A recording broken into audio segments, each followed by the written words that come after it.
Dear friends who dream of a magical world with gods and mystical dragons, you ready for this journey? In a world where magic is considered everything, our main character suffers from magic blockage and cannot learn magic, while his status is the sole heir of an extremely prestigious family. And because his ability was not commensurate with his family's fame, he had to live in criticism throughout his childhood. Until one day he received a blessing left by his ancestors that allowed him to eat demons, swallow demons, and drink demons.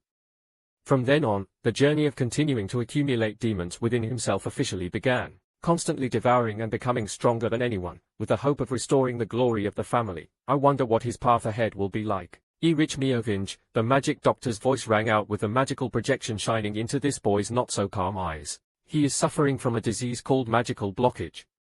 Unlike normal people, his body suffers from a rare disease because mana cannot circulate freely, and mana is the source of energy, essential for magicians. Even though the doctors at the Royal Magic Hospital have tried everything possible with his body, I'm afraid they're helpless. Under the setting sun, Ulik silently listened to the doctor's verdict on him. Unfortunately, he could no longer use magic. Ulik, you listening to me? The screams from the other side of the magic ball startled Ulik and he quickly replied, I'm sorry, what did you just say? And now Ulik standing in the communication area of Udon Academy. How is your body? What did the doctor say? Have they found a cure? If you need more money, I can. Looking at her sister's worried face through the Ulik globe, she smiled in response, Sister, calm down. I'm not a child anymore. You don't have to worry so much.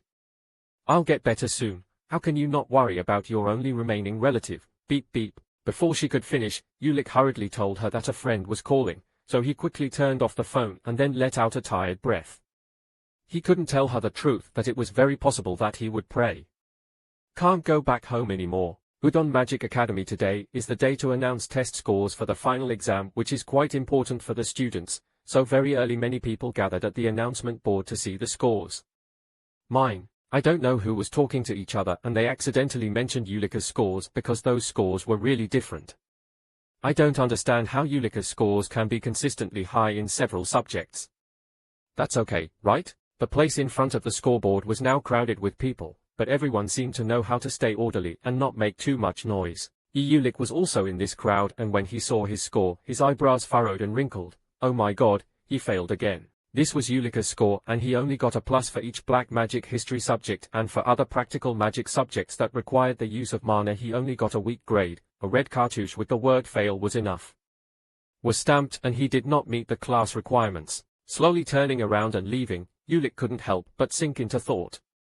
This was the fourth time he had failed and according to the Academy's regulations, for failures meant expelled from school. These two words made Ulika's face even darker and if he was expelled from school like this he would no longer be able to bring glory to his family. Since entering school he has tried his best to study and to be able to stay here, trying his best and learning everything he can to make himself improve. As a result, he was able to understand all the knowledge that the Academy required. Of course, he topped all the theoretical exams with a perfect score. Above all, Ulik did not mean to be complacent, but for some reason he believed that he was more special than other people in the same school or the same age. That special thing doesn't just lie in intelligence, but because the ability to detect and understand mana is much deeper than others. From understanding the theory to understanding mana for a magician is a wonderful thing that they always want to have. When Ulik entered the mana control practice session, the instruction to absorb the surrounding mana in the air and gather it all inside each person's heart was something called a magic circle. But even if he had the ability everyone wanted, so what? One by one, he watched each of his classmates perform magic, but he was the only one standing there helplessly. Oh my god, why is that senior still stuck in a first-year class like this? Haha, I can't believe he's a magician. I can't even create a magic circle. The teachers quickly discovered Ulika's strange condition and in the end they all suggested that he give up studying magic and become a scholar, with his extraordinary ability to learn theory. Surely you will still be outstanding. So there's this damn magic blockage, just because of it you can't use magic, which means the best path right now is just being a magic scholar. You can't bring pride to your family only with a royal professorship like that. As he walked and thought, the boy unconsciously walked to the middle of the schoolyard where a giant stone statue was placed. He looked up and looked at the statue for a long time. Ulik silently called out 2 times, Grandpa. He was the hero in the demon battle with the title of Star Magician. Someone who possesses unfathomable power and always shines like the stars in the sky. His name is Udon Mioving. is the biological grandfather of this young man, Ulick, who is suffering from magical blockage. The top magic academy in the empire is Udon Academy, the academy that Ulick's grandfather single-handedly built. If he was kicked out of this place now, it would mean that he had destroyed it with his own hands. The pride of this Meovinge family. Suddenly, behind the window, the sound of two people's conversation rang out, making Ulick's ears hear it, thinking that he was the grandson of the first principal. It's truly the shame of the Meovinge family. When do you think a magical royal family will enter into decline? Those are just idle words of two young people, and after saying that, they said they left together. At that moment Ulick called out, causing the two of them to turn around. Hey, you guys are first-year students in the elemental magic department, right? The two people were quite startled and quickly responded. Ulick slowly walked forward and his cold voice rang out, do you two know an assistant professor called Sin? He's very friendly. Let me see, haha, Ulick said while staring at those two gradually frightened faces. Let me see what your names are. Let me see, I don't think you guys can stand that damn Sin playing with your necks. In the blink of an eye, those two people panicked and quickly ran away, not daring to mess with Ulick, so quickly run away. Damn it, really. Looking at the rat's back, he looked like a mouse and saw Ulick's cat calmly breathing a sigh of relief. Then he once again turned his gaze to the statue next to him. The statue depicts the figure of a man with long hair covering his eyes and a smile that seems to flicker on his lips. Grandpa, even if Dad is still here, no, I have to concentrate. This is not the place to weaken this cursed body. Ulick gritted his teeth, trying to keep himself awake and not fall into those negative emotions. As for this accursed body, you will definitely get rid of it. On a cool, clear morning, Ulick sat on a picnic table in a store, reading the report in his hand, occasionally making a regretful sound. The Academy's first report, but there's no mention of magical blockage at all. While attentively reading each word, Ulick's sharp eyes suddenly noticed something from behind him. At the same time, a fierce figure descended from the sky, aimed straight at Ulick's hand and attacked. The event was so sudden that the other students of the Academy sitting nearby fled in fear, and Ulick angrily shouted, "Oh damn, who dares to hit my head?" In response to his scolding was a cold and magnetic voice, "Damn, you just spit out something and you dare to arbitrarily use my name again, right?" The person who just appeared is the third son of the Nemeth family. Ulick smiled dazedly and replied, "Oh, who is this? Am I the wonderful and good brother Sin Nemeth?" The red-haired Sin angrily gritted his teeth. "This bastard, didn't I tell you that you can't? Are you using my name to scare the first years? Okay, I understand. Anyway, it's a special occasion, so let me buy you something to drink. Why don't you use the nose reshaping magic?" Ulick said as he sat down at the table, and Sin couldn't stop being angry. "That guy.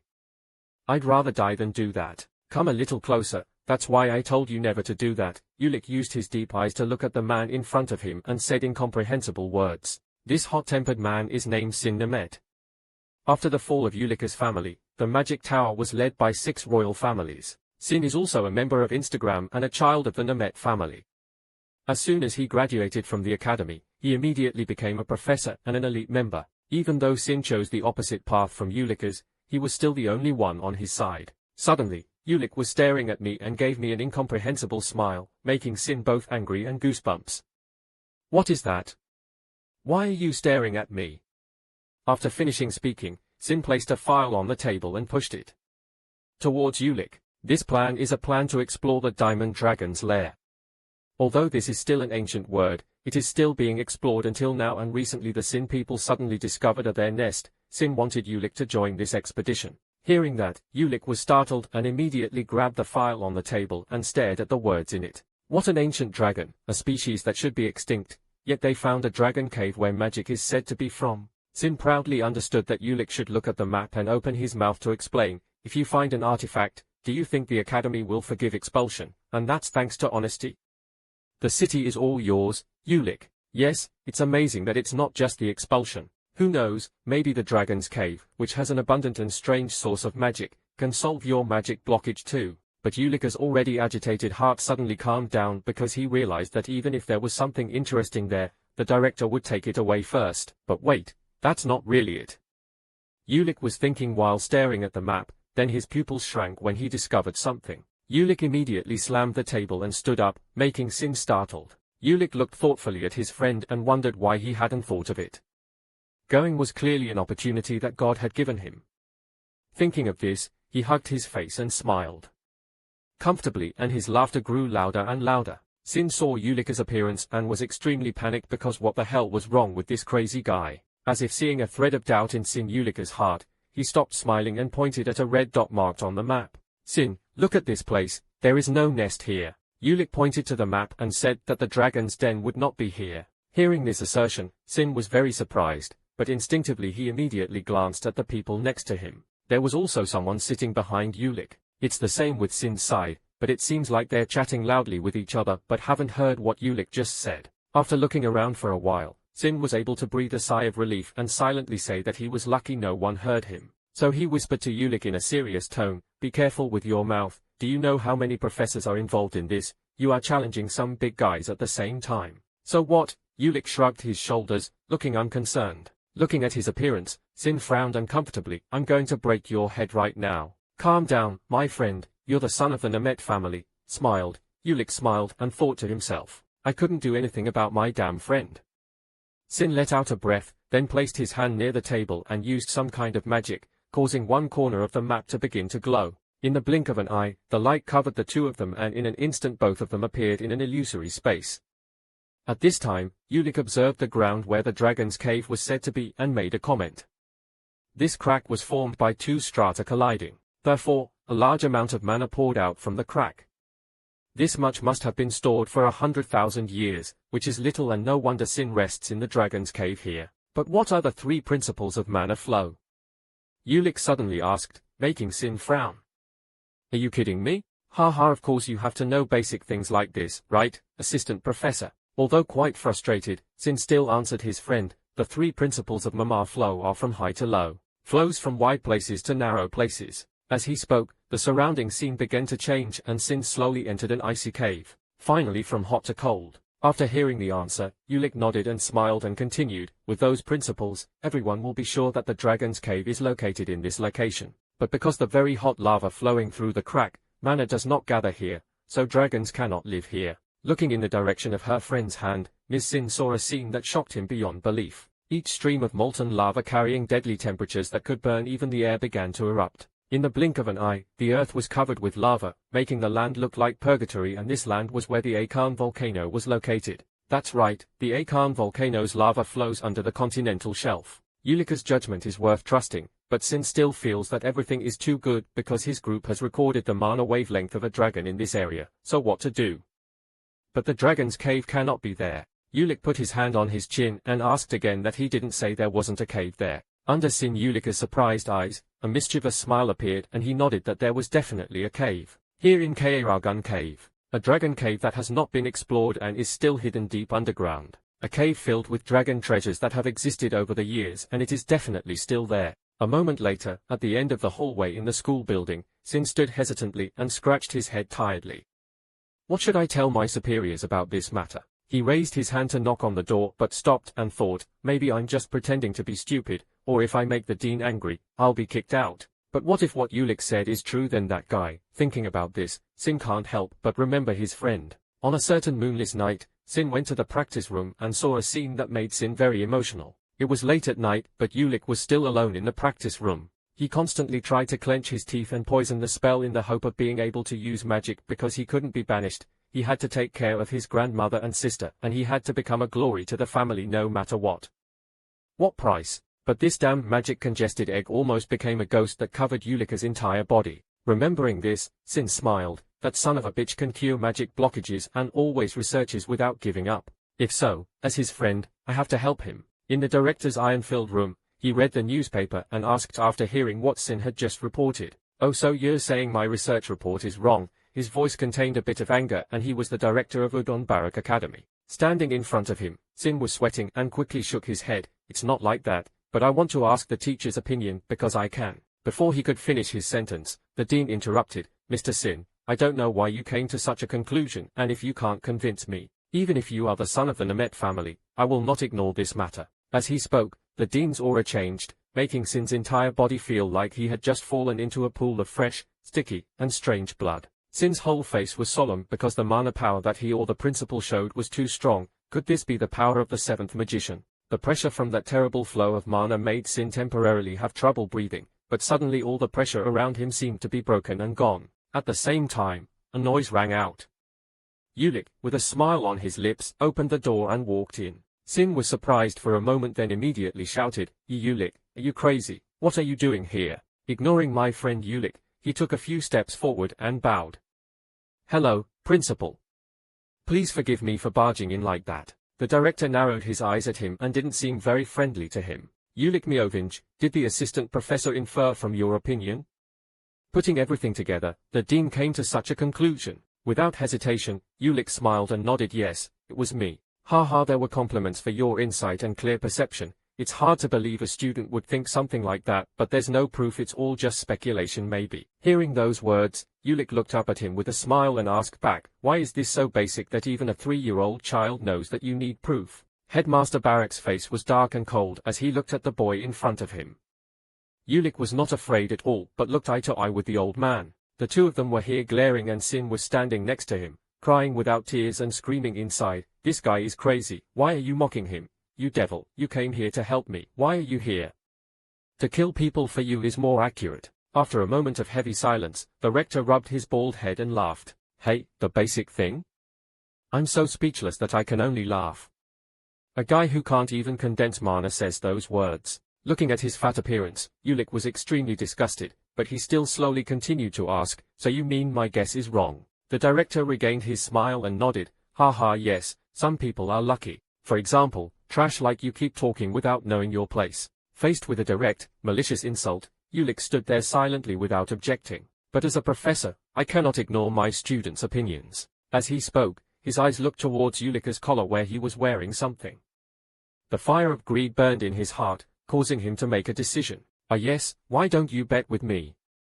The words came out with a smug and cunning smile. Ulick immediately asked again what kind of bet it was. I will prepare for you everything you need to create an expedition team and let the finance department know what you need. You should go find the dragon's den in the place you mentioned, and if you fail, the Miovich family heirloom will belong to me. That thing will belong to me, the necklace passed down from the first director of this academy, Udon Miovich. In the carriage on the street, Sin's incomprehensible voice rang out, but he didn't feel inhibited. Ulick leaned his back against the window while reading a book and shook his head. Come on, my eardrum is bursting, I'm going to die. Dad, please be gentle. It'll be fine. They said they wouldn't bother me if I found the dragon's lair. As soon as he finished speaking, Sin coldly grabbed the book from Ulick's hand, making him bewildered. Hey, we're getting to the good part, so don't take my book away. What if you don't find it? If your prediction is wrong, the family heirloom will be taken away, you idiot. Did you forget that pendant? It was only given to the head of the Miovich family, according to Sin Ulick, who also looked down at his family's pendant. Then for some reason Ulick smiled. It was true that guy always wanted this pendant. Sin was angry, but you still smiled. Don't you understand the situation? Looking at Sin Ulick's enthusiastic appearance, he smiled sweetly. Come on, thank you, at least you're always by my side. The thanks made Sin tiredly sit down on the chair and sigh. Oh my god, you know my life will be ruined if we don't find the cave, right?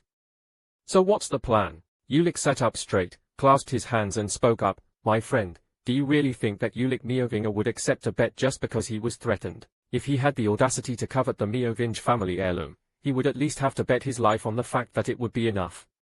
A dangerous smile appeared on his already immature and seemingly young face.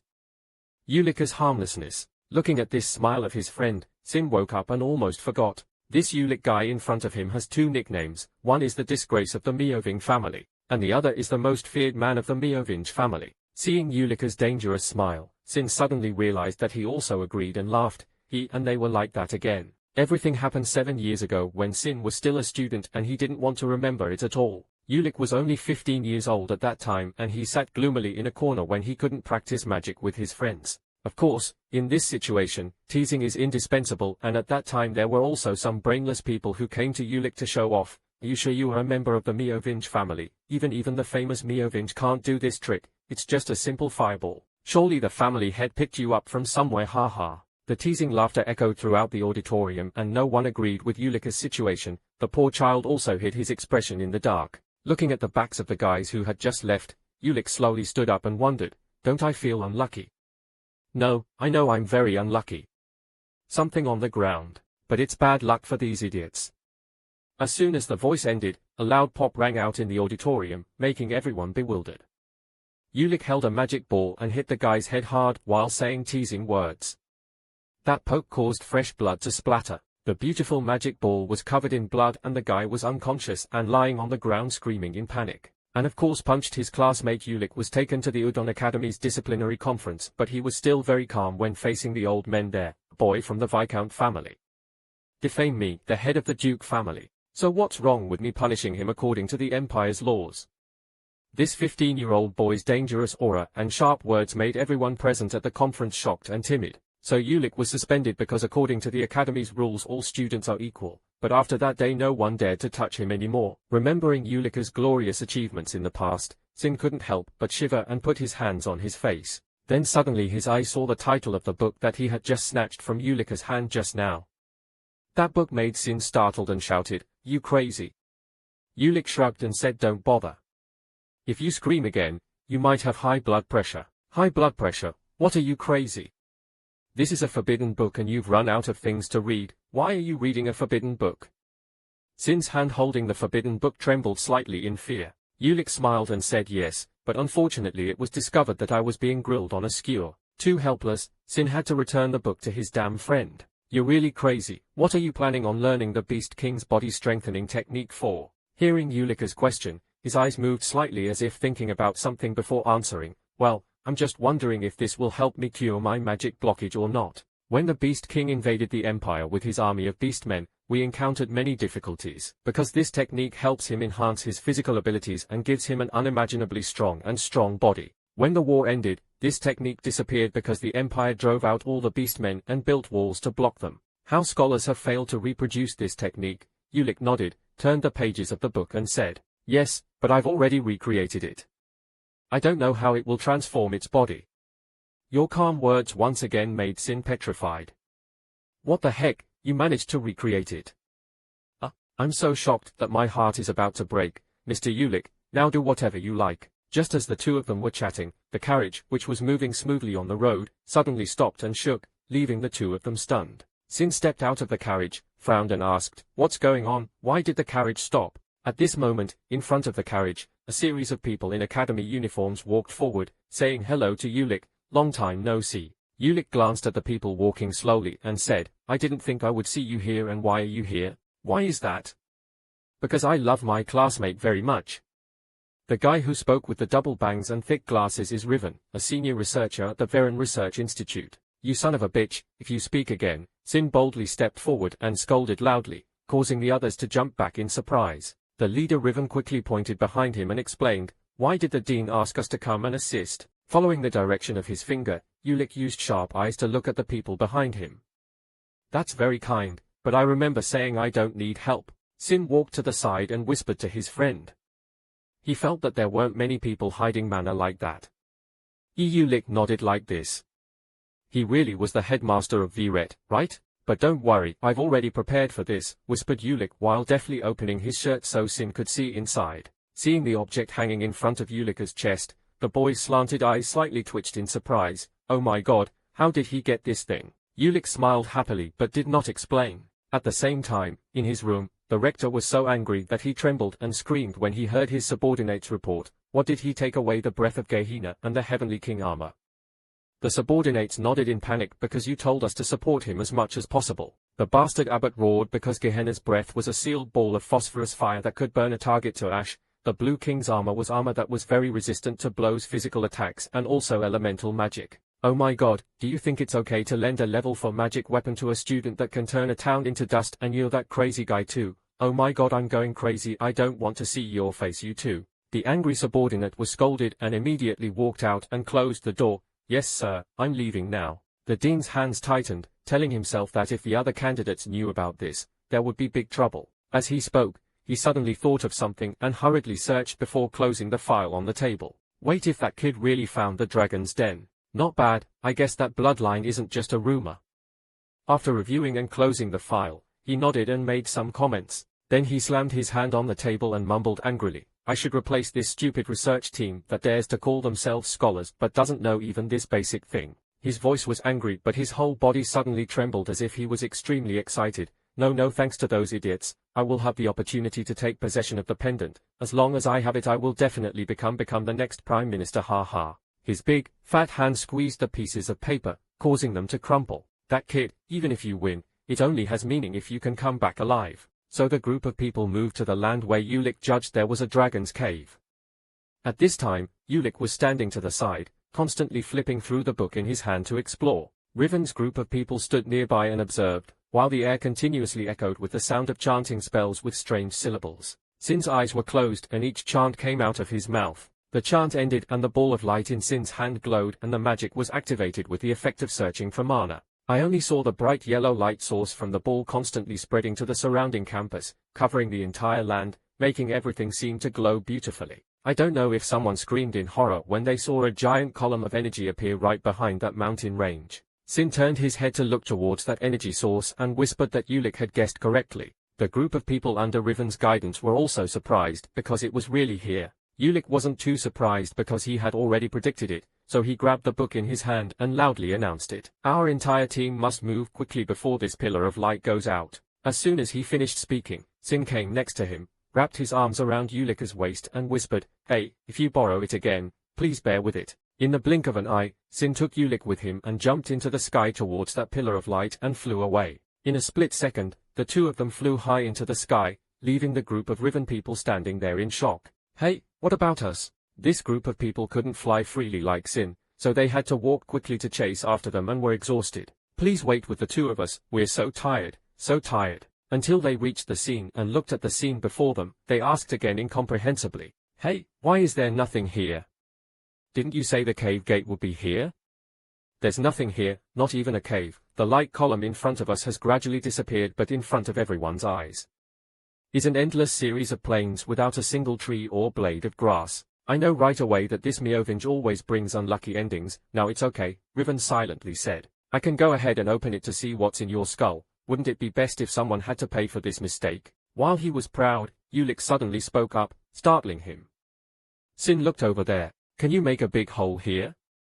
Sin nodded and left it for me. Next, Sin's hand gently clenched as the powerful magic source began to manifest. The strange syllables of the spell were chanted again by him. This time he used a lot of energy in his body to use burning magic with power that could not be underestimated. A huge noise rang out, causing the eardrums of those standing around to tremble. Dust and smoke began to fly and blinding light began to spread. I only saw the normally flat ground in front of me being fractured and shattered by a terrible explosion. Waiting until the shock and dust dissipated, a huge, pitch-black cave appeared before everyone's eyes. Riven's group of people couldn't believe this scene and wondered what was possible. If worst-case scenario there could be a dragon here. Just as everyone was talking to each other, from that giant hole, a terrifying source of mana erupted. The group of Riven people were startled and thought they were being attacked by some creature in the cave, so they immediately screamed in panic. "Oh my god, what is this dwarf mana? It's so terrible and so powerful that it's unimaginable." Suddenly, Ulick stepped forward and signaled everyone not to move. It was just compressed mana that was released when the hole appeared. "Wait until the mana is gone, then everyone should go inside." Having finished speaking, he alone took the lead and entered the deep cave without seeing any light. Ulick was waiting for us. Everyone follow Euich quickly. As soon as they entered the cave, the surrounding temperature suddenly dropped, making everyone shiver. "Oh my god, why is this place so cold?" Even after using the warm spell, it still doesn't feel any warmer. Ulick was the one leading the way, but suddenly he stopped and stared into the pitch-black space, making everyone confused. What did he see? Ulick solemnly shook his head. "It's not just that I just felt a chill run down my spine," Sin said quietly, "because you felt cold. I think I'm about to get sick." Ulick nodded, trying to suppress the strange feeling in his heart, then followed everyone inside without even noticing that his pendant had flashed for a moment and then extinguished. Maybe he was right. There. At the same time Ulick felt a strange feeling somewhere deep in this cave. A pair of bright eyes had awakened after 1,000 years of sleep. "Here you are, finally I have been waiting for you." After groping deep into the cave, Ulick's group of people stood in front of a giant door and everyone was shocked by the scene before them. "This is a door, why is it so big?" Very quickly Riven's team ordered people with strong energy to gather together. "Let's all try pushing it or just destroy it with magic." Just as they were about to use magic to attack the door, Ulick shouted loudly for everyone to stop. He silently scolded these idiots in his heart, then pointed towards that door and said, "Don't you see the dragon's seal on this door and still want to attack with magic?" Having said that, Ulick also looked at the strange characters on the door. "We don't know what will happen if we do anything to this door. Riven frowned and thought to himself that this guy is always trying to show off and just ignore it. Surely you're good, I understand. So when we try to open the door, just stay away from the door if you're scared. As soon as Ulick and Sin were discussing how to break the matrix on the door, the arrogant Riven saw something strange. Let's make sure that no one acts on their own from now on. We don't know what could happen if, Ulick said, looking around, constantly giving everyone instructions, and suddenly saw his back. By Riven, he was sitting right at the door, about to raise his hand and touch it to see if this thing was made of gold. Seeing that, Ulicker's eyes widened in terror and he shouted loudly not to touch it. Hearing the call, the stupid guy turned around and looked back, and at that moment, a light suddenly appeared from somewhere under his feet. As the temperature increased, the magic flame spurted out, causing Riven to scream in pain. What is this? It's too hot, too hot. Ulick gritted his teeth and silently scolded these idiots as soon as he finished speaking. In front of everyone, the whole cave and the giant door suddenly shook as if something wanted to awaken. Looking at each line of slowly glowing spells on the door, Ulick loudly warned to be careful. That's a trap. As soon as he finished speaking, a person standing behind him seemed to touch something and it started to explode. Everyone was frightened and turned their heads to look back when consecutive explosions took place. A mess with the loud sounds of explosions and the screams of the Ulick group. Everyone quickly used shields. What's going on? What should we do now? Sin used the summoned mana to bathe and protect his body along with Ulick and asked worriedly. Ulick, who was safe for now, hurriedly flipped through his books and kept searching. I'll try to decode this note first. Try to hold on a bit. I don't want to die, don't run away, save us, save us.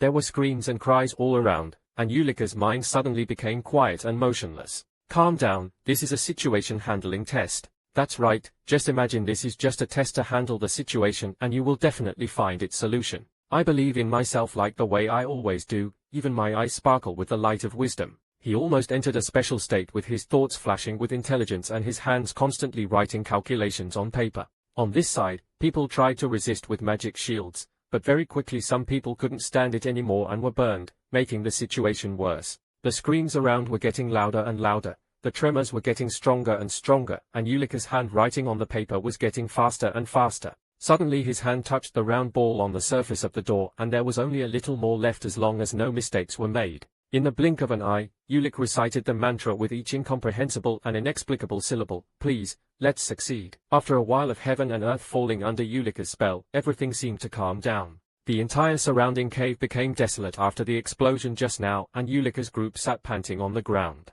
After breaking the spell, Ulick quickly ran to Sin's side to ask his friend. I'm okay, thanks to you, I'm still alive. Just wait a bit and the wound will be healed quickly. Everyone around me also started helping their teammates treat their wounds and gradually get up. Sin bared his bright white teeth and smiled as he looked at his friend praising his son for being very good and this and that. Ulick also confidently smiled back. He my strength, you bastard. At this moment, a cold stream of air appeared from the ceiling of the cave, covering everyone. In the blink of an eye, someone keenly felt something and looked up at the ceiling, but suddenly a sharp piece of ice shot straight down and hit that person's hand. Amid the screams of everyone, Ulick solemnly looked toward the falling icebergs. A series of ice spikes like clouds covering everywhere and attacking everyone made Ulick unable to help but scold his lame pants. The magic shield once again succeeded in this case, helping them to somewhat block those icy attacks. The strong impact from the ice tips made them feel like they were about to collapse to the ground. Ulick angrily gritted his teeth and pulled out his pen and paper again. It was his mother again. The sound of chanting incomprehensible and confusing spells was heard again by him. Her small hands were constantly scribbling on the pages of old books with magical calculations. Sin supported the ice blocks while loudly screaming at Ulick to hurry up and he was about to have enough. This situation seemed even more dangerous than before, so Ulicker's eyes seemed to light up, making his calculating power become more terrifying than ever. At that moment, through his magical eyes, Ulick seemed to see something. What could that be? Could it be the source of magic, a dragon in an icy cave? Immediately Ulicker's closed eyes opened and he shouted for Sin. Sin immediately understood and used support magic to increase Ulicker's speed and rushed towards the giant door. Having to fend off icy attacks while also casting support magic also pushed Sin's body's energy level to the limit and it seemed like he could no longer endure it. Just now, people had lifted up sharp ice blocks from their protective shields, as if they had a premonition, aimed at Ulick to attack, but he still did not hesitate and rushed forward regardless of the danger. Faced with death, Ulick immediately summoned weapons with a powerful source of energy covering his entire body. On the other side, Riven was defending but suddenly encountered that light, so he screamed in horror. It couldn't possibly be. Could it be that he has the armor of the Heavenly King? In everyone's surprise, a protective armor plate right on his chest with a shiny golden color appeared in time to help Ulik block the ice arrows. That price. Everything happened so fast and so dangerous, but Ulik was able to reach the big round golden button on the door.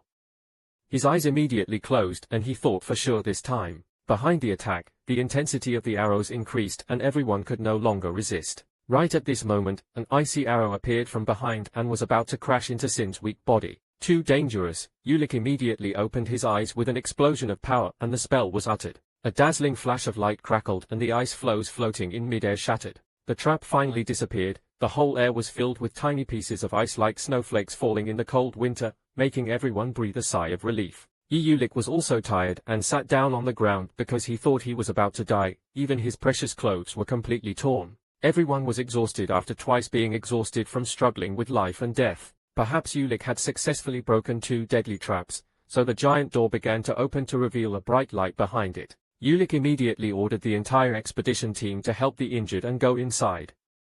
As soon as he entered the door, his eyes widened in shock at what he witnessed. Is this huge treasure the dragon's treasure? Glittering in front of everyone are mountains of gold and silver seas, floating in gold are bookshelves filled with ancient magic. This place also has many magical props and even armor made from precious dragon scales. Many ancient books have been passed down intact and this is a priceless treasure. Seeing that Riven's people were attracted to magic books and magic tools, Ulik naturally felt relaxed and thought to himself that after all, they are still magicians, right? Suddenly, a person came forward and patted Ulik's shoulder, smiled and praised him for being great, Captain. Faced with intimate and respectful words, Ulik somehow felt strange. Then he helplessly watched the back of that person leave. Right at that moment, Sin walked up and put his arm around Ulik's shoulder in a friendly way and asked, "What were you doing outside the door, son of a bitch?" Ulik smiled and replied, "Who gets perfect scores in theory tests? I just imagined it as a test and then solved it using spatial geometry and then using principal theory. Element. Just explaining to Sin." Suddenly Ulik's eyes widened in surprise. Wait, a test? There was something strange. It felt like he was given practice questions before the exam. Noticing Ulik's strangeness, he immediately asked him what his deep thoughts were. Ulik regained his composure and slowly shook his head that it was nothing. That's right, don't think you have to smile for so many wonderful days like this. As he spoke, Sin placed his hands on Ulik's shoulders solemnly. Listen here, Ulik Miovich, from now on no one can ignore you or the prestigious magic family anymore. His friend's appearance made Ulik suddenly blush. Well, even though there's something that's still making you anxious, you just keep playing like that because you've finally achieved freedom, Ulik said to himself and laughed at the pat on his head. Friends said. As everyone scattered around searching, someone stepped onto the top of the golden mountain and held a light pink magic ball. His mouth showed an evil smile and he kept chanting incomprehensible spells. On this side, Ulik was suddenly grabbed by someone's arm and pulled away. A person in the expedition team tried to drag him away on the grounds that he discovered a very important laboratory. Seeing this, Sin originally wanted to follow Ulik, but was called back by that guy Riven. Hey, there's a dragon corpse behind this treasure mountain. At that announcement, Sin immediately smiled in shock. Why is it really a dragon? Then, under the guidance of Riven Sin, he followed him. It was as if he could see Sin's worry. He was angry at Ulik when he left and turned around and said back, "Don't worry, Ulik will be there later. Okay, let's go," trying to attract Sin in Riven's eyes flickering through the indescribable darkness. Just as he said, behind the treasure mountain is the skeleton of a giant dragon.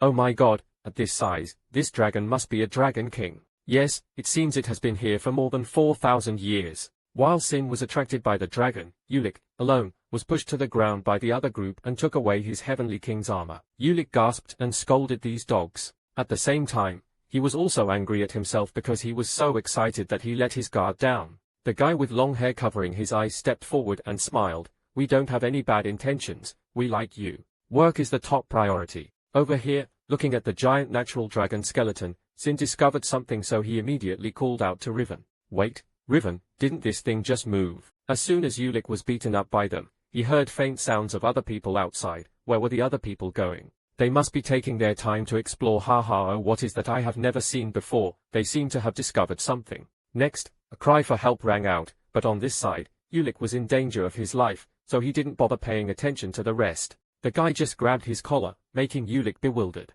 I shouldn't have trusted anyone after coming all the way here. Facing his helpless eyes was a fierce fire summoned by the other person. Yulika's feelings were extremely dangerous, but at that moment, someone suddenly shouted that everyone should get away. The guy with the long hair covered his eyes and was about to attack Yulik. He was stunned when he heard that and barely had time to ask again. Then he was swallowed by the fierce energy. Yulika's eyes widened in shock because he was just standing next to that source of energy. The light that had passed through the long hair covering his eyes had completely disappeared, leaving only one of his hands.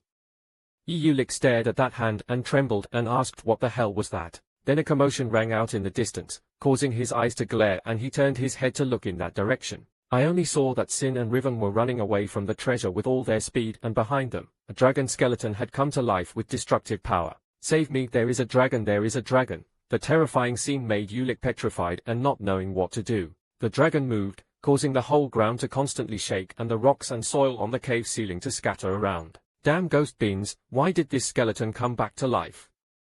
Yulik wondered in his heart, very soon the dragon will approach here and there will be no way to retreat anymore. Trying to suppress the panic that made Yulik's whole body tremble, his mind became strangely calm. Let's find the cave. Yulik, this is also a test. You just need to find the cave. Don't be discovered by the dragon. Yulik's eyes opened wide and stared at the dragon. In the moment he discovered something strange because it seemed like the dragon had stopped for a few seconds. The dragon continued to rush forward with an attack that had been brewing for a long time while Yulik began to piece together everything in an instant and carefully analyzed the current situation. The magic from the dragon tongue is just magic and its power is amazing. Its casting time is delayed, the source of its power, Sin, is safe and the idiot Riven is scared. Even so, the amount of magical energy consumed is still too great. That's right, if I want to do this in one beat I need a little time to prepare, Yulik said to himself, and it seemed he had found a solution to this terrible moment. Immediately he turned back and shouted loudly. The expedition heard the order to set up a defensive barrier and take it down together. At this point, the only way to combine everyone's strength together is to hope to find a way to survive, so without hesitation, the group of people pulled out their precious shields and created them into a sturdy turtle shell. Yulik's eyes widened because at the same time the energy from that dragon had arrived. The destructive power hit straight into the protective barrier made of shields and the shockwave radiated around, causing rocks and soil to explode. Cracks began to appear on everyone's protective barrier, but it seemed to be able to resist for a moment. Actually, the dragon's attack was too strong and this attack would last for about 20 seconds. If the current Yulik group can block it for 20 seconds, they will have a chance. Sin shouted, using all the magical energy in his body to strengthen his shields. Everyone try harder and don't give up. While everyone was resisting, Yulik looked towards the door they had entered earlier. From here, running to the door would take about 17 seconds. Plus if you can close the door in 3 seconds everyone will survive. Just thinking about this, screams rang out as the shield began to shatter. Unable to think or hesitate any longer, Yulik immediately shouted loudly, "Run now. Let's all speed up so it can catch us and it will crush our ass." The dragon's attack has just ended and it takes a little time to execute another group, and this is a chance for everyone to escape. As soon as everyone followed everyone, he quickly ran away towards the Yulik door, thinking to himself, if it keeps going at this rate, it will be okay. But as soon as he thought about that, the person running right in front of him was suddenly cut in half by something, causing blood to splatter. Yulik's eyes widened as each drop of blood splattered on his face, causing him to have no time to recover. I only saw that several people walking in front were constantly attacked by mysterious creatures and without time to resist, they died. From the ceiling, a group of zombies with terrifying appearances jumped down to block their path. It couldn't be that they were the legendary entities protecting the dragon. The legendary entity that protects the dragon is called Chap. Just as Yulik stood still and turned to stone, before he could react, a powerful fire came from behind. That fire barely missed his body and hit the zombie monster. Yulik was immediately startled and turned around to look back and heard Sin's voice calling, "Yulik, don't be so confused anymore and take it down with me." This side fight hits and misses with Sin's fierce battle with the zombies. People's screams began to echo around. The situation was hanging by a thread with an army of zombies in front and a dragon chasing them behind. The only person who could do anything right now was himself. Here's Yulik, because he believes that every problem has a solution. The moment Yulik's brain moved at high speed to find a solution, suddenly the pendant he always wore around his neck sparkled and flashed. At the same time Yulik's head hurt like a hammer with something. Strange energy awakens. When the pain went away, he opened his eyes and the world in Yulik's eyes had become different. Why did everything look like this? He could see straight lines woven like spider webs everywhere. It seemed like Sin was trying to say something, but Ulick couldn't hear anything. All the surrounding sounds had disappeared, as if he was watching a slow-motion movie. Although he couldn't hear what Sin said clearly, Ulick realized from his mouth that it was a cry to get away. Immediately, Ulick turned his head and looked back when suddenly a zombie rushed up to attack him. It slashed downwards strongly, but Ulick used a strange speed to easily dodge that attack. A strange light flashed in Ulick's eyes, and the next moment he kept dodging, causing the zombie to become furious. That's right, this is not a fantasy. Ulick can see them. He can see where the zombies will move and how he needs to dodge to stay safe. I can see where he will attack clearly with each green thread. If so, then I'll be safe as long as I follow those bright spots. As I said, the world in Ulick's eyes became unusual and gave him a ray of hope. But if unfortunately this was a trap, why did Ulick wonder so suspiciously? But the cries for help from his friends behind, especially for Sin's safety, made Ulick immediately put away the worries in his heart. He had no time to rest anymore, because if things continued like this, then everyone would die in vain. Immediately, Ulick followed the points of light he saw, avoiding all attacks and rushing towards the door. Everyone, please follow me quickly. Sin immediately ran after him without hesitation, while the others rushed to support their teammates. Hurry up everyone, it's dangerous. Damn Riven at the end was so scared that he peed his pants and hurriedly chased after him, screaming. The chaotic sounds around and the dangers waiting make Ulick even calmer. Now go where your eyes can see. A group of crippled people covered in injuries under the guidance of Ulick overcame many dangers. Following the strange points of light that he saw, he continuously dodged, lowered his body, jumped up, and even turned towards the direction leads into attack with fireballs at precise points. A miracle happened. They were almost at the exit and only had a little more left. That split second, the first people got through the door. Seeing that, Ulick also secretly breathed a sigh of relief, because everyone would live and just close that door and it would be okay. Just as Ulick's hand was about to touch the control button to close the door, a voice rang out from behind, causing him to pause. Someone save me please. It turns out that damn Riven was exhausted and collapsed on the back and couldn't move anymore. Ulick looked back and whispered curses. Damn, if I want to close that door, then I'll have to leave him behind. What should I do? This guy is so annoying. Damn it, but even so, I can't let him die. Ulick gritted his teeth and immediately rushed forward to pull Riven back. Until Riven opened his eyes from the chaos and looked around, he had safely passed through the door. The zombie monsters were blocked by an invisible wall and couldn't get through the door anymore, and Sin walked over and scolded his friend. Are you crazy? Euich sat tiredly on the ground and smiled. It was the other guy's fault, because his legs were so weak. Why did he scold me?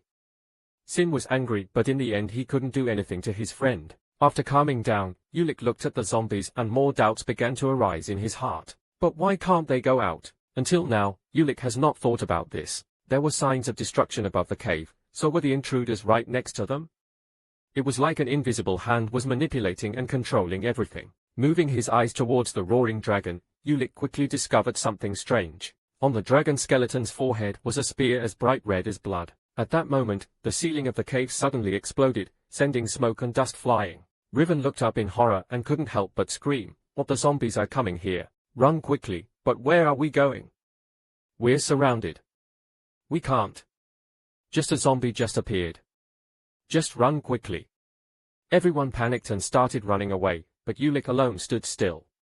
Didn't react at all. Just after running a few steps, Sin realized something was wrong and immediately turned to look back, only to see that Ulick was slowly returning to the room behind the other door and the door was slowly closing. Sin screamed pitifully. Ulick, what are you doing? The response to Sin's worry and fear was Ulick's sweet smile with an echoing voice. Don't worry, go first. Of course Sin couldn't leave, but he also turned back to the closed door. Unfortunately, the giant door was slammed shut and Sin was panicking and kept banging on the door. Hey, you damn bastard, why can't this thing open anymore? For a while there was no response from behind the door.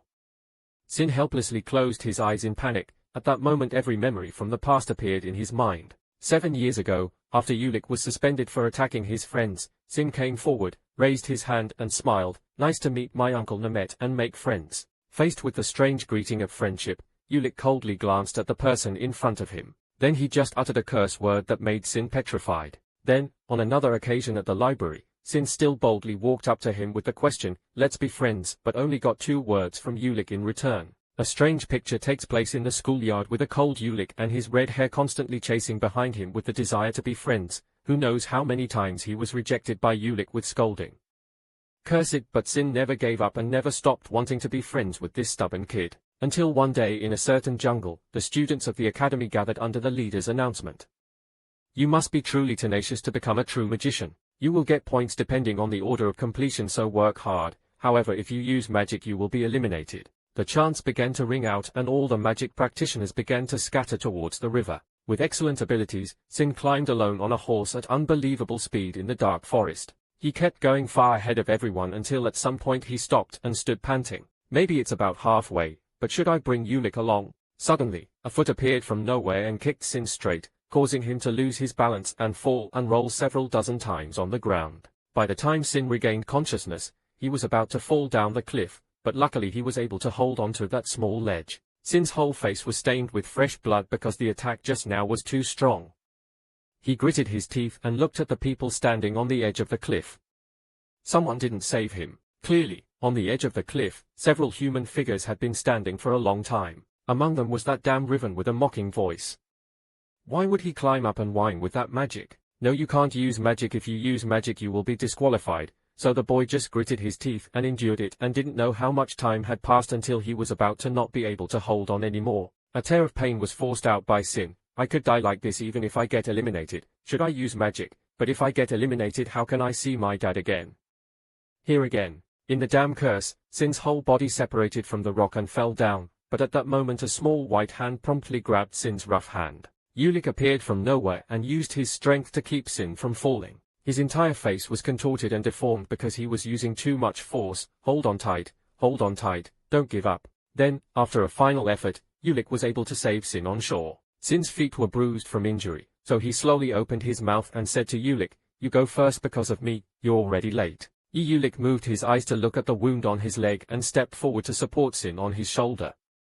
"Hey, what are you doing? I told you to go first," but Sin questioned in confusion. With his eyes looking forward, Yoon-hyuk slowly said something that surprised Sin.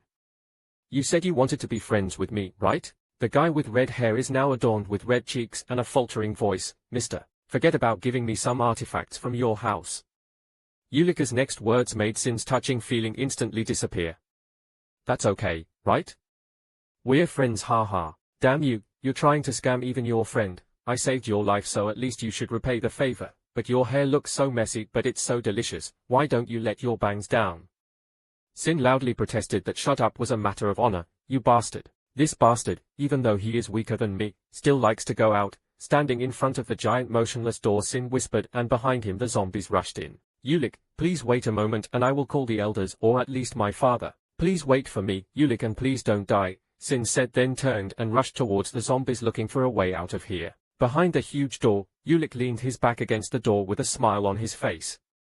"Thank you, Sin. That's why I can't let you get into danger. And you're worrying a bit too much. Who do you think I am?" Blinking, Ulick immediately rushed forward to confront the army of zombies and that dragon. The strange ability that suddenly awakened just now allowed him to see their movements and easily dodge them in positions with impossible angles. Ulick's eyes opened wide and he found what he was looking for. At the same time, the zombies also attacked with their rotten arms and explosions of magical power, but Ulick avoided them perfectly. Immediately Ulick's hand opened wide and shouted loudly, touching something dropped on the ground. In the blink of an eye, bright yellow energy covered his chest, and that was the Heavenly King's armor that the others had dropped in their panic. At the same time, the remaining treasure also appeared in Ulick's hand.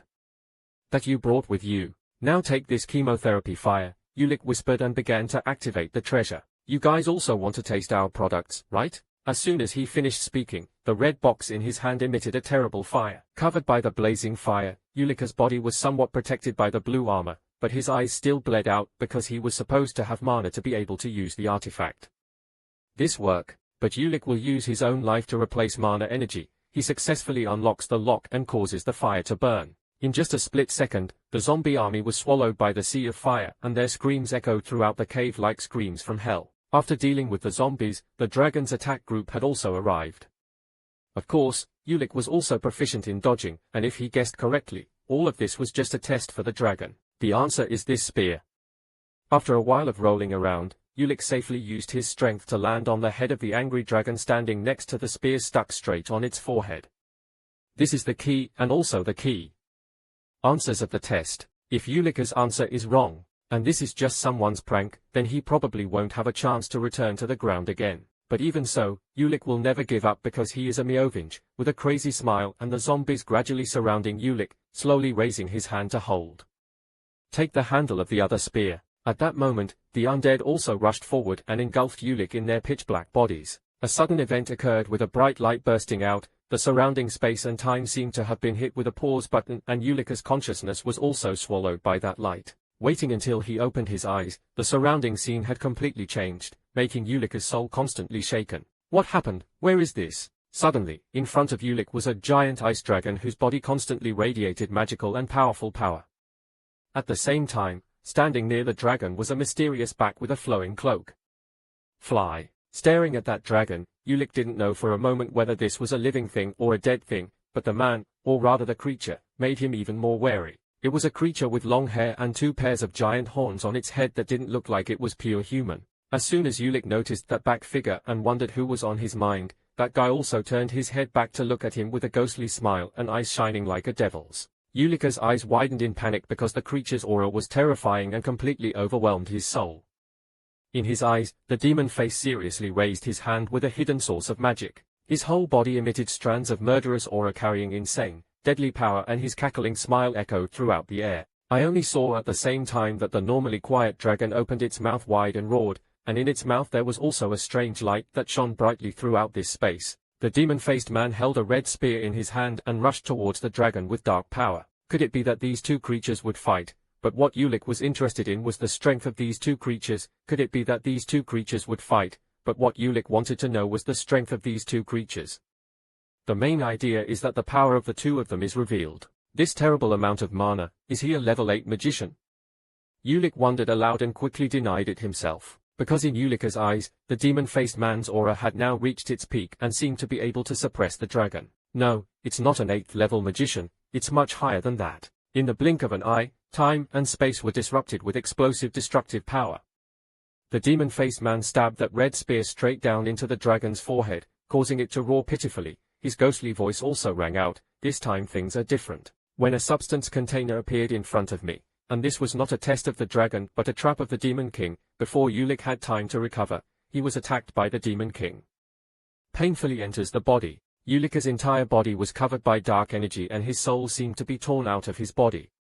Ulika's consciousness became more and more tired and he wondered if he would die like this. Even more terrifying things appeared when from within Ulika's body the voice of the Demon King echoed out. The Dragon King's mana was making the body of the vessel become stronger. Confronting the source of energy that was constantly attacking Ulik, he tried to keep his last bit of sanity and memories from the past somehow appeared in his mind. It's so damned that he and his entire family sacrificed their lives to fight off the demons in the final battle, and then both parents had to face death as well. Only Ulik and his sister were left alone. Taking that opportunity, the Magic Tower royal family and vassal families competed to throw stones into the well and they all revealed their corrupt nature. Even the person Ulik trusted and relied on the most betrayed him. He also tried to take over things that belonged to his sisters when his sisters were trying to protect them. The older sister's small hand was raised towards that man and called out, "Please." But after all the 2 sisters were abandoned. Confront those who betrayed and insulted the family. Little Ulik can do something. Everything was like a dream that vanished and didn't exist at all. Damn it, no matter what, I will cure the magic blockage and restore this family. Afterwards, Ulika's consciousness gradually sank into the darkness as the Demon King's energy invaded all his cells and continuously transformed his weak body. In that dark night, Ulika's heartbeat became clearer than ever and the screams from deep within his soul seemed to have awakened the hidden power in the pendant, causing it to begin to play. Bright, Meovinge, an ancient call made Ulika's deep consciousness clear again and he immediately screamed, "I won't let you devour me like this, you damn bastard." Every wave of sound. Details with the strange chant emanating from the pendant that gradually suppresses the Demon King's power. A voice rang out, making the Demon King stunned and gradually forced out of his body. I hope this voice will reach our descendants in the future. At that moment, just when the Demon King was about to run away, Ulika's hand reached up and grabbed his soul, sealing the deal so that the Demon King would be swallowed whole. In the blink of an eye, the Demon King only had time to scream pitifully before being completely devoured by Ulika's arm, turning into a strange tattoo on it. Everything was done by Ulik unconsciously and it seemed like he also didn't understand what was going on. No, no, no, no, it's not like this. The Demon King's roaring sound still echoed but became smaller and then disappeared, until all the energy disappeared and only Ulik stood there with his glowing arm, a blue tattoo representing the symbol of the first Demon King. Ulik opened his eyes, looked at his blurred hands, then wearily asked, "Where am I?" Looking forward, I saw the figure of someone with a strange feeling. "Who are you and why do you seem so familiar?" The mysterious person turned his head to look at Ulik and answered, "We are the first scholars to pursue the pinnacle of magic. Is this voice the one I heard before, Ulik?" "Wonder. We were the first scholars to pursue the pinnacle of magic, yet those who fought for greater power. They brought misfortune to the world because they were corrupted by demons. We have come to the decision to correct this and atone for our past sins. We finally created a guild in this world." While listening to the voice, Ulik looked up at the sky and discovered a giant demon head floating there. "What is that? A demon? Demon King? No, that's not the Demon Lord. We have created an association that can purify the demons at their roots. Destroying all the demons in the world is our mission and what we pursue. However, things will not be easy. The demons will never completely disappear and they will always reappear." Following the man's voice, the surrounding scene began to change with countless demons appearing. "You must continuously destroy them over and over again until the whole guild cannot be disbanded." One day in the future, the man who mentioned that suddenly raised his hand in the air to reveal his shiny golden hair, and the surrounding demons did not come to attack him. Looking at the body with the aura like an eternal night sky, Ulik sang in horror, but when he opened his eyes, he discovered that his hand had returned to reality. Outside the window, warm rays of sunlight streamed in, causing Ulik's dazed consciousness to gradually become calm. Until Ulik regained his composure, he discovered that Sin had been sitting next to him. "Shin, you crying?" Sin turned his back to Ulik and coldly answered, "Me, but he was crying." "I'm sure you're crying," Ulik said to himself, and Sin wanted to dig a hole and crawl in. Damn, why is he awake at this time? It's okay, he can cry. Now he remembers that when he was in the cave, he also cried. Each of Ulik's exclamations made Sin's eyebrows become weaker and tighter with a deep expression on his face. His anger did not rise. Sin coldly looked at his friend with bullet-like eyes, causing Ulik to shut his mouth. "Oh sorry, I won't say any more, but you brought a rescue team to rescue me. Yes, sick man, you should be grateful because at least I still give you something, you slut." Ulik tiredly held the egg, rubbed his forehead and sighed, "But you can use magic. Can you use a magic trick to heal this bruise instead of just giving me the egg? You're the head of a family, so why do you keep calling me this guy and that guy? What do you think, sick man?" Sin's cold voice and intimidating aura made Ulik quickly turn his head away. "What's the matter?" "I didn't say anything." Sin's eyes narrowed and he breathed heavily. By the way, if he ever played stupid like that again. Having said that, Sin suddenly realized something unusual and shouted loudly, "Wait, stand up, shut up and stand up for me. You're taller now." Sin raised his hand to gently measure the height difference between himself and Ulik. "Look in the mirror and see." Ulik also did the same and walked to the mirror to look inside and looked at his body. Until he determined that the body change was true, Ulik's eyes widened slightly in worry. What happened? "My body has changed." While he was absent-minded, Sin walked up to the side and asked, "What happened? Tell me, what about the dragon?" "I'm sorry, Sin, I can't tell you yet," Ulik thought to himself and turned around with a shy smile. "Well, I'll tell you first when the right time comes." Sin sighed, put his hand on his friend's shoulder and nodded. "Okay, Ulik, I believe you already have some ideas. But really, this bastard kept a secret from even me." Ulik quickly followed and smiled coyly. "Don't be angry, don't be angry. But what's wrong with that dragon cave?" Sin sat down on the chair and picked up the egg from earlier. Ulik rolled his forehead to eat it and replied, "My family will take over that place, so don't worry." Ulik also sat back on his bed and nodded. "He will probably be busy." "Excavate it here." "No, they just hate and don't allow anyone to go in or out of that place." Sin's words made Ulik startled and shouted, "Why?" "What's more, because it belongs to the guy who found it. They can't let anyone do whatever they want anymore. According to the law of this magical land, the dragon cave will belong to the person who finds it, but usually large academies can take advantage by asking for permission to excavate." To Ulik Sin's surprise, after eating the egg, he smiled again. The magic waterfall and the academy will frantically try to find a way to get into that place. Ha ha. He kept laughing, but the laughter became smaller when he saw Ulik's beautiful face with a gentle smile. "What the hell are you looking at me for?" Sin was looked at shyly, so he asked. Ulik did not answer that question but just nodded slightly and said, thank you very much." Ulik believes that the Nemeth family also really wants to be allowed to excavate, but they still do this for him because of this red-headed guy in front of them. I'm so sick, clown, please don't talk like that, and what are you laughing at, you damn bastard? Ulik smiled as well as his best friend. Thank you for the compliment, sick guy. But suddenly the smile on Ulik's lips suddenly disappeared.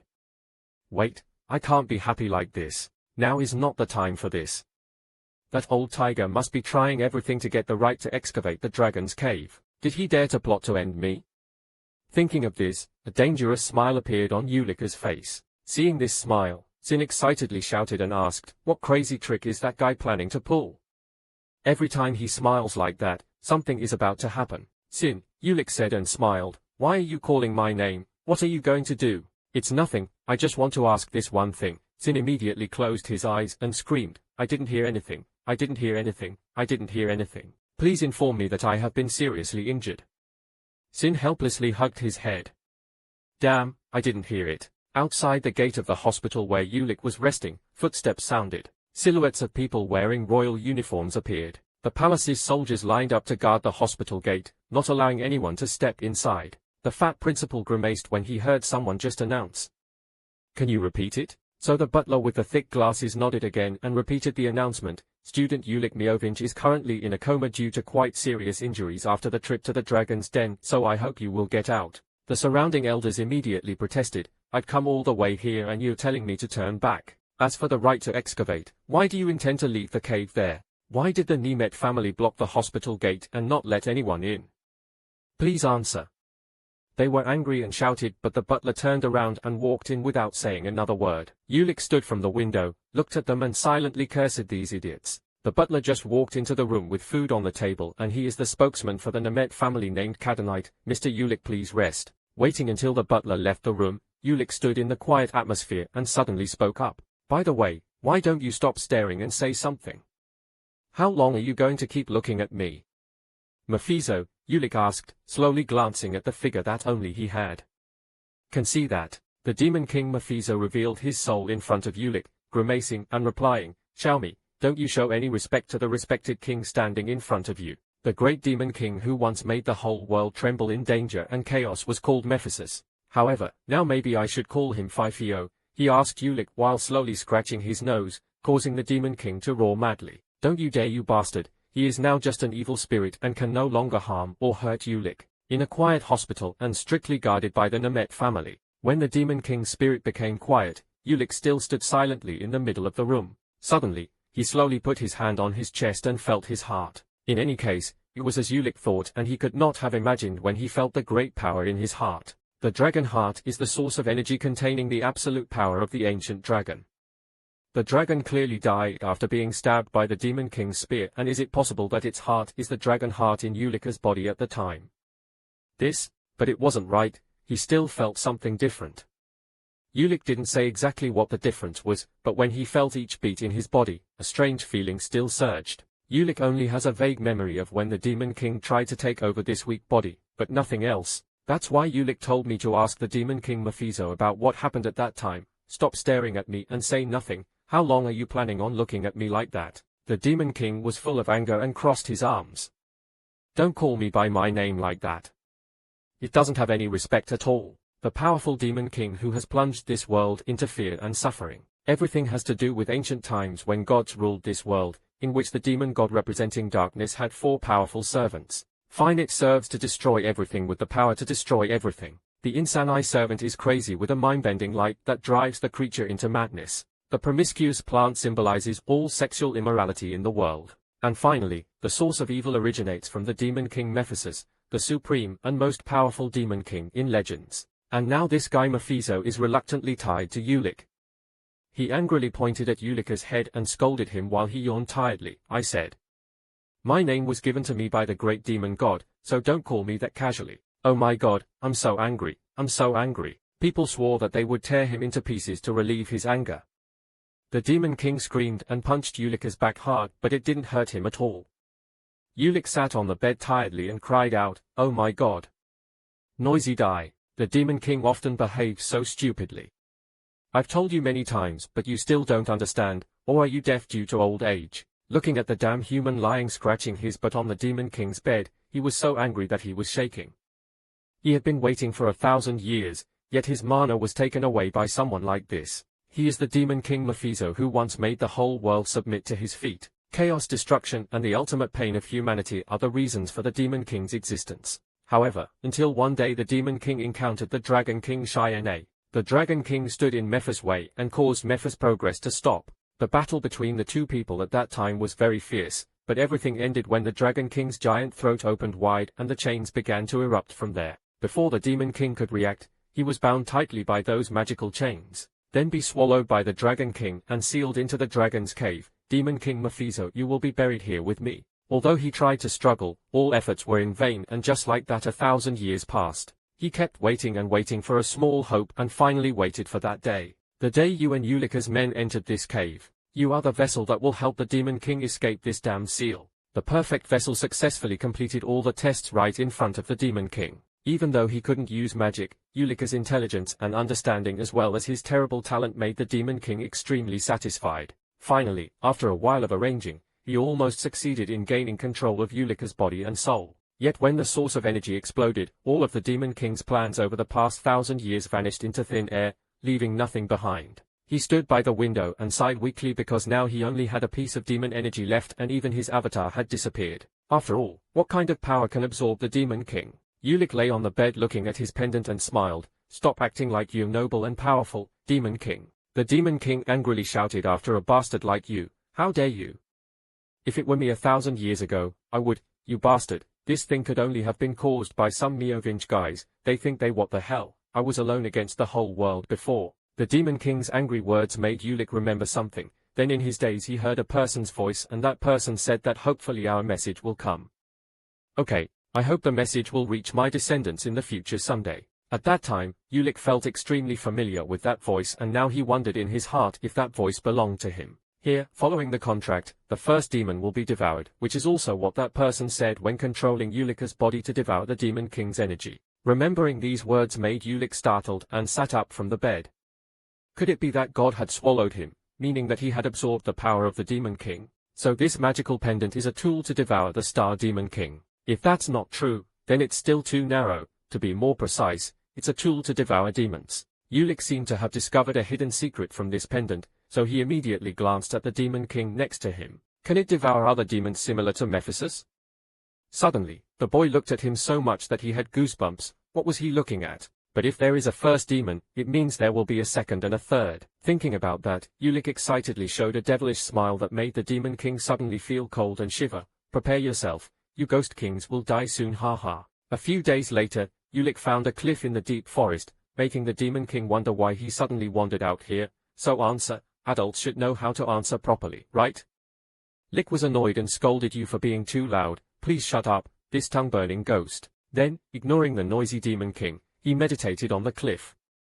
Before finding out how to use the power of this pendant, Ulik had to confirm a few things first. At this moment, his whole mind was completely relaxed and a magical feeling constantly spread around him, feeling everything in the world. There is a ladybug flapping its wings on the fresh flower branches. A gentle breeze passing through her hair brings a gentle feeling to the whole body. Ulik can now feel everything in a subtle way that he could not feel before. And if his suspicions were correct, thinking of this, Ulik gently opened his hand and in his mouth began to chant the spell with each green thread that he had seen before when escaping from the flood. Zombie. Ulika's hand sank very slowly in mid-air. Until that hand is clenched, it seems like nothing is happening. But immediately the mysterious heart in his chest lightly beat, releasing a great source of mana. In the blink of an eye, the empty space in front of Ulik was burned by magic and exploded. The Demon King, who was still noisy, suddenly fell silent and glared ahead because he realized how terrifying the scene ahead was. What is this? This is dragon lore. An ordinary person like him is using the magic of the Star Dragon, even if he has the blood of the Meovinge family. This is a bit too much. Successfully used mana and cast magic.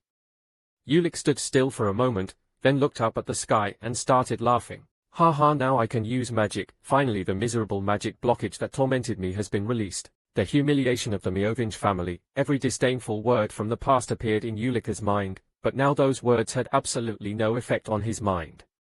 You too. The future lies ahead of all those who betrayed the Meowing family and abandoned Ulik. You will definitely make them all regret it. In front of the hospital gate, a large number of reporters appeared with cameras in hand. They kept asking questions and were concerned about student Ulik Mioving being in a coma, and most importantly, whose hands would be the right to excavate the dragon's cave. Nemet Donut family spokesman pondered the constant questions and then slowly answered. The official announcement will be announced at the Magic Tower, so please confirm the announcement. After dealing with the reporters, Donut returned to the room to meet his boss. You're here, well done Donut. Facing the boss's praise, the spokesman Donut shook his body and shook his head. Boss, please don't make me do things like this, but it's nothing. The noise you caused every time I was with Ulik almost killed me. Hearing Donut's complaint, Shin could only smile awkwardly. The most important thing is that if your scam is exposed outside the magic waterfall and the royal family won't support it, will you have to bear the consequences? His brother was covered in sweat and wiped it off. Shin smiled bitterly and gave Donut a handkerchief and continued, well Ulik said he had already calculated it all so I would trust him. That guy said that the greater the risk, the higher the reward. Even though he said that with his mouth, in his heart Shin had already cursed Ulik 1800 times, because that bastard did he know how much he had to endure. Announcer Donut wiped his sweat and wondered where Mr. Ulik had gone. I don't know anymore. It faded away somewhere. Ulik left behind only a letter, making Shin so confused that he wanted to die because with that weak body, where could he go? Butler Donut held a pile of letters and files in his hand until he discovered a letter. His expression changed and he said, Master, we have something to do. What was going on?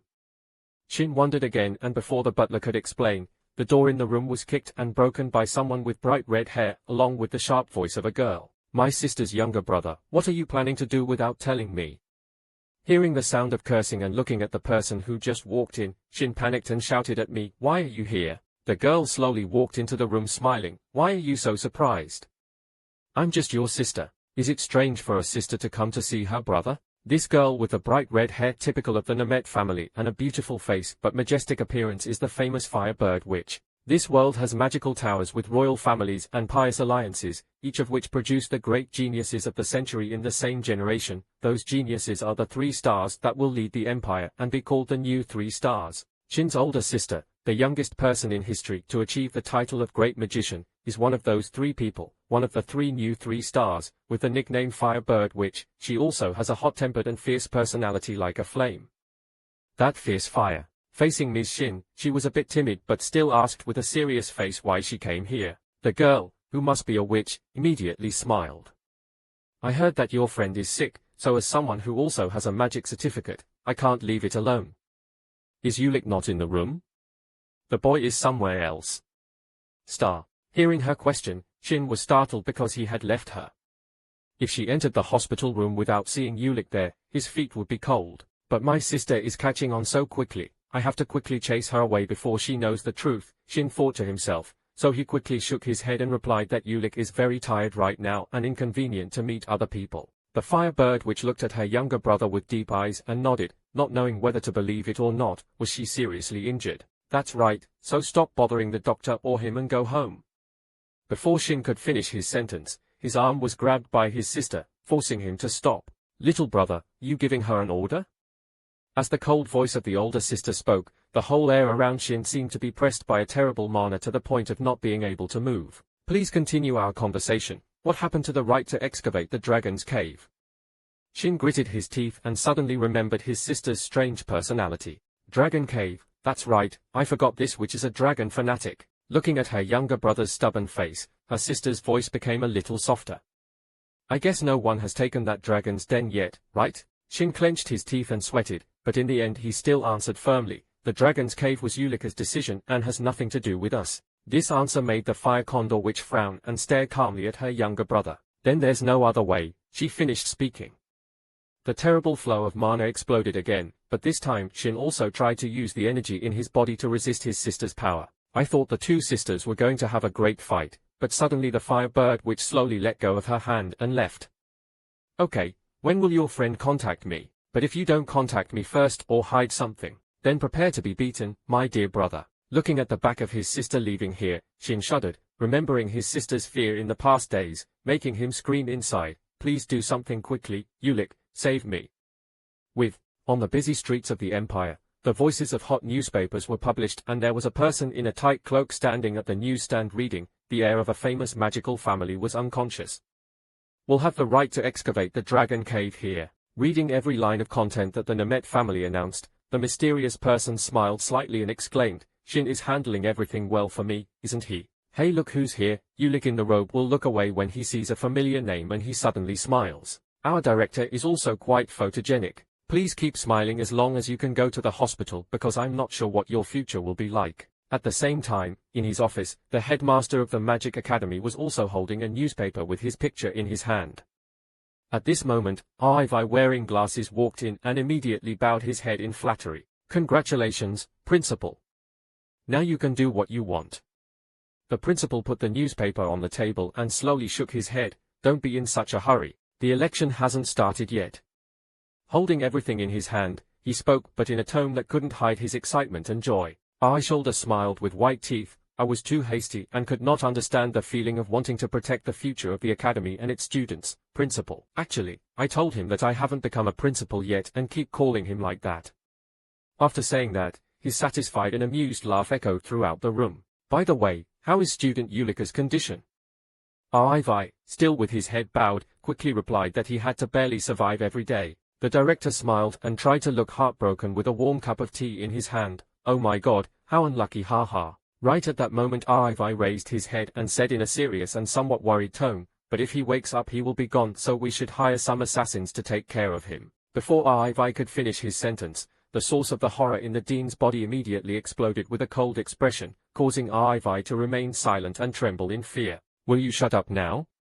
His heavy voice was like a dumbbell with that terrifying aura hitting Ivy's mind, making him tremble like a leaf. I was wrong, I'm sorry. Suddenly the surrounding atmosphere returned to normal and as if nothing had happened, the dean put a cup of tea on the table. "There would be a vacant professor position after the election. I don't know who will sit in that position." Faced with erratic anger and this question, Ivy was bewildered and didn't understand anything. "I'm just the dean, I don't know what's going on outside the academy." Listening to those words, Ivy suddenly understood the dean's intention, so he seemed happy and immediately bowed his head again. "I won't disappoint you, Principal.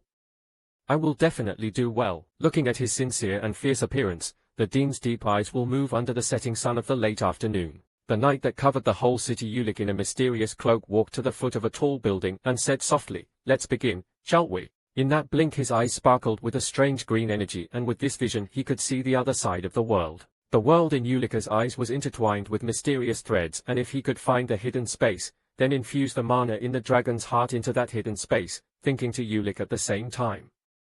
At the same time, practice and follow without omission. Immediately, the mana in the dragon's heart connected with the exposed body and entered the hidden space, causing Ulika's whole body to suddenly shoot up high. He was like an arrow shot by the entire ocean with ease and without wasting any effort. The powerful thrust caused smoke and dust to fly until Ulick climbed over the roof of the tall building and slowly landed on the terrace. This way he can use magic without complicated spells. Ulick took a breath and looked up at the big round moon and the night sky sparkling with stars. "Is the first step okay?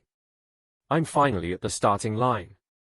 Ulick breathed a sigh of relief as if his entire soul had been liberated. A confident smile appeared on his lips and the future ahead would certainly be extremely glorious. Suddenly the spirit of the Demon King Mephisto appeared right behind him and began to criticize. "Pathetic, you can only use magic of that level even with my power, just a single high jump. It's pure, you using tricks." Ulick did not feel too uncomfortable with this comment because this Demon King was right that he needed to be stronger and stronger. But I didn't see Ulick answer. The Demon King Mephisto angrily shouted, "This bastard, how dare you ignore me while I'm talking? Did you know that in my time, the demon world and the dragon race were all the same?" I cringed when I saw that I wasn't there. Ignoring the Demon King's noise, Ulika's mind was now completely immersed in each mysterious spell and he suddenly remembered the giant dragon door in that dragon cave. There is a thing called the mind. The spell seal in the dragon's tongue Dharma. The mantra takes shape in the mind. Then, speaking out loud to activate the magic, Ulika's hands blinked into a strange position and golden energy erupted. His windless cloak fluttered on its own with strands of mana radiating from his body, making others dazzle. Looking at his posture and his hands, it seemed that this Demon King had realized something, so he was startled. The moment the spell was completed, Ulick silently said a jumping sound and a flying sound in his heart.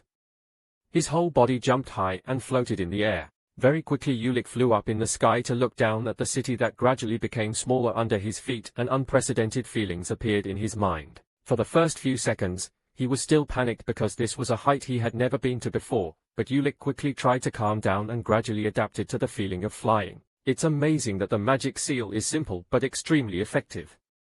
Ulik secretly praised, humanity has always pursued flying because it brings a feeling of freedom that is difficult to achieve. Can describe. Ulik was the same, the feeling of flying in the vast sky made his soul feel like it was liberated, and if so, let's try it again. As soon as he finished speaking, Ulik immediately took off at an unbelievable speed. Under every cloud, behind him, the Demon King's spirit also flew right behind him, and his expression was very panicked. An ordinary kid who had just learned magic was able to use the mind seal and dual magic indeed. Is unimaginable. The Demon King stared at the back of the boy in front of him and remembered every scene in the past that the Demon King had experienced. In this world, the eternal enemy of the demon world is the Meovinge family, but even the most terrible Meovingers can't be compared to this flying boy. Each opponent after each opponent appeared in his mind, causing the Demon King to comment. Oh no, the Demon King couldn't help but remember the image of a person who left an extremely deep and indelible impression on his heart. That's right, there is only one person who can compare to this kid. Stop. Oh my god, I shouldn't think like that. It's so tiring. The Demon King flew after the boy while complaining. No matter the cost, before this boy becomes even stronger, I must take over that body and stomp on this dangerous seed. If we let him grow up, he will become a nightmare of the demon world. Is there any way?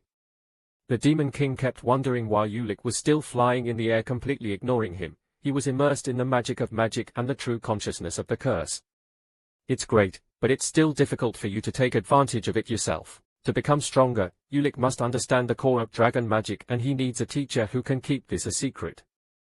Thinking of this, Ulik's hands tightened slightly. In that academy that had been taken over by Barak, there was no one qualified to teach Ulik, and he couldn't trust anyone in that school except Shin. After flying for a while, it was already dawn.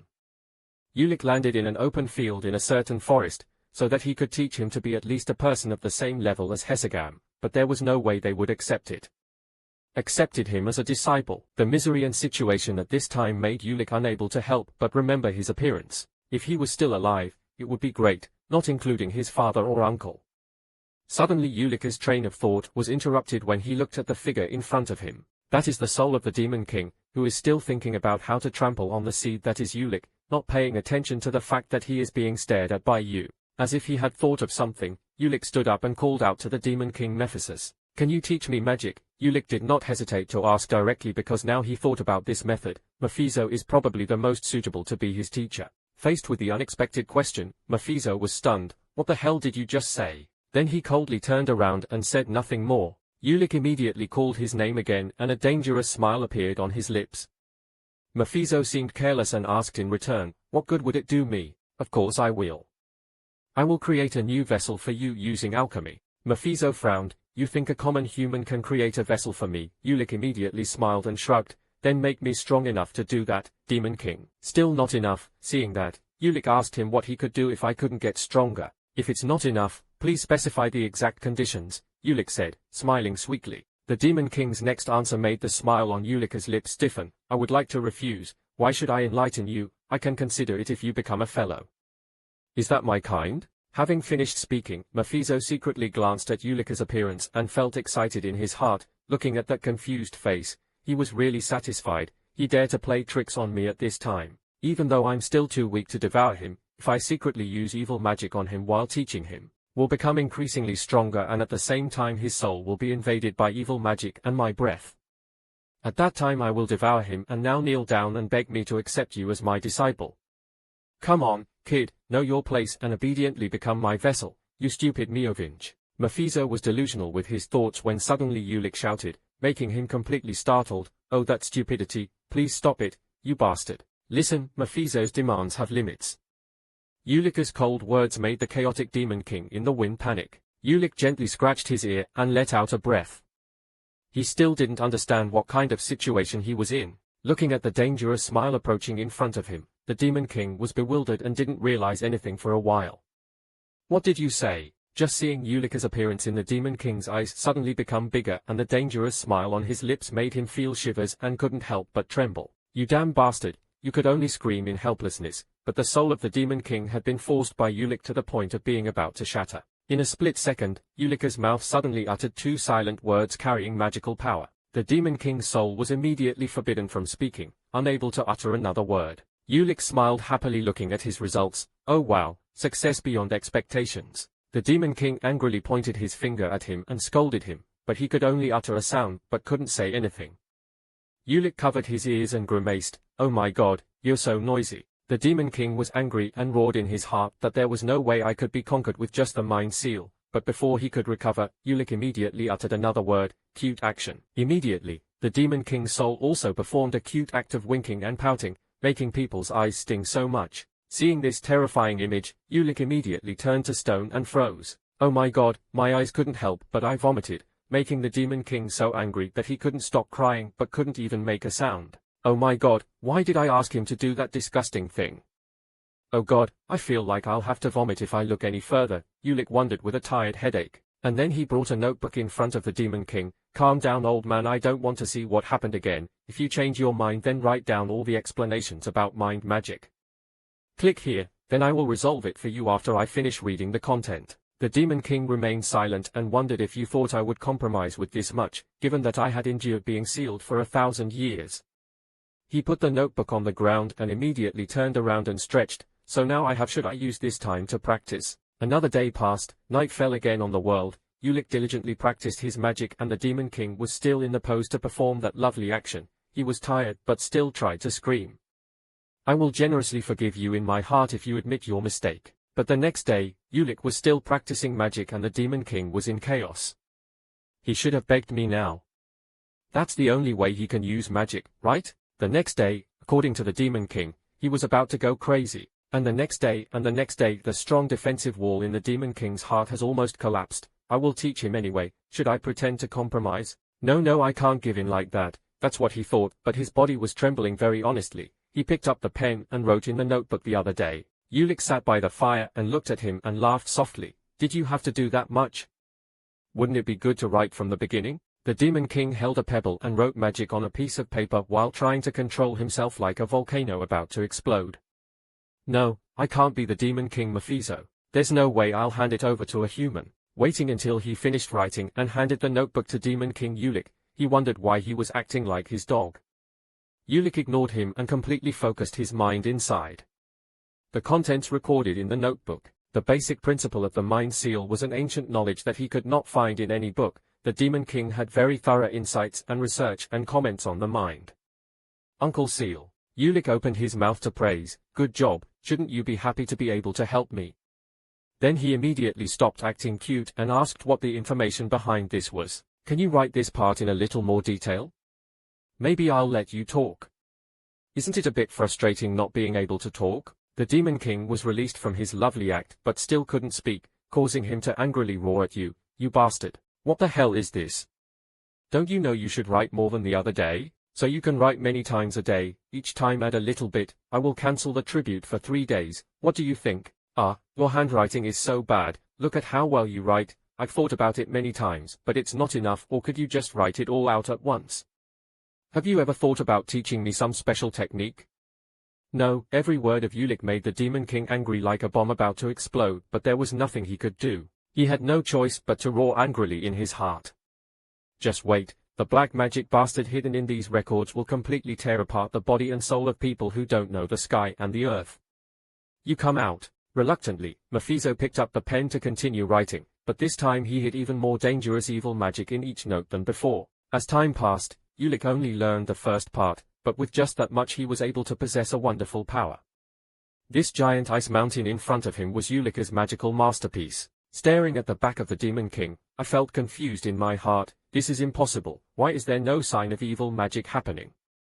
I clearly remember that I put it there. Suddenly Ulik turned around and smiled and asked the Demon King, "What's wrong with your expression, Mephisto? On your face it was clear that you intended to do something shady with my body, but nothing happened. It makes you disappointed." The Demon King panicked and turned away. I don't understand what you're talking about. His appearance made Ulik laugh. Do you think I'm so stupid that I'll learn whatever you give me without even considering it? That's fine. Anyway, thank you.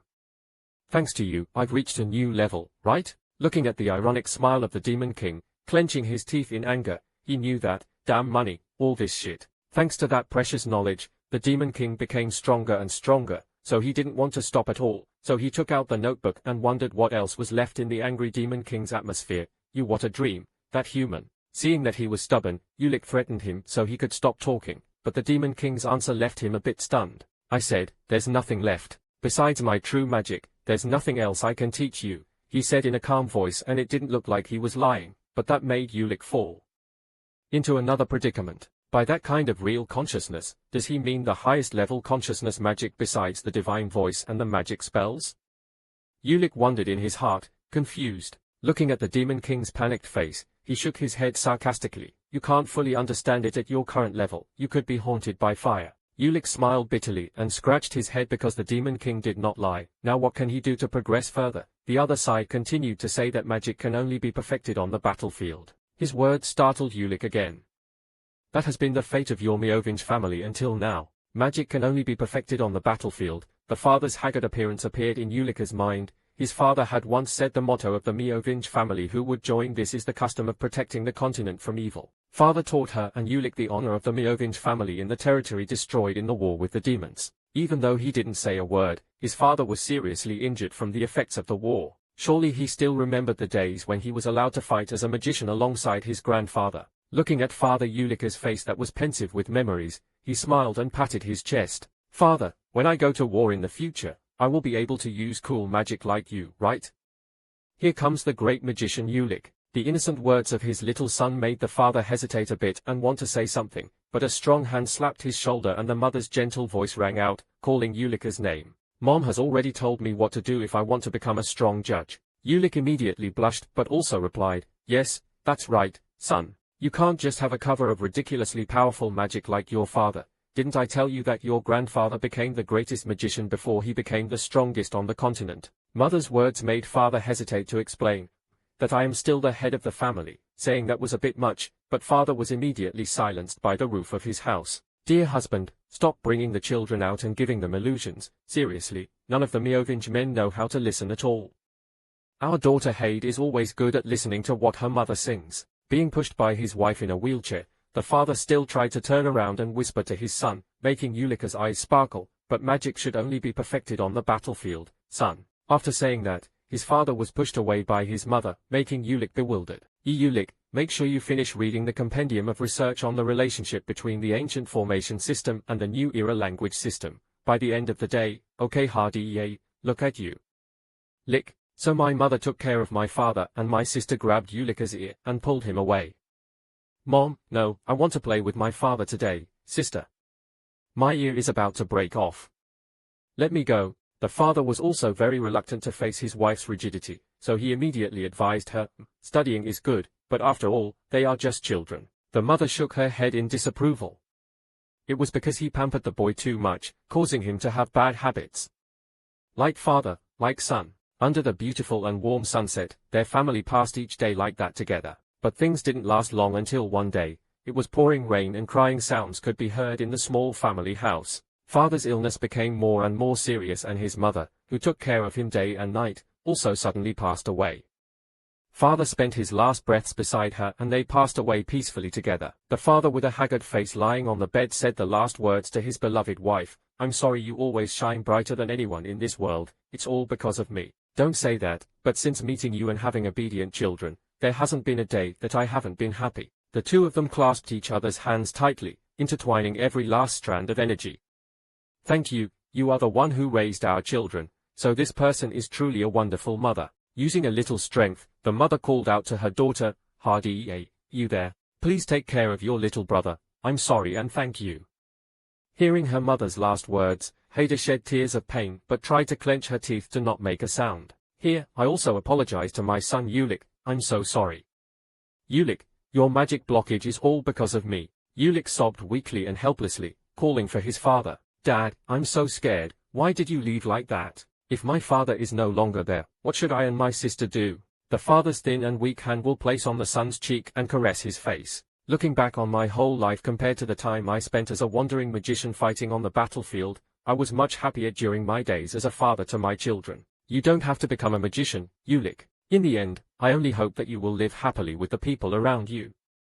The father's voice became weaker and weaker until it gradually faded and died out. The hands that were placed on the son's cheeks also dropped helplessly. Ulick seemed to turn into a lifeless statue in the face of this situation and could do nothing. In the middle of the dark night, father and mother's hands clasped together, taking their last breaths in this world and then disappearing forever. Dad, but do you know that you were wrong when you told me I didn't need to become a magician? If I wasn't strong enough I would be thrown away in this reality. Now standing in the middle of the dense forest, Ulick looked up at the warm sunny sky and exclaimed, "That's why you have to become stronger so that no one can turn their back on you anymore. Just like what my father taught me, magic can only be perfected and improved on the battlefield.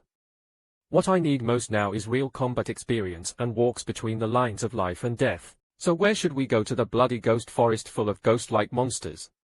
Ulick wondered and quickly dismissed it because that place was too dangerous. Then the goblin's cave. No, there are too many people and too much gossip. Where should we go? While thinking, Ulick suddenly remembered his father's story that there were secret rooms scattered across the continent where mankind's ancestors once lived. That's right, that's the right place. Thinking of where he needed to go, Ulick immediately turned around and told Mephisto to go. The Demon King wondered where he was going. "We will go to the territory of Dati, a place called the Dati Plateau. Blue sky, white clouds." Ulick is peeling off the dirt and residue from his body in a cool stream in the middle of a dense forest. His body is strong after being enhanced by the dragon's energy, with white, rosy skin and outstanding blonde hair. No matter where he goes now, if his identity is revealed, it will bring a lot of trouble. It's so confusing that Ulick needs to change his appearance. Immediately, the magic used by Ulick caused the surrounding water to suddenly rush violently. The words that come out depending on the mind and the spell seal only need to use spiritual thoughts to be able to use magic without needing a long single spell. A cutting word is uttered in streams of boiling water as if turning into a sharp blade. Cut off Ulick's hair. The water surface became calm again after a brief explosion and Ulick had a completely different hairstyle. Not only that, the two words transformed were uttered by him with light covering his whole body. Waiting until everything was completed, Ulick's appearance had transformed into a mature man with sharp eyes and grey hair. His rosy white skin had also turned into a healthy bronze tan.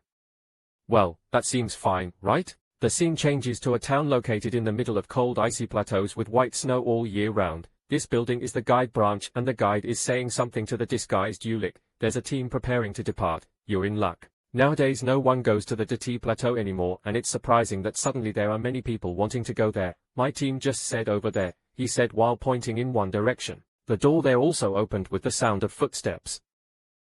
They came at just the right time. Under Ulick's attentive gaze, a continuous line of people walked in and at the front was a child covered in fur clothes, smiling happily as he walked. "Oh my gosh, it looks like we have someone new." "Okay." Ulick's sharp eyes glanced at the group of people and immediately guessed a bit about their identities and abilities. That group of people included 4 herbalists with stern faces, 3 demon hunters with extraordinary auras, and finally, the 5 people were trying to hide their energy. While Ulick was thinking, the other child came forward and continuously introduced himself with a friendly look. "Then I will reintroduce myself. Our tribe has a tradition of naming people based on their date of birth. My name is Manhwa, which means Monday morning of the week. Are you asking this question?" "What? Today is Monday morning this week." The child just stood there and chatted for a long time, making the Demon King's spirit angry. This bastard talked so much that he swore that one day I would rip his beak off. Ulick left him alone, raised his hand and said to the boy, "Yes, Manhwa, can I buy a communication crystal?" The little Manhwa immediately shook his head. "What's the point? Our village doesn't have crystals. You can use something like pigeons or letters." Then suddenly I remembered an extremely funny thing that happened before that involved pigeons sending letters. Seeing that the kid was about to say something, Ulick immediately turned around and left. "Let's go." The boy who was ignored not only did not get angry, but also excitedly ran after him, making the people around him helpless. "What a pity. I'll tell you on the way. Let's go." Just walking on the street, Ulick frowned slightly because she would be very upset if he didn't contact her soon. Things were getting more and more complicated, but anyway, he had already told Shin. "I'm sure he can handle this." And then the pigeon suddenly rushed down the chimney, but before he knew it, that information was that the chimney must have belonged to the person who had stolen the money, wandering among the snowy mountains where the child had just walked. While constantly telling its humorous story, behind the team, Ulick suddenly heard the Demon King say that he had a feeling that this place was quite familiar. This is where the Dati live. Seeing this, Ulick wondered if the Demon King knew about Dati. Have you been here before? Of course, they are scum who dare to admire us. This answer makes Ulick still good. Is Dati a devil? Mephisto immediately coldly snorted. Don't put me on the same level as that trash. While Ulick was extremely surprised, Dati was just a bunch of monsters who unexpectedly had something to do with demons. The world is truly amazing. Although they were just ordinary monsters, their previous king was actually useful and he received the Demon Lord's blessing, although his fate was not so lucky. Listening to the complaints of the ghosts, Ulick wondered if his ancestors ever had a ruler in the past.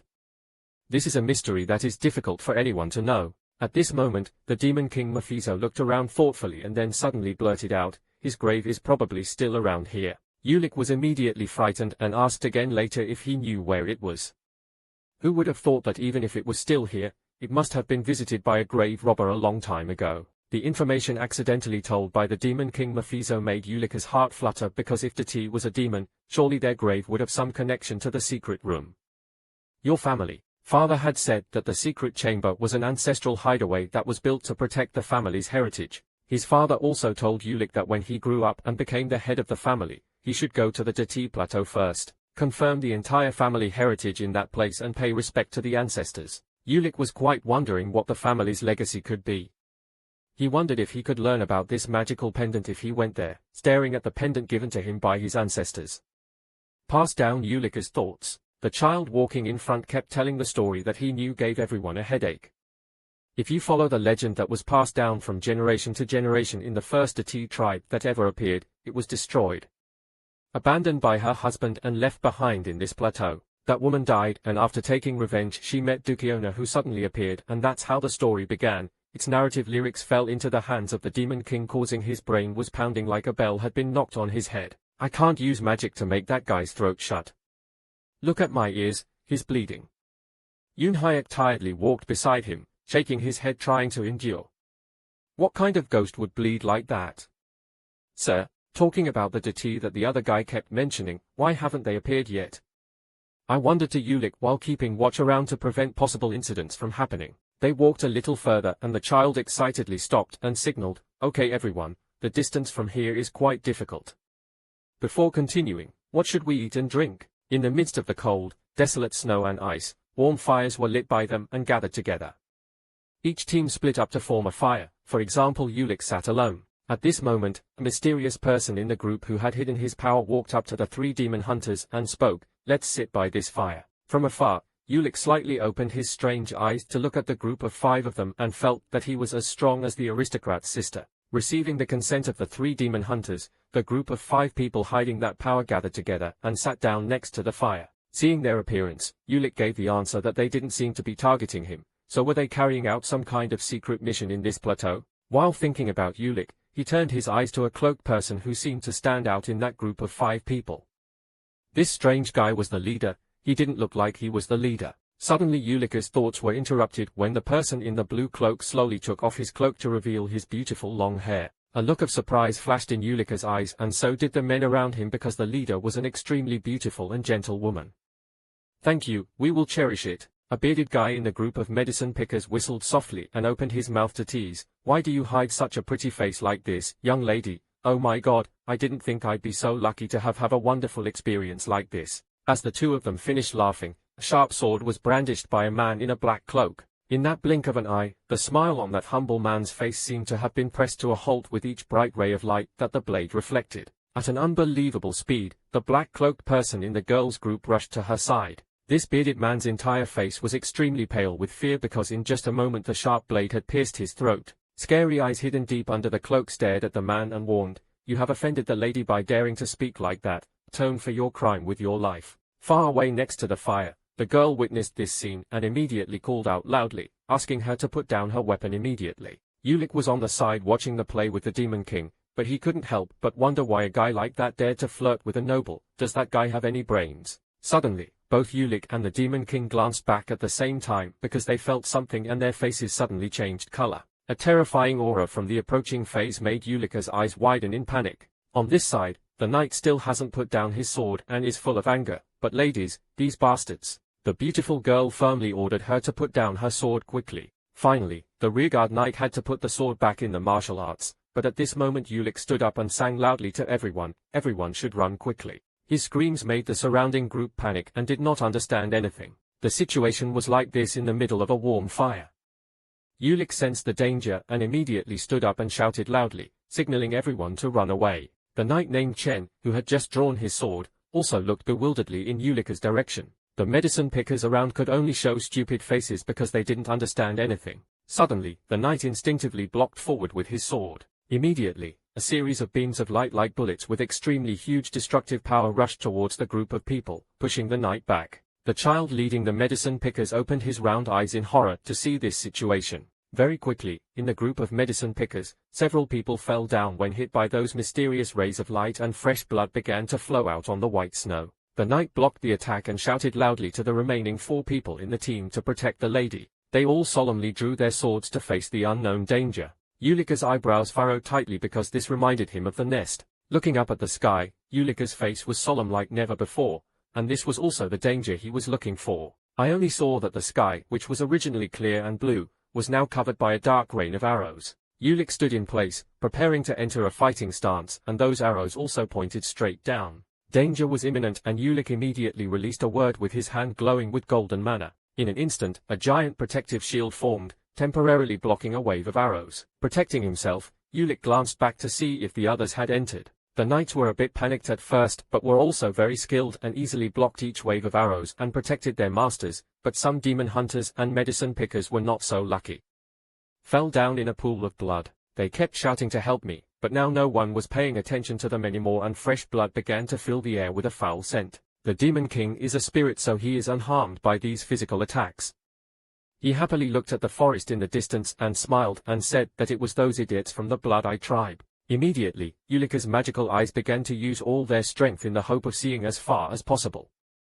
In the blink of an eye, the entire forest in front of them was covered by magical threads. In the distance, through his eyes, Ulik could easily see the silhouettes of the Dati, and he had heard that the Dati often followed a herd of 10. But if it's like this, then it's too much. In the blink of an eye, the Dati were approaching and everyone was shouting at each other to rush in and wipe them out. The roar of the monsters echoed in the mountains with their giant fangs, white fur, and strong bodies. Fighting immediately explodes when touched, and relying on humanity's small body, the knights expertly dodge each powerful punch and counterattack. The Demon King standing next to Ulik suddenly laughed and said that you are starting to feel scared when the time to fight comes. You are truly a bunch of humans, but before he could finish his sentence, Ulik turned cold.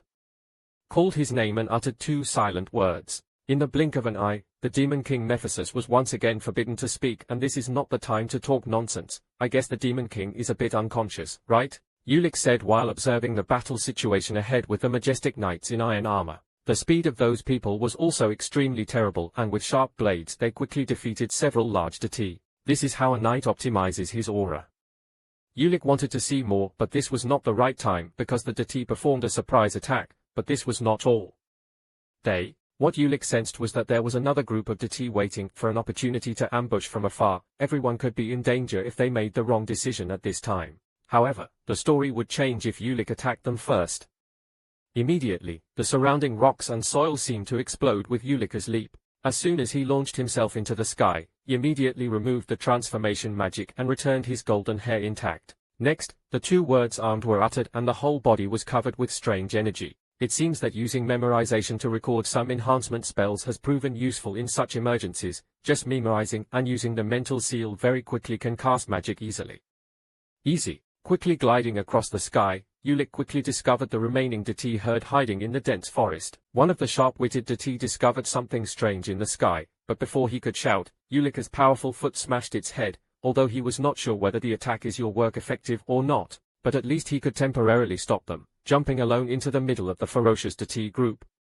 Not only did he not feel afraid, but he also felt more and more strangely excited. The 2 explosive words he uttered created a terrible explosion that repelled the Dati that wanted to attack him. With sharp eyes, Ulik looked like a magician who only uttered a few words but easily created terrible magic, and this time it was burning. At that moment, a sea of fire appeared and the Dati were all swallowed by this sea of fire along with their screams. It's not over yet. The surrounding ice and snow energy begins to be converged by Ulik and transformed into countless icy blades flying in the sky under the beautiful moonlight. Staring at the ferocious Dati, Ulika's eyes became unusually bright and penetrating magic was cast by him. Under the control of a series of icy blades, they rushed straight into the Dati herd, cutting off their flesh and penetrating that giant body. After a long battle with countless magic spells quickly deployed by Ulik, only 2 Dati were left standing on the battlefield. They were scared and wanted to leave, but Ulik blocked their way.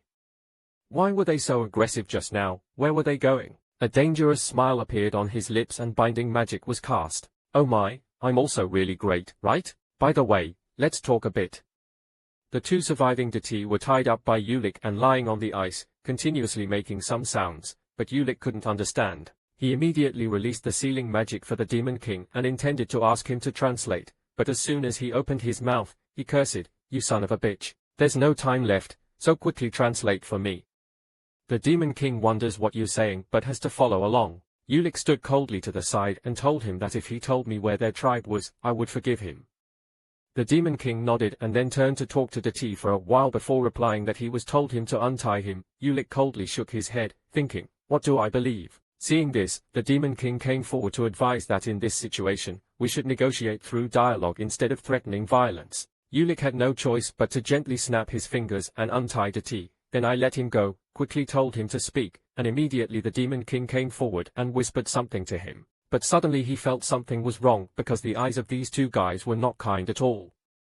Ulik did not hesitate to use translation magic to hear what they were saying to each other. The Demon King is discussing with Dati that now we will pretend to cooperate with this rotten guy. The 2 of them are there discussing the plan without knowing that Ulik has heard everything and he is also helpless. Speak up, sir, what are you talking about? Suddenly, the giant Dati rushed out to attack at a very close distance to Ulik. In an emergency situation, Ulik immediately released the mana energy in his body through his fingers and shot it aside. Everything happened so fast and by the time everything was settled, Ulika's head and neck were covered in sweat because he almost made a big deal out of it. The energy that Ulik had just revealed was so strong that it made Dati and even the Demon King was trembling uncontrollably. When facing these bastards, we can't use normal methods. Ulik gave a bloodthirsty smile. It's over now, so let's talk again. As he followed Dati to lead the way, Ulik said that the gullible snowman almost died because of you, sir, while the Demon King next to him was punished in a clown pose for others to see. While walking forward, Ulik gently touched his chest and felt his heart beating inside. The dragon's heart contains the dragon's magic and even the Demon King Ulik can only exert 3% of his magic power from here. If he unleashed all that strange magic power, his body would not be able to bear it and would explode.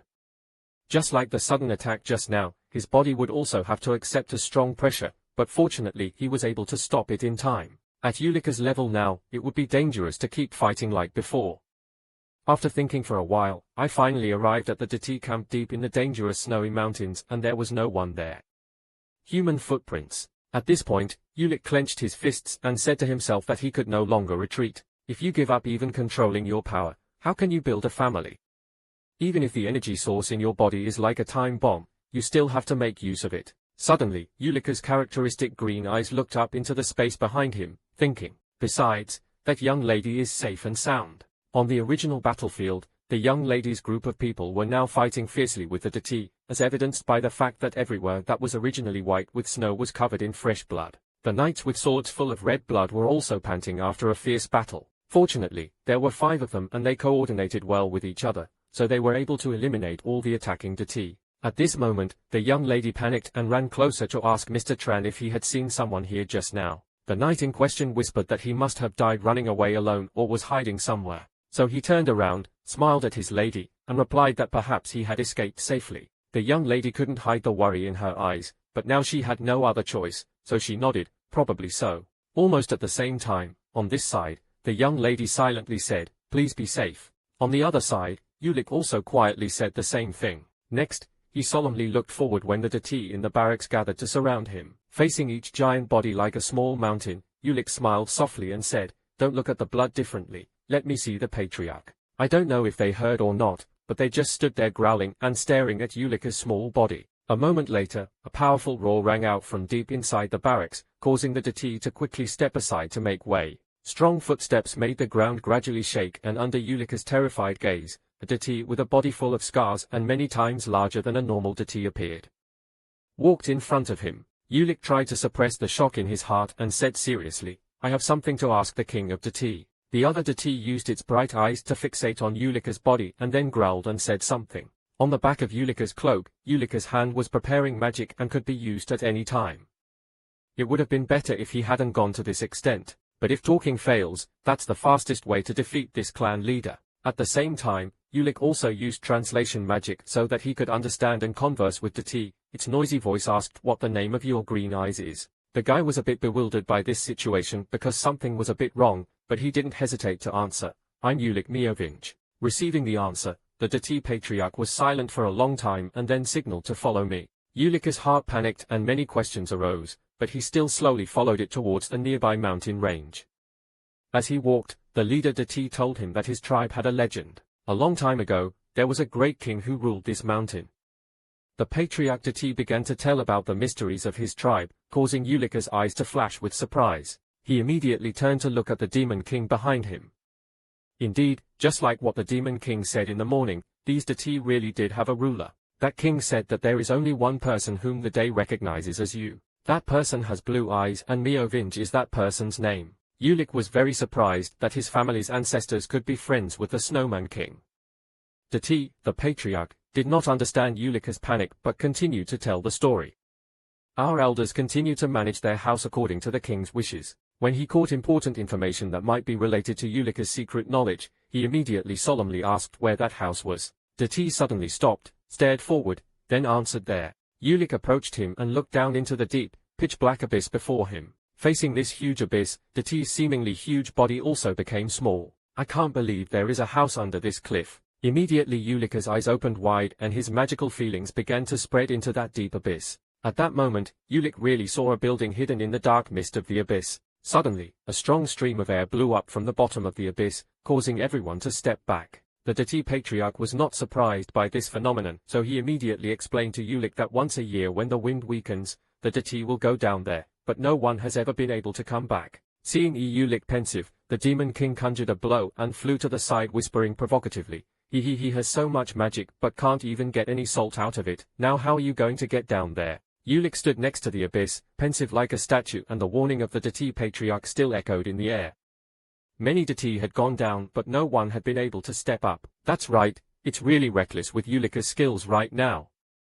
However, if you just stand here now, you won't be able to take another step forward. Besides, it seems that the ancestors want to see the skills of their descendants, Ulik said silently and slowly walked closer to the edge of the abyss in the surprised gaze of the Demon King. The Demon King just had time to ask what you were planning to do when he saw that Ulik let himself fall freely into the abyss without using magic. I just saw him looking up at the sky, smiling and softly saying, if the ancestors want to see it, I have to satisfy them. Looking at the figure that had fallen below, the Demon King panicked and quickly followed and shouted, did this crazy guy just jump down like that? At first, Ulik was very confident, but quickly the feeling of losing gravity covered his mind and he had to close his eyes tightly because the wind here was much stronger than he thought. The Demon King immediately appeared right next to him and yelled at this crazy guy to concentrate or he will die. Ulik gritted his teeth, tried to open his eyes wide and tried to suppress the instinctive feeling of fear, so he fell until he saw the roof below, then he immediately used magic to land. In that blink of an eye, mana energy gathered right at Ulika's feet, forming a barrier that he could use his strength to step on. Just like that, Ulik continuously jumped into the surrounding cliffs, making a loud noise, and stomped hard on the ground at the bottom of the abyss. This moving process seems simple, but it is very dangerous and requires extremely high magic control ability. At the same time, because Ulika's voice was too strong, some rocks also fell along with him. Now when the dust clears, only Ulik stands there staring at the house in front of him. Suddenly he let out a breath and rolled on the ground, exclaiming. He really thought he was dead. Wait until the Demon King flies down and Ulik smiles at him. How can I do it? Is that right? Can you acknowledge that or not acknowledge me, haha. Anyway, he finally landed, but this house looked so normal. After a moment of complacency, Ulik slowly stood up and walked closer to the house. The house looked like a hunter's hut made of leaves. Waiting until Ulika's hand touched the door, a layer of magical protection with bright rings of light appeared in front of it. This house seemed to be locked with ancient magic. Ulik touched his chin thoughtfully and signaled to the Demon King to try entering the mana spell. The Demon King was also curious and his head quietly read Miovich. It didn't work. Ulik touched the light curtain and continuously read out the words he thought he could unlock. famous demon hunter squirrel eat cake go eat dinosaur. But after a while of trial and error the door was still silent and there was nothing strange. Manna, is that okay? Can we use something similar to a key to open it? Suddenly Ulick was still waiting to think of something, and maybe it was it. Immediately, without hesitation, he took out his family's strange pendant. Just as Ulick predicted, as soon as the pendant touched the shining protective layer, a strange phenomenon appeared with magical vortices. With a soft crack, the wooden door opened by itself without pushing and Yoon-hyuk could step inside. As soon as he saw clearly everything inside the house, Ulick couldn't help but loudly exclaim that it was a lie, because it was unbelievable that a rickety wooden house looked from the outside but inside was lavishly large and filled with bookshelves. Ulick did not hesitate but walked to a nearby shelf and started reading. When he saw the titles of the books, Ulick's voice filled with excitement, shouting, "Oh my god, this is the basic teachings of magical doctrine. Oh, there is also the magic of goblins and monsters, there is also dark magic. I can't believe all kinds of books are present here." Seeing him running back and forth with a pile of precious books made the Demon King extremely uncomfortable, but he also looked around and commented that this seemed to be the residence of many great men. Hearing that, Ulick immediately popped his head out to ask what happened to the great man, but in front of the Demon King's curious eyes, he immediately closed his mouth and didn't say another word. Seeing his expression, Ulick thought to himself that the Demon King and the King of the Snowmen knew the family's ancestors, and it seemed like there was something hidden behind that. Right at this moment, right in the bookshelf he was leaning against, discovered a book with an interesting title. This book is the history of the Meovinge family, with a distant appearance as if covered with a layer of time dust. Each page of the book has faded, but fortunately it is still readable. The Meovinge family's mission is to destroy demons. Beginning to read this book, Ulick realized that the content in it was identical to the words he had heard in his previous dream. Suddenly, Ulick turned to a page with very strange lines of content, and the characters in it seemed to want to jump. What's wrong? What's wrong with this place? There must be some conditions. Suddenly, Ulick's mind became confused with each strange line in the book and his mouth began to mutter, "The mission the sun has given Daemon will be able to do. Swallow ghosts and then swallow demons again if it can be digested properly. Whether there will be harmony with the new orbit or not, I don't know." Where the sound came from and completely covered Ulick's mind, and strange things happened. He slowly stood up and each line of text appeared around him, carrying the signature blue color of the Meovinge family. "Eat the devil, swallow the devil and drink the medicine." Ulick's eyes shone brightly with strange energy, and even the pendant he always wore on his chest began to crack and break, revealing its true appearance. The ancient whisper rang out again and the pendant radiated green light. "All the demons will be contained within your body, and just like that a new magician will appear, the Queen of Buttons, the first devil, and solved the arrangements and tests of the devil path. A new journey will officially begin from now on." Ulick's consciousness was swallowed by that green light until he opened his eyes and was lying on a large grassy field fragrant with the smell of fresh flowers. Ulick looked around in horror and asked where this was. Suddenly, from behind, the old voice of a stranger rang out. "It seems like you are a queen in the distant future who is promised to accept our arrangements, right?" Ulick immediately glanced behind and there was a man walking seriously. Standing against the light, Ulick had difficulty seeing his appearance until he stepped closer. It was a middle-aged man with a black beard and round glasses like an old professor. "Who are you? Why am I here?" The other man gently raised his hand to his chest, bowed and replied, "I am Otto Han Meovinge. The person who will lead and test the queen in this test can be called the instructor." Hundreds of years ago the Meovinge family's demonic system was established, and in many generations there were only a few ancestors who could make the family famous, and he was one of them. Their family name was Otto Han Meovinge. The gentleman looked at his junior and smiled. Looking at his expression, "It seems like he knows me." Ulick stood up and bewilderedly asked if his ancestors were the great men. Hearing the familiar name Otto Han Meovinge was a bit surprised and nodded. "Oh my god, the descendants of no one knows about this anonymous name. Where did you hear it?" "That's what the Demon King Mephisto said, but where is this guy?" Ulick pointed behind him but couldn't detect the figure of that noisy Demon King. Otto Han Meovinge was once again surprised by him. "Mephisto, you say, is the Demon King of original sin?" "Yes, that's true, but he's just a stupid devil." Amused by his expression, Otto Han Meovinge walked up to Ulick and patted Ulick's shoulder. "So it seems that the first demon to be swallowed by me was that Mephisto. My talented queen has really arrived. Should I increase the difficulty of the arrangement?" At the time when the ancestors and descendants recognized each other in that wooden house, Mephisto suddenly felt a strange itching in his ears. "Who dares to curse this king silently? I have to cut off all 4 limbs." Returning to the strange space, Ulick asked with a puzzled face, "What about arrangements? What do you mean by guidance?" "Otto Han Meovinge will use his warm hand to rub your golden hair. You are also curious about many things. You can write down comfortably and leave the rest for later.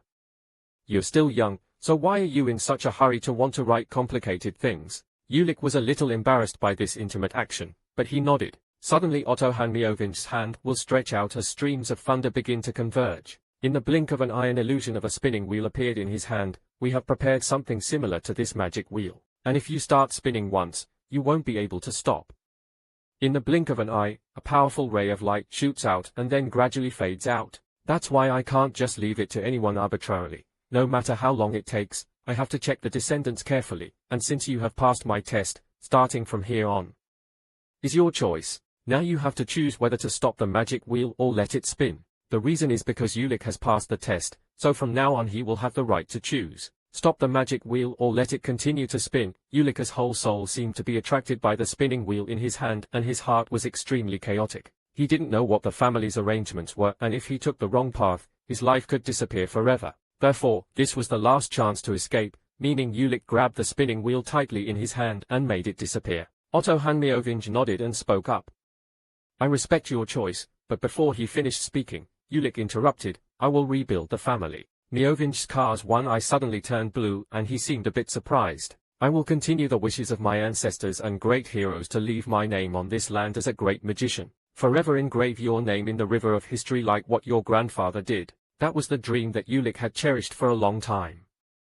With his voice echoing in the air, the magic wheel in his hand once again moved and shone brightly. Ulik's hand will hang down to let the wheel spin, then leave his hand and roll in this space. Following a strange trajectory, each dazzling ray of light was cherished and revealed by that spinning wheel. Although I didn't understand what happened, I only knew that perhaps the test had been started successfully. After a moment of bewilderment, Otto Hanmioving immediately cheered and patted Ulik's shoulder, causing him to scream in pain. Very good, oh this audacity. Our descendants must be able to do it. After speaking, his hand gently waved out, causing the surrounding space to begin to shatter and change. By the time Ulik regained consciousness, he was placed in an icy mountain area with a fierce snowstorm. Bounce. Ulik coldly hugged his shoulders and trembled, then asked where this was. This was the place where the family's first inspection and arrangements were received. The coldness penetrated into his skin, causing Ulik's teeth to click together, so here he would have to take an important test later. If so, I don't know if Ulik will become many times stronger than now. Thinking about that, the young man was so excited that he couldn't help but smile happily. Seeing this smile, Otto Hanmioving's tightly pursed lips also slightly raised. Why are you smiling? For a person about to take the test, this attitude is very good, so now look at that place. After speaking, Otto Hanmioving pointed to the abyss in front of him, but Ulik looked and did not discover anything. What are you telling me to look at? I don't see anything. Look further, look deeper, follow Ulik's instructions, concentrate the mana in his magical eyes, stare into that dark space. Through the layers of dark fog, it seemed like he could see some creature hiding down there. What was that? Ulik's frightened voice burst out and Otto Hanmioving was also slow to respond. That creature is the Snow Mountain King, the first and last character to unite the snowman tribes. He is also the king who rules this regret and is the character with the ambition to drive the snowmen away.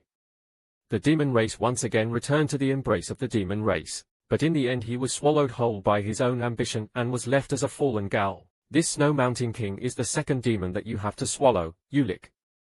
The words of my senior made Ulik momentarily bewildered and then immediately asked again in panic. So that means I have to confront that thing, or rather I have to swallow it, so that's why I'm scared. Now you will have to swallow demons and obtain their roots called sigils. Yesterday's words of Otto Hanmioving, another new concept appeared in Ulik's mind. Makes you curious, what is the seal? Primitive and dark emotions such as fear, depression, and resentment are emitted by the creature, all of which are existences created by the ego that comes from the four thoughts, or also known as the dark thoughts of the self linked together to form. That is the nature of the demon race. Therefore, each demon has its own dark thoughts, which is the nature of its class and its symbol. The heart where that dark thought is stored is called the seal. Now look at the hand of the devil. Ulik could see the imprint of Mephius' original sin. Following Otto Hanmioving's gaze, Ulik also stared at the mark on his hand, so this was the mark of the Demon King. Do you understand? From now on you will have to hunt the demon race and steal their original seal. Having said this, Otto Hanmioving stepped closer and placed his hand on Ulik's shoulder. If you swallow the demons, all their power will belong to you. The senior's words made Ulika's eyes widen and he couldn't regain his composure for a moment. He was wondering how strong he would become if he received the power of this formidable monster, and now deep in this abyss there was a demon waiting. First you have to try it to know if it is successful or not. Ulik immediately used magic to fly up and opened his weapon to cover his body. Without hesitation he rushed towards the abyss with the monster's black smoke and Otto Hanmyovin's voice echoing again, remembering carefully that this was not a fight. Collapsed but swallowed. These words like eating and swallowing make Ulik extremely uncomfortable because he feels somehow disgusting.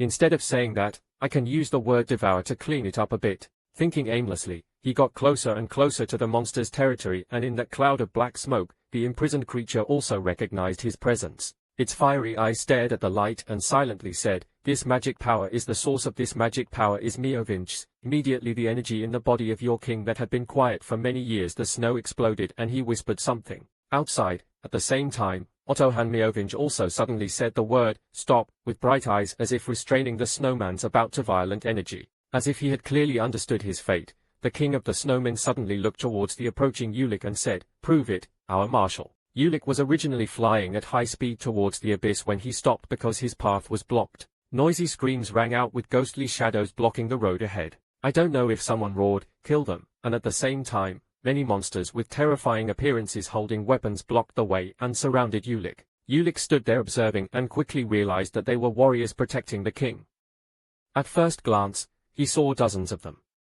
To some extent, they were different from the snowmen that Ulik had seen. Have faced each other before, especially that guy, a very prominent name among these demons. With his current ability, can he win? Ulik wondered. The mark on his hand slowly glowed, and if he only used the mark of the original sin, with the power of the demon king, he thought he could capture the king of the snowy mountains. But damn, if you don't know how to use it, it's no different than drawing random graffiti. Currently, Ulik still hasn't mastered using the energy of the seal and doesn't know if that's cheating or not. Of course, how could those monsters give him time to prepare?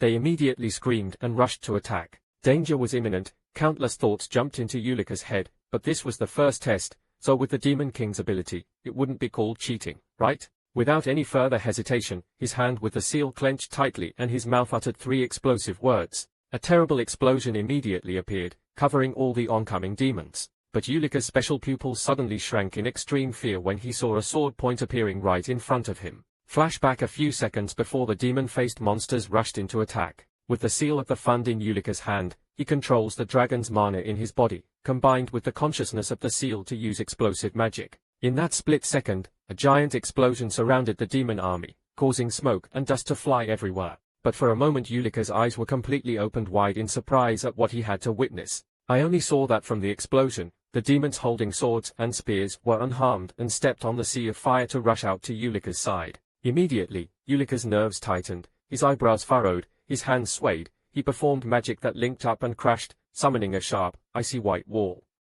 This series of operations can block the attacks of demons. A few of the leading monsters were destroyed into thin air when hit by the ice wall, but behind them there was still another army coming forward. Ulik stared at them with his scary eyes and spoke up. "I heard that you were once part of the demon race but were abandoned, so I'm sure you also know that when you're incompetent you'll be thrown away." Facing him were the glowing eyes of a demon-headed man hidden behind a mask with clenched teeth and a growl. As if talking to a demon, it was like talking to yourself.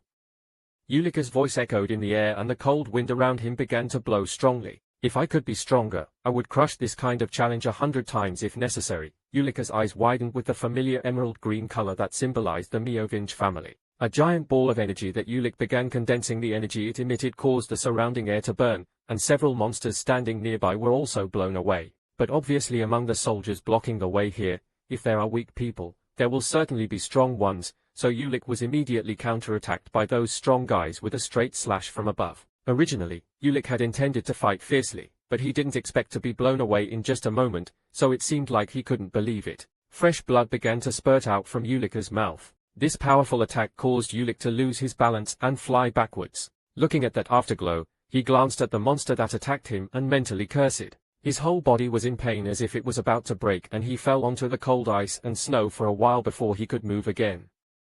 Looking at the monster Ulik, he thought to himself that if he continued like this, he would lose. "No, we can't just fall down like this here. This is just Yogurt's first challenge." Even though his body couldn't take it anymore, he had to do it.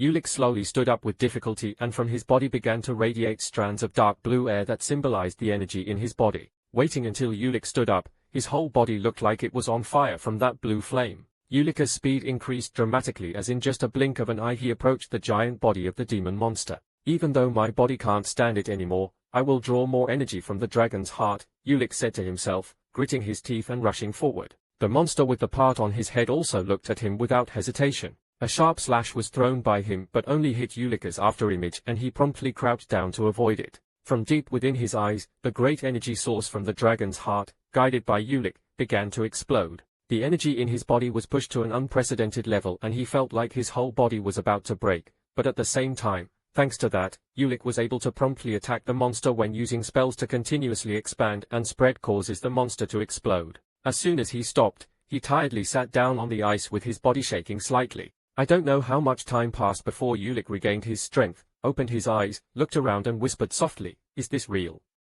No matter how you look at it, the first round was too harsh. Damn, Ulik's heart feels like it's about to explode and the surrounding Foundation soldiers are starting to take shape again. What should I do? Where those demons were destroyed, strands of black smoke symbolized that their energy had quickly gathered together. Suddenly Ulik's arm rose without his own volition, making him panic. He only saw that there was some kind of light blue light flashing and then his remaining arm with the mark of the Demon King Mephisto as well as exploding in response to something. Is this a seal?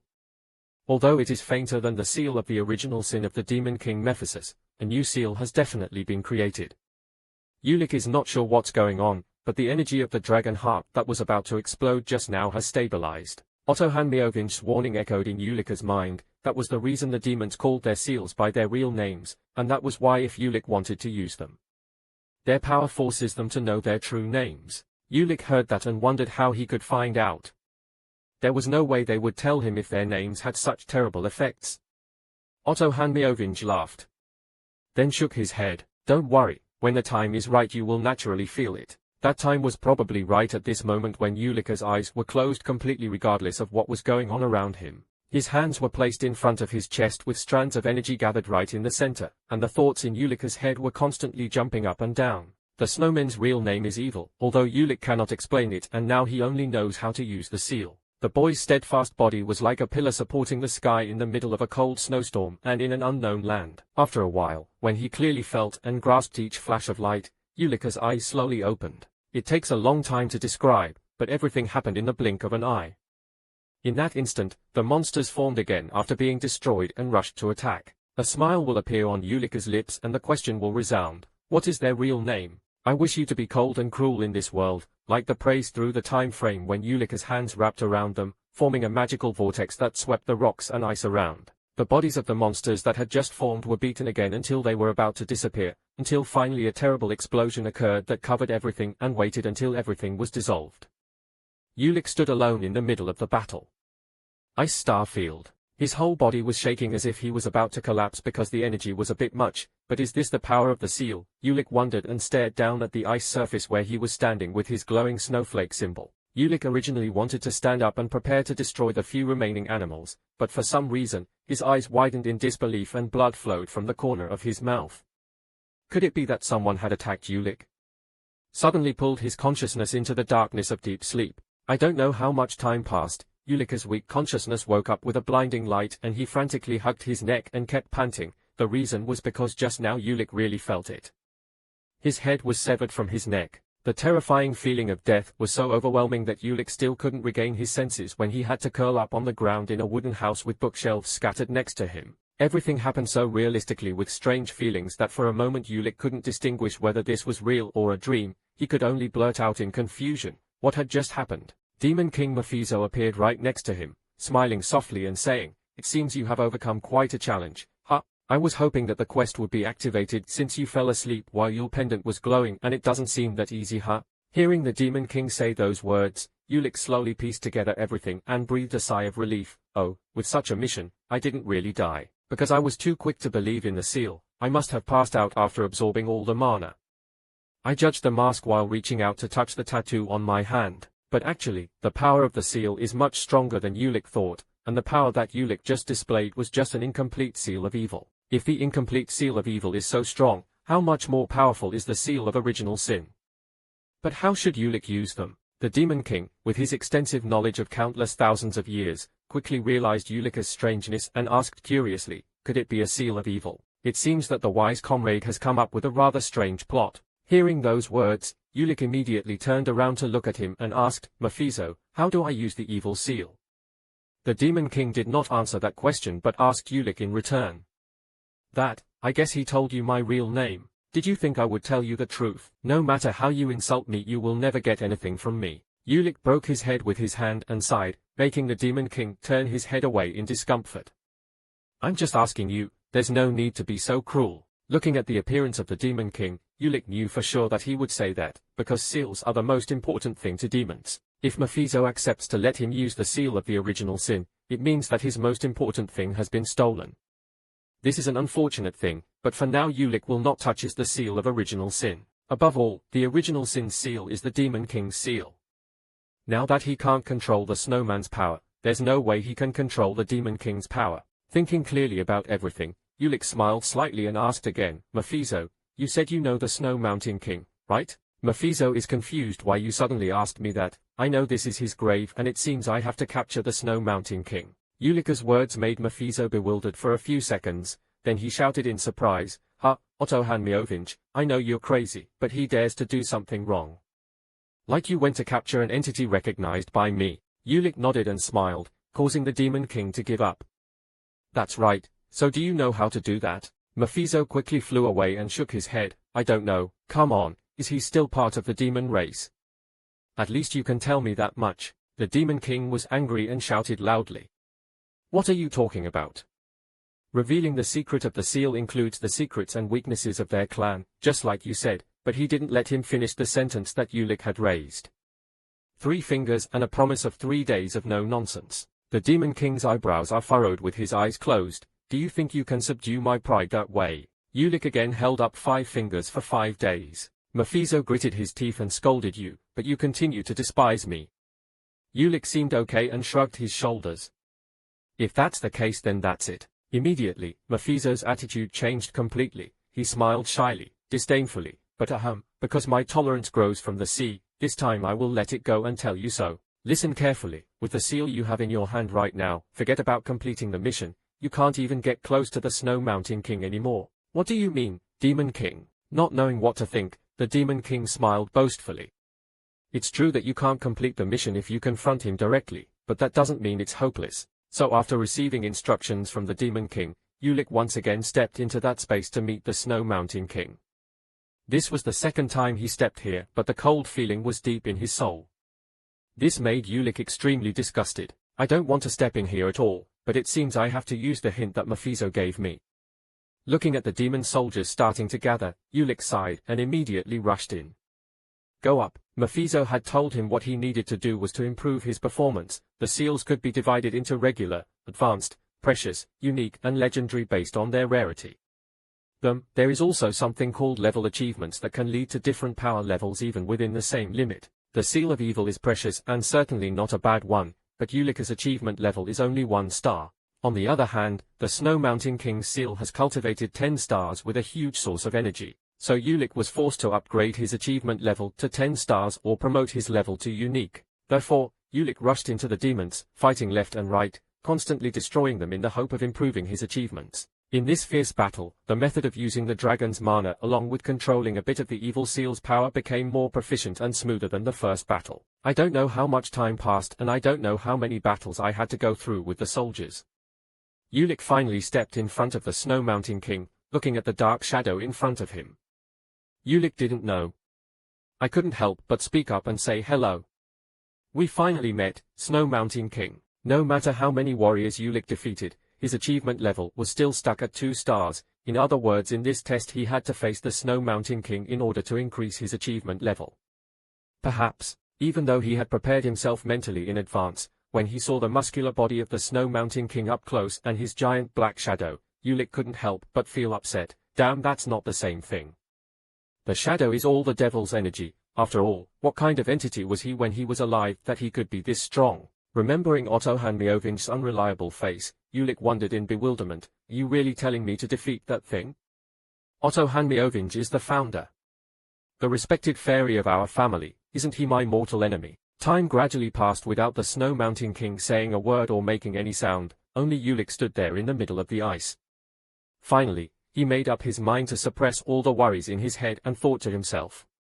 You should try it first to see if it works. It will be difficult, but if I try, I'm sure I will win. A confident smile and determined eyes going straight forward and not backing down appeared on the boy's face. Outside the wooden house, the Demon King Mephisto stared at Ulik with an expression that was hard to describe. I only saw him lying on the icy floor and then slowly opened his eyes in surprise. When he saw reality clearly, Ulik couldn't help but burst out laughing bitterly and somewhat satirizing himself. After collecting all the seals after working, he wanted to ejaculate without even moving at all and died straight away.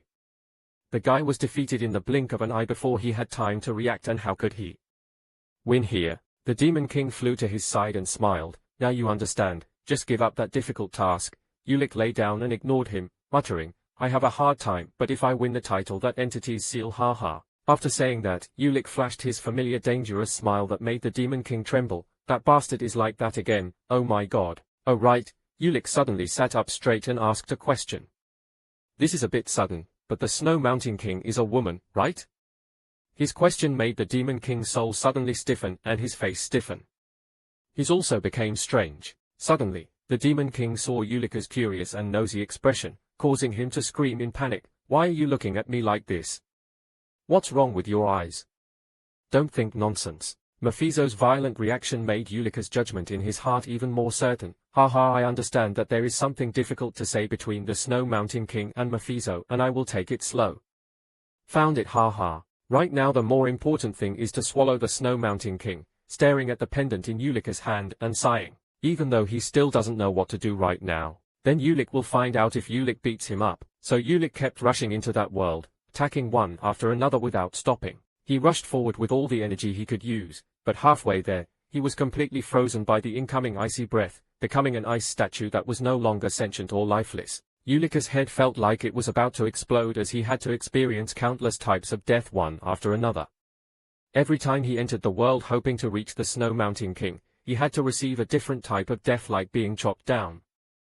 The head is cut in half and the body is frozen to death. Each time he died, came back to life, and entered the world again. Everything was not meaningless when all of Ulika's magical skills became proficient quickly, and his body became stronger and stronger.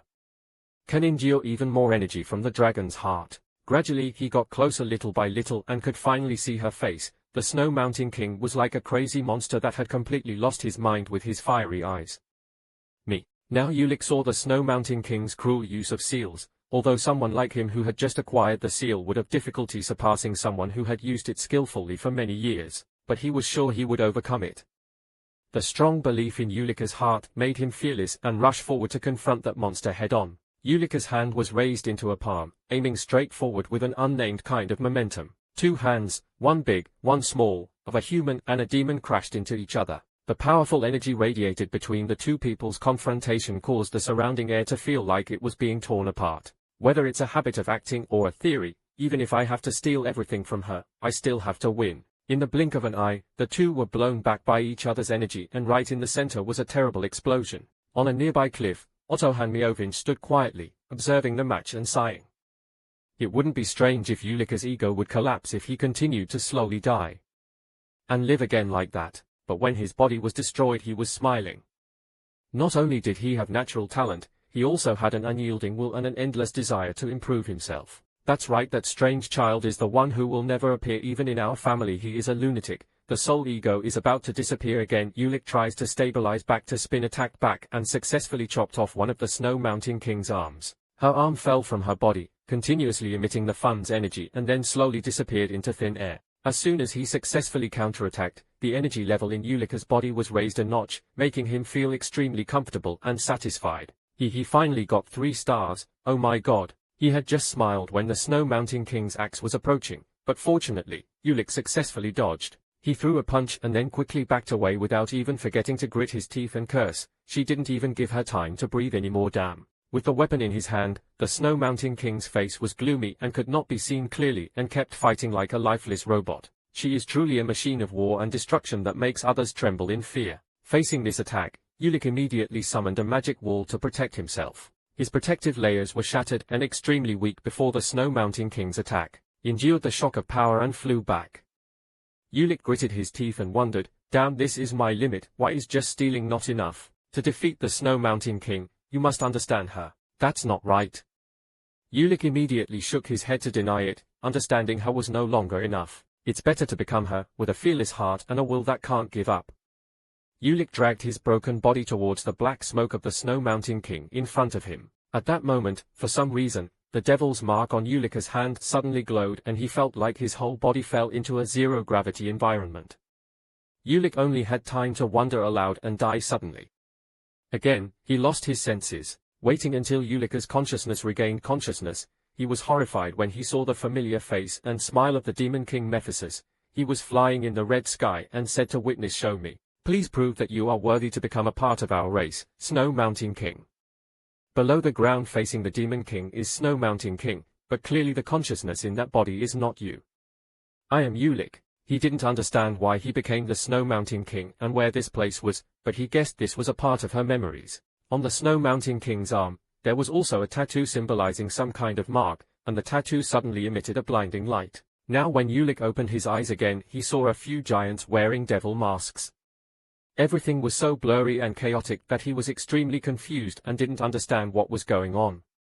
Go out. I just saw that monster wearing a demon mask holding Ulik's small body in his arms and starting to praise, the devil has given us a prophet. Our queen is the leader of this frozen plateau. In that chant, the demon masked man raised a child, or rather a child monster. This mountain range will be ours if this child is the Snow Mountain King. The Snow Mountain King's confession and voice rang out, making Ulik realize that this was her past, born with a predestined fate as a king who would rule this snow mountain. However, I am the first person in the history of Snow Mountain to unite the tribes and cannot be satisfied with just Snow Mountain. With his powerful ability, the ambition in his heart also became burning. The Snow Mountain King vowed to restore the former glory of our race, so she gathered all the tribesmen and declared, listen to me, because we were once part of the almighty demon race, so once again we will return to our rightful place. So, under the guidance of the Snow Mountain King, the Snowman tribe and the demons mixed with monsters began to fight everywhere. Outside the snowy mountains, they have caused countless humans and demons to kneel at their feet, until in the end they became part of the demon race. And more than that, the Snow Mountain King tried to become a demon king, but events continuously happened that made things not go smoothly. And this is also the time when the misfortunes in the life of Snow Mountain King began. Members of the Snow Mountain King's army continuously fell and she had to face off against the first demon king, the source of the original sin, Mephisto. The wall bearing the almighty demon king was too high and the Snow Mountain King could only taste the bitter fruit of defeat. As happy as she was, she never stopped and did everything to perfect her title and strengthen her seal. She took baby steps and was just a little closer to receiving Mephisto's recognition. But those people appeared and the blizzard of the Cloud King had to stop.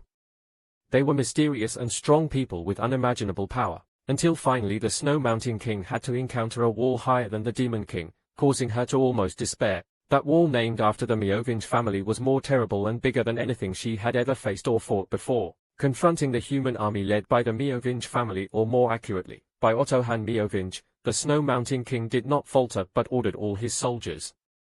Attack! But just as she finished speaking, a bodyguard standing next to her fell down in a pool of blood, then followed by a succession of soldiers who disappeared before the Snow Mountain King's close witness. She was almost crazy and couldn't believe that her powerful army was so easily defeated. I only saw that the human knight carrying an iron armor that covered his whole body rushed into the snowman's army. Humanity's unimaginable power destroyed all the pride and indomitable fighting will of the Snow Mountain King's army. There are constantly monster soldiers screaming in despair that I don't want to die, I want to live, help me. But in exchange for the groans of these monsters, each powerful punch silenced them. At the most dangerous moment, the Snow Mountain King tribe promptly stood up to block humanity's fierce attack. With the stone axe with ancient patterns in his hand, the Snow Mountain King's momentum began to explode and he immediately shouted to his soldiers, "Let's all calm down, don't be afraid, we belong to the proud demon race, there's nothing we can't accomplish. Let's show the enemies that stand in our way our awesomeness." As soon as she finished speaking, a pile of fresh blood splattered on the Snow Mountain King's bewildered face, making all her words suddenly become extremely small. Humanity used its own strength to tell the Snow Mountain King that this mountain was higher and there were other higher mountains. The Snowman army quickly disintegrated and was completely defeated. For the first time in her life, the Snow Mountain King felt that helplessness and despair, especially when she had to confront Ottohan Meoving. So the Snow Mountain King's army lost the war against the humans he commanded, and they were chased back to the Snow Mountain. Unable to accept this harsh truth, the Snow Mountain King became mad, screaming and questioning Otto Hanmiovich. Why do you humans already have what you want? What do you mean you won't let us have any? In those still angry emotions, her arm glowed with the ghostly pattern of a demon's mark. But suddenly that arm disappeared, causing the Snow Mountain King to be stunned and become calm. In the blink of an eye, the scene changed back to reality as Ulik stood in front of the Snow Mountain King after cutting off one of her arms. His eyes slowly opened from his coma and carried mixed emotions that were hard to describe in words. The black smoke that covered the Snow Mountain King's body also gradually disappeared and became blurred, revealing his true appearance. Otto Hanmiovich's voice echoed from the past straight into the present and into the future as he told the Snow Mountain King that this is your duty. Even if you are in despair, you must endure. I have to go through countless hardships in the dark abyss to regain the glory of your tribe. This is a great task. At this moment, Ulika's soul truly turned into a Snow Mountain King and shed tears of pain with her. After being defeated by the human army, Otto Hanmiovich stayed in Snow Mountain to watch over the Snow Mountain King, and the two had countless battles with each other. After many battles, they gradually came to respect each other and have been together for a long time as soul mates. But even so, the Snow Mountain King could not completely escape the temptation of his ambitions. He was eventually swallowed by his ambitions and became a crazy monster, reclaiming the glory of his tribe. Has become a burning obsession, that ambition burns even more. And finally Otto Hanmiovich stood up to suppress the Snow Mountain King. Although they became friends, Otto Hanmiovich could not release a crazy monster back into the human world. The fate of the Snow Mountain King ended in the hands of Otto Hanmiovich. Once again out of the cycle of remembrance, Ulik opened his eyes wide in surprise when he heard the voice echoing in his ears. He was definitely a descendant in the very distant future. He told me that a long time ago. Snow Mountain King sat up with a calm face and smiled at Ulik. Seeing that he had destroyed part of my mana and even cut off one of my arms, it seemed he was not boasting. Ulik was bewildered and then said I'm sorry about her arm, but at that moment the Snow Mountain King's face turned dark and her whole body trembled. Snow Cloud King's laughter suddenly became strange and the evil energy surrounding her body became more and more intense. Ulik sat there stunned, listening to the words that the Snow Mountain King now uttered. Although in the end I became like this because I could not give up my ambition, I am a king and also a warrior commanding a race. I never need any pity from my enemies. The Snow Mountain King's eyes were dark with two bright red pupils. Now seems the time to end this long battle so that I can apologize to my people and honor their sacrifices. Why am I so greedy to join the demon race? Listening to those words, I don't know what emotions were aroused in Ulika's heart, causing his hand to clench and tremble slightly. Why are we greedy and ambitious? Just being happy with the people we love is enough. These somewhat sober words immediately disappeared and were replaced by a crazy Snow Mountain King howling when finished. Completely swallowed by demonic energy, Ulik stood still before the demonic aura she had just revealed. In the end, she was completely invaded by demonic energy, and now what should Ulik do? It was so chaotic connecting the past and present that Ulika's head felt like it was about to explode. Finally, he let out a soft breath and looked at the Snow Mountain King with his calm eyes. Please calm down. Your opponent is the Snow Mountain King. I am the king who unified this giant snow mountain and the greatest warrior of the snow people. At the same time, she is also the enemy that Ulik must swallow. If he didn't use all his strength to defeat her now, it would be disrespectful to her.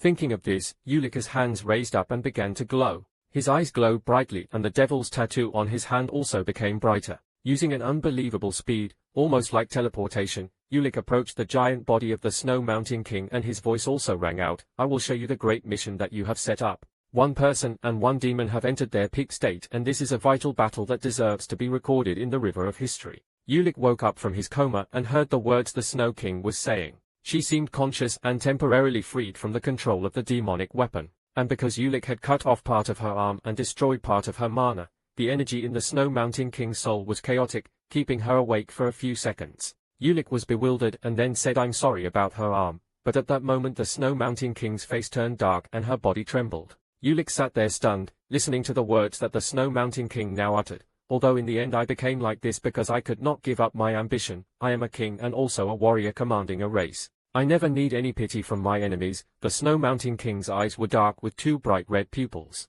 Now seems the time to end this long battle so that I can apologize to my people and honor their sacrifices. Why am I so greedy to join the demon race? Listening to those words, I don't know what emotions were aroused in Ulika's heart, causing his hand to clench and tremble slightly. Why are we greedy and ambitious? Just being happy with the people we love is enough. These somewhat sober words immediately disappeared and were replaced by a crazy Snow Mountain King howling when finished.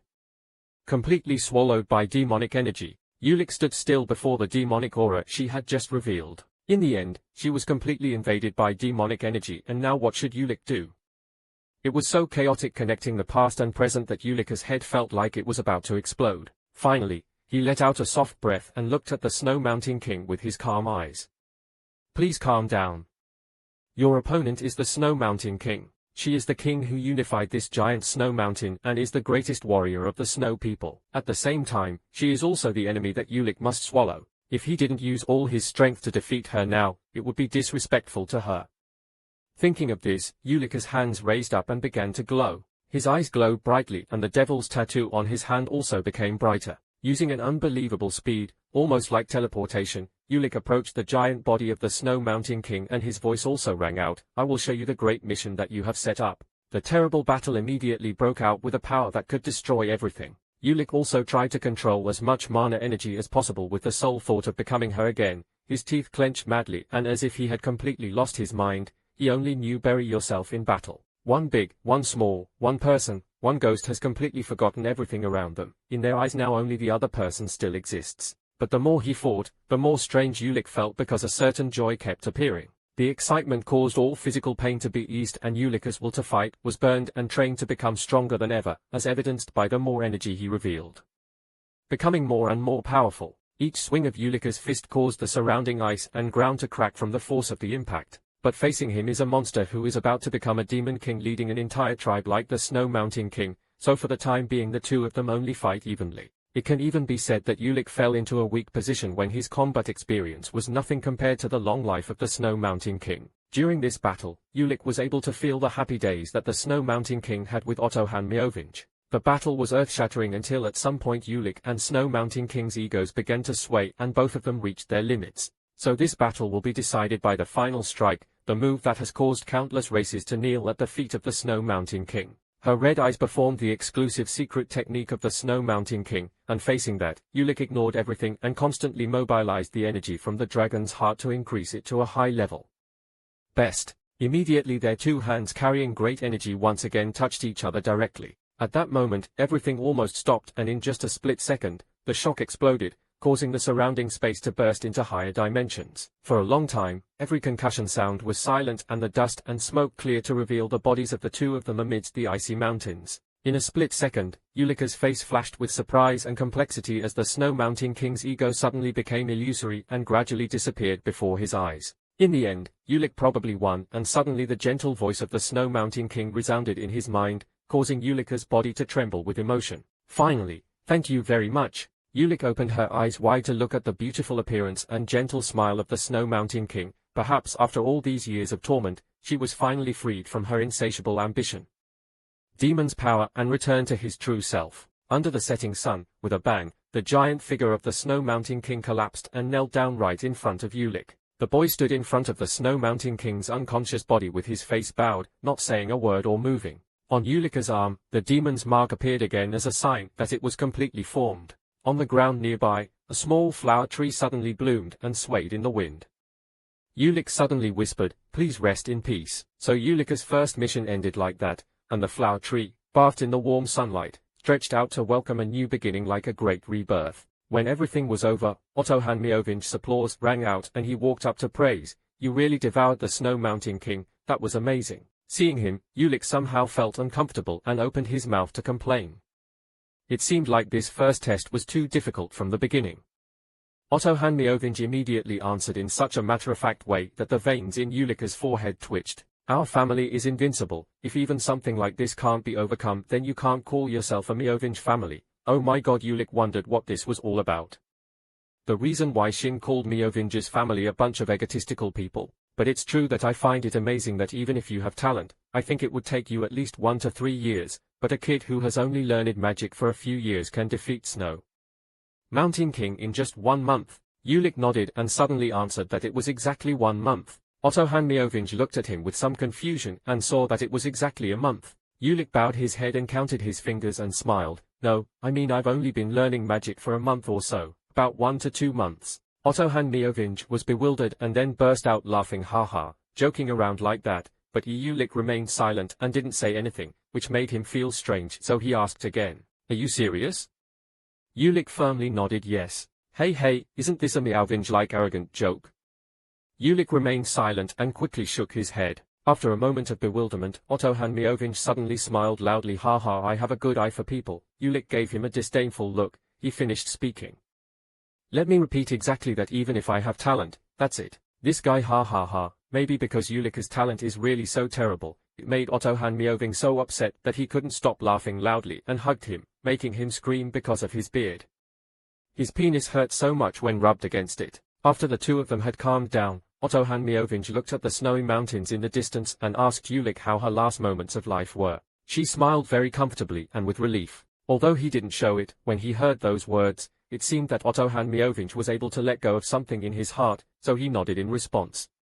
If so, he would be very happy. After everything, Ulik turned to bow to the senior of his family and said goodbye. Thank you for everything before. Yes, take care on the way back, Junior. The boy raised his face and looked at the senior with his eyes.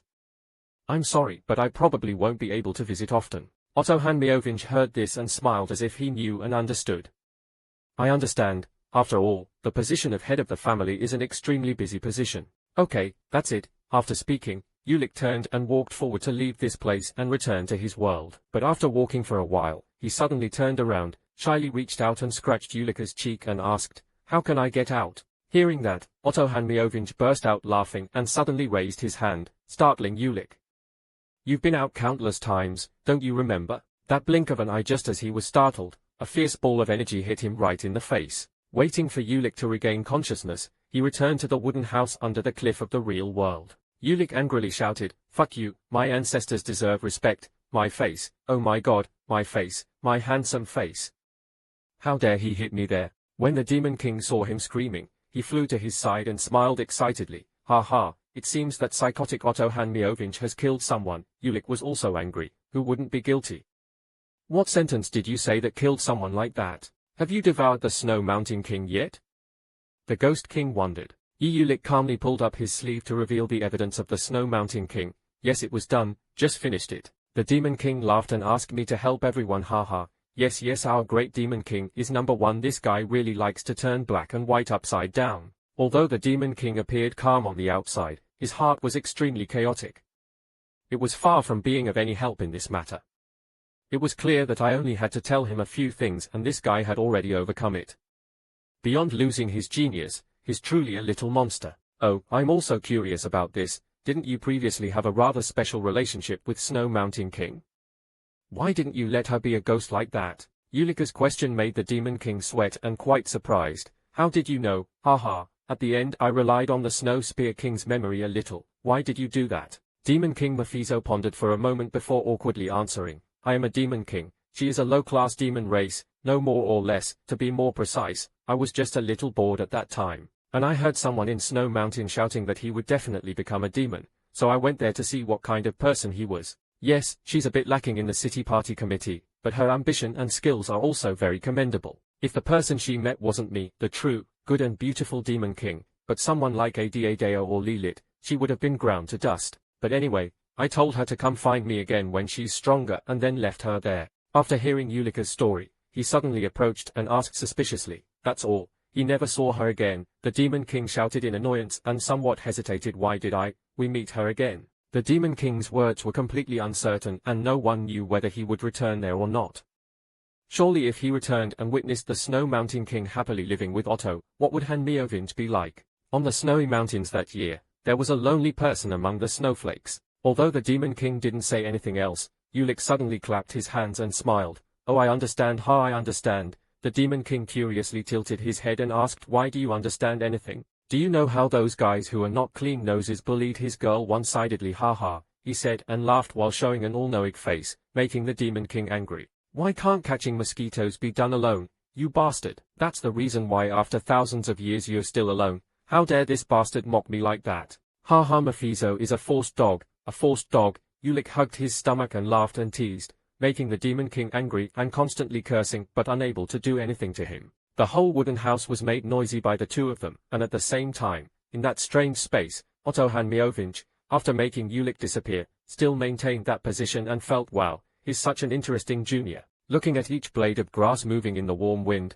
I don't understand why Otto Hanmiovich's face was not very happy. His eyes stared blankly into space as if penetrating through space and time back to a certain year. At the moment when the Snowman army was destroyed and when the Snow Mountain King was bewilderedly looking at the bodies of his clansmen, Otto Hanmiovich asked, "Are you not angry with me?" He also received a shaky and interrupted answer from the Snow Mountain King. "No, I'm not angry because it was my hand. It was my hand that made things turn out like this." She was completely dumbfounded by the tragedy.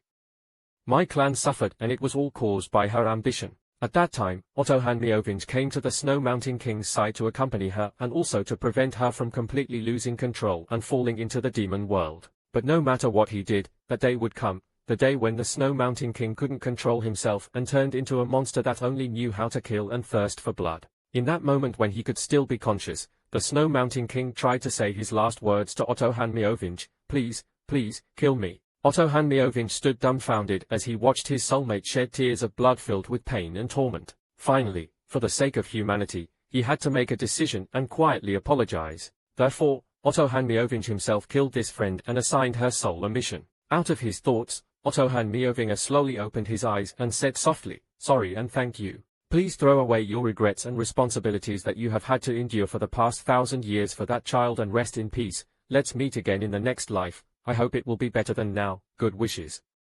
Warm tears from the corners of the resilient man's eyes flowed down that cheek. Amidst the pile of books, the Demon King curiously asked what you were rummaging through. Ulik slowly replied, "I had to look for something." "What were you looking for? Just something that made you search all over the library?"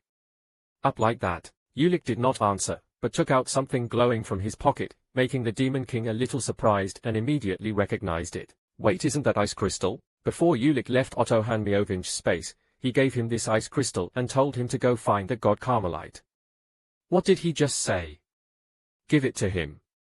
"Camila, you mean Camellia? Yes, that person will become your new guide." Ulik tilted his head wondering if this was a mission. Yes, it was a mission. If so, how long do I have to do this mission and is there any limit?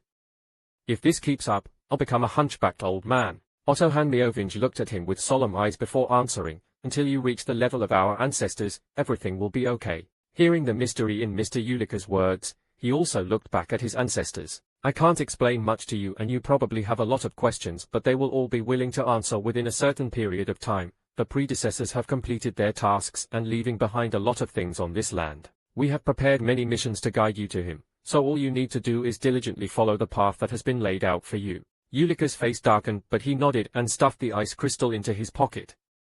"Okay, I just want to make sure to take this egg with me," Otto Hanmiovich said softly.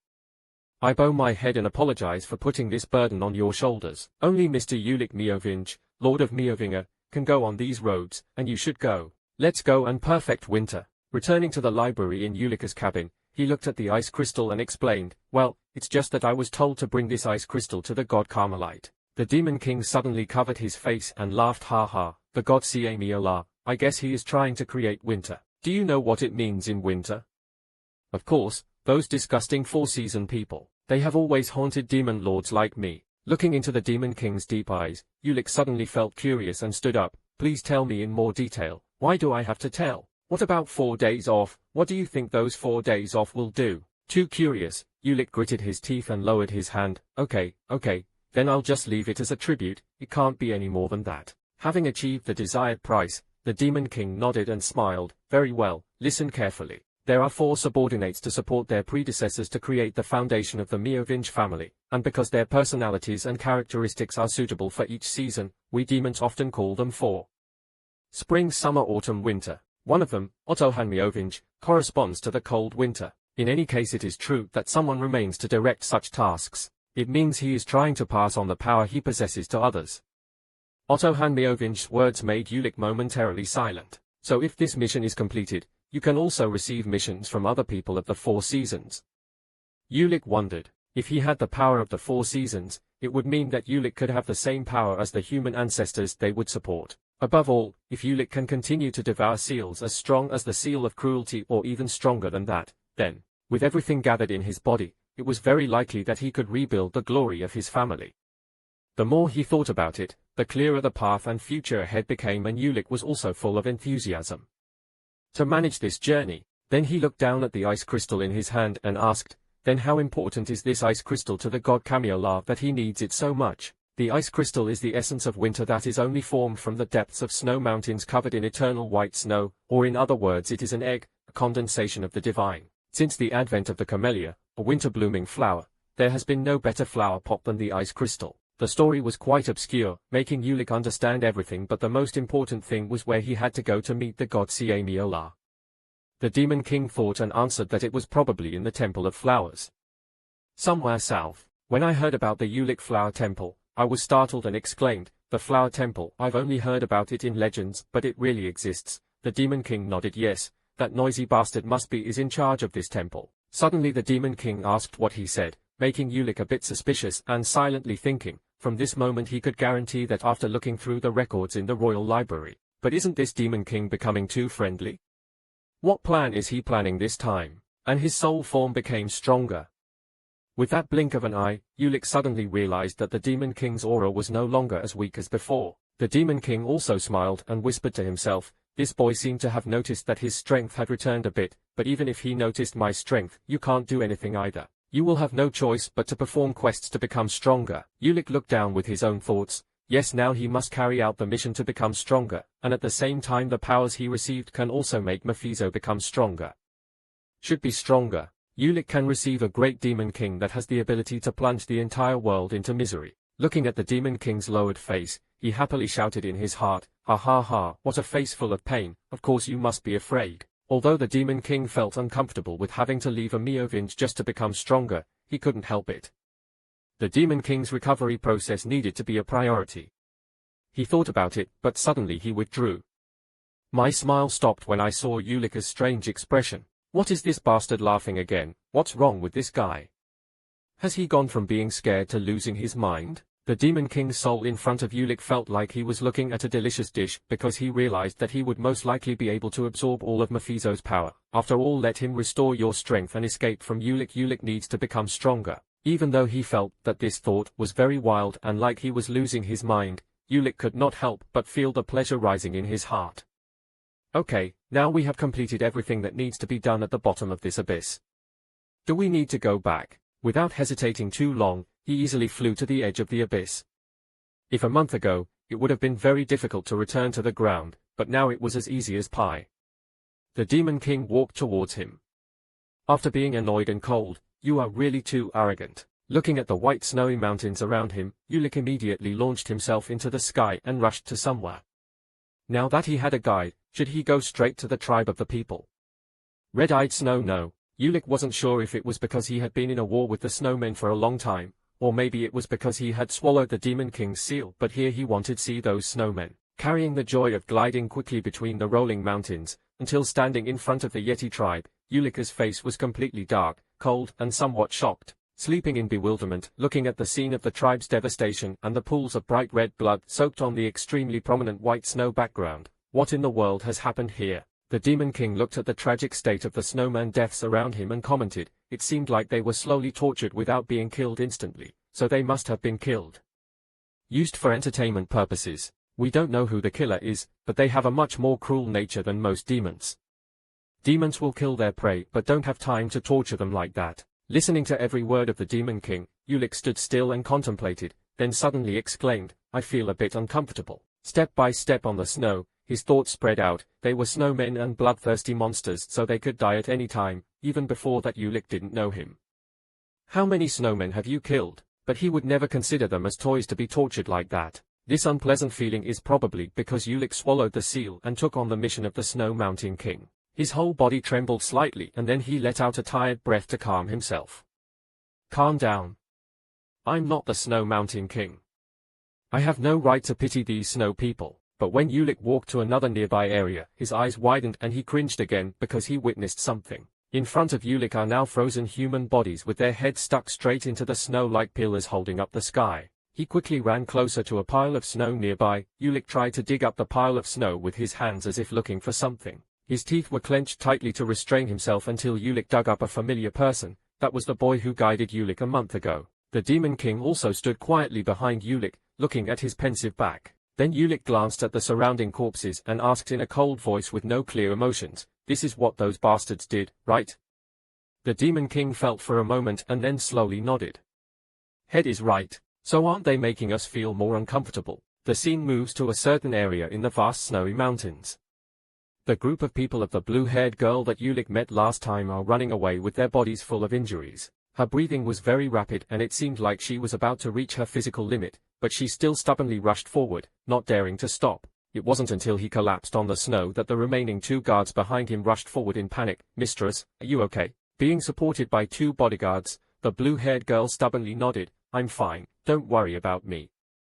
We don't know when the assassins will return, so let's focus on finding that cemetery guard." She's extremely worried, but she should rest now. "No, or the child of the Blue Lion, I don't want to be everyone's burden again." Looking at that determined gaze and the bodyguard's weak body, the bodyguard was in chaos and heartbroken, but there was no other way. Trying to walk step by step with a roll of goat skin in her hand, the coldness of the snowy mountain made her physically tired, but the assassins chasing behind her killed many people.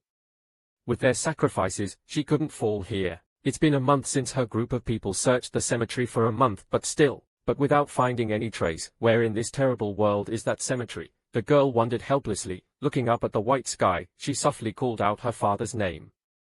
Yeah, she is the only daughter of the Blue Lion of the KO family, the Great Lion, but she can't even swing her sword properly. If we consider based on the rules that have been announced that lions only follow strong people, then that's what everyone talks about behind the girl's back when she doesn't possess the appropriate ability. With your identity, the girl knows and has heard a lot of similar words, but the only thing left to do is ignore it and try on her own. In order not to humiliate her family and to not have to listen to the gossip of outsiders, she practiced hard day and night in the hope that this hard work would somehow make up for her weak talent. Just like that, she practiced and practiced until at one point her spirit almost collapsed in helplessness. Why can't I have any talent? The comments of others echoed in her soul. An unlucky child of the family with an uncertain future and a flower without fragrance. Why is the family's beloved child such a useless daughter, and what do we expect from such a weak woman? Why do you dare to call yourself the child of the Green Lion? In a panic and confusion, suddenly your father's gentle and warm voice rang out and called to you, Isabio. The girl looked bewildered at the gentle father in front of her and replied softly, "He is the Green Lion who drives this family by the name of Herman Ko." Sitting next to each other watching the full moonlight in the night sky, the father sighed softly and spoke, "I'm sorry for letting you carry this burden on your shoulders." Isabio slowly shook his head without saying anything. "I'm just not good enough. Daughter, you don't have to follow my path and become a Green Lion. I'm not a natural fighter, but I'm still a proud member of the Ko family." Dad's every word somehow soothed her chaotic heart, but her eyes still didn't hide it. "Let go of worry." As if understanding his daughter's worries, Herman Ko laughed out loud and showed off his muscles. "What are you worried about? I'm still as strong as an ox. Haha, try touching these tough muscles. Isabio is powerless, that's the armor, father. Don't worry about this Blue Lion, Herman Ko, just live your own life." The old father's caring words touched the girl deeply, but she herself also had her own thoughts. She said to herself that she would continue to pursue her dream of becoming the best swordsman in the continent. Land. No matter how painful and difficult it is, the road to the top is still a journey worth enjoying, right? Time passed like that until one day, in this palace, Isabio's panicked voice was heard asking why father never woke up. So the family doctor pondered and then slowly answered, he had symptoms similar to obstructive disease. His health has deteriorated due to the careless use of too much spiritual energy. If we don't treat it soon, his muscles will atrophy. The problem will be solved if we can restore his vitality, but that is almost impossible with human ability, just because he has lost so much vitality in his body. At this point I won't have any other option than depending on some magic to help if at all. Her father's bad health and condition became a sharp sword hanging over Isabio's head, forcing her to make a choice. She had to save her father herself. Because normal items were completely useless to treat his father, Isabio decided to risk his life to get advanced magic tools possessed by the Magic Tower or the Academy. But maybe things aren't that easy. Their mysterious magic tools were also useless. After all her efforts, Isabio could not find anything that could treat her father's illness, until one day she accidentally came to this town deep in the icy plateau and heard a conversation.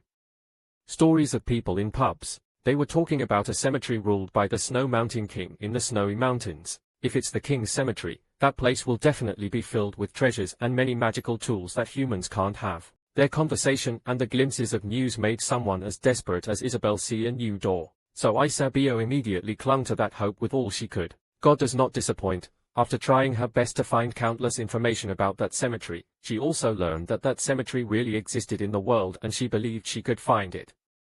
Where? But there was a flaw and a fatal incident happened during this process. The flaw was that this plan had reached the uncle's ears. Because of that uncle's intervention, everything became extremely chaotic and dangerous. Of Isabio with the name Borkeo, who was waiting for the opportunity to usurp the throne of the Lion Con, sent assassins to kill Isabio because she was the legitimate heir. That's why everything has led to this moment, the weak girl overcoming many obstacles, holding a map in her hand and groping through the icy forest. Thinking about so many things like that, Isabio couldn't help but feel trembling and wondered how cruel that uncle was to be able to kill his children and grandchildren like that. Suddenly, the bodyguard seemed to feel something and panicked, signaling her to quickly run away. Just when Isabio was still bewildered and didn't understand what was going on, the remaining bodyguard grabbed her hand tightly and pulled her to hide behind a large rock. At this moment, the voices of mysterious people rang out. I had to search everywhere to find you and we wondered where you were hiding. Anyway, here you are. Since you are still members of the KO family, at least I will let you go peacefully. These mysterious guys are the Blue Wolf Army and the leader is the 6th Blue Wolf Elite Knight. Secretly sent by Uncle Borkeo, the 6th Green Wolf stopped and discovered that there was only one soldier blocking the way, so he laughed and said even louder, since you are here, surely your mistress must be nearby too, right? The soldier immediately shouted angrily, nonsense, you will pay for the death of my 2 comrades with your own life. While trying to attract the Blue Wolf's attention, the soldier whispered. Screaming in my heart, mistress, please run and don't look back. Behind the rock, Isabio panicked and wanted to step out to face them, but was stopped by the old soldier. We alone couldn't stop them on the way out, but we had to go or else we would get in the way. Die? Boss, calm down, quickly risk his 9 lives in exchange for giving us time to run. Are you trying to let him die in vain? Isabio gritted her teeth and was extremely hesitant, unable to abandon her friend. At this moment, the loud call of the Blue Wolf made Isabio stop. Your loyal servant's master will have to prepare for that death, so you just leave him here. In the blink of an eye, the loyal soldier was defeated and lying on the ground in a pool of fresh blood, but he still gritted his teeth and protested. Refute, this idiot mistress has gone a long way. As he finished speaking, the cold blade stabbed straight into his back, causing him to be silent in pain. Said Green number 6 revealing its sinister smile behind its cloak, she must have abandoned her loyal knight, she is quite heartless isn't she? Then I will cut your head off now. He immediately swung his sharp blade out and aimed straight at the head of the knight lying on the ground. At that moment, Isabio's voice rang out, causing the sword to stop in mid-air. She slowly walked out to face the assassins. Are you aiming for me then just kill me and let my knights leave? The words were earnest in tears. But the Blue Wolf's next reaction made her bewildered. Mistress, I'm sorry, but I won't do that. We have decided to kill everyone involved or have witnessed this incident to preserve the secret. His cold murderous aura makes Isabio completely hopeless. What's with that expression of hers? If she hadn't run away, everyone would have survived and lived happily with their families. Let me tell you the truth, the people who followed you have all died. Even those innocent drug pickers who didn't know anything died without a whole body. What can I say? It's truly a pity. Isabio's face is now pale before the harsh truth and her mental state is at the brink of collapse. Even innocent people died because of a useless person like me. As soon as Isabio lost consciousness, Blue Wolf number 6 didn't want to wait too long, so he swung his sword, aimed straight at her and said softly, it's been too long, let's end this matter. I see, but suddenly a sound rang out somewhere, causing him to stop, panic, look around and scream, someone is nearby. The sound echoed in the forest. Ulik immediately used teleportation magic to stand on a dry tree branch and stared at the assassins with a ghostly smile. I'm just a demon passing by here. Never mind. Looking up at the top of the tree, Green Wolf number 6 angrily shouted, who are you, this bastard? The Blue Wolf suddenly burst into laughter. What kind of idiot are you to meddle in my affairs? Are you a demon worshipper? It's a pity that if you hadn't passed by here, maybe you could have survived. I was talking, but suddenly Ulik, standing on a tree branch, completely disappeared. The Blue Wolf's eyes flashed with surprise and the sound of tearing the wind approached right next to him. In the blink of an eye, Ulik approached at an unbelievable speed, causing that guy to panic and scream that it was magic. Then he quickly backed away to avoid Ulik and questioned, who the hell are you? Ulika's gentle voice rang out. Is everyone okay?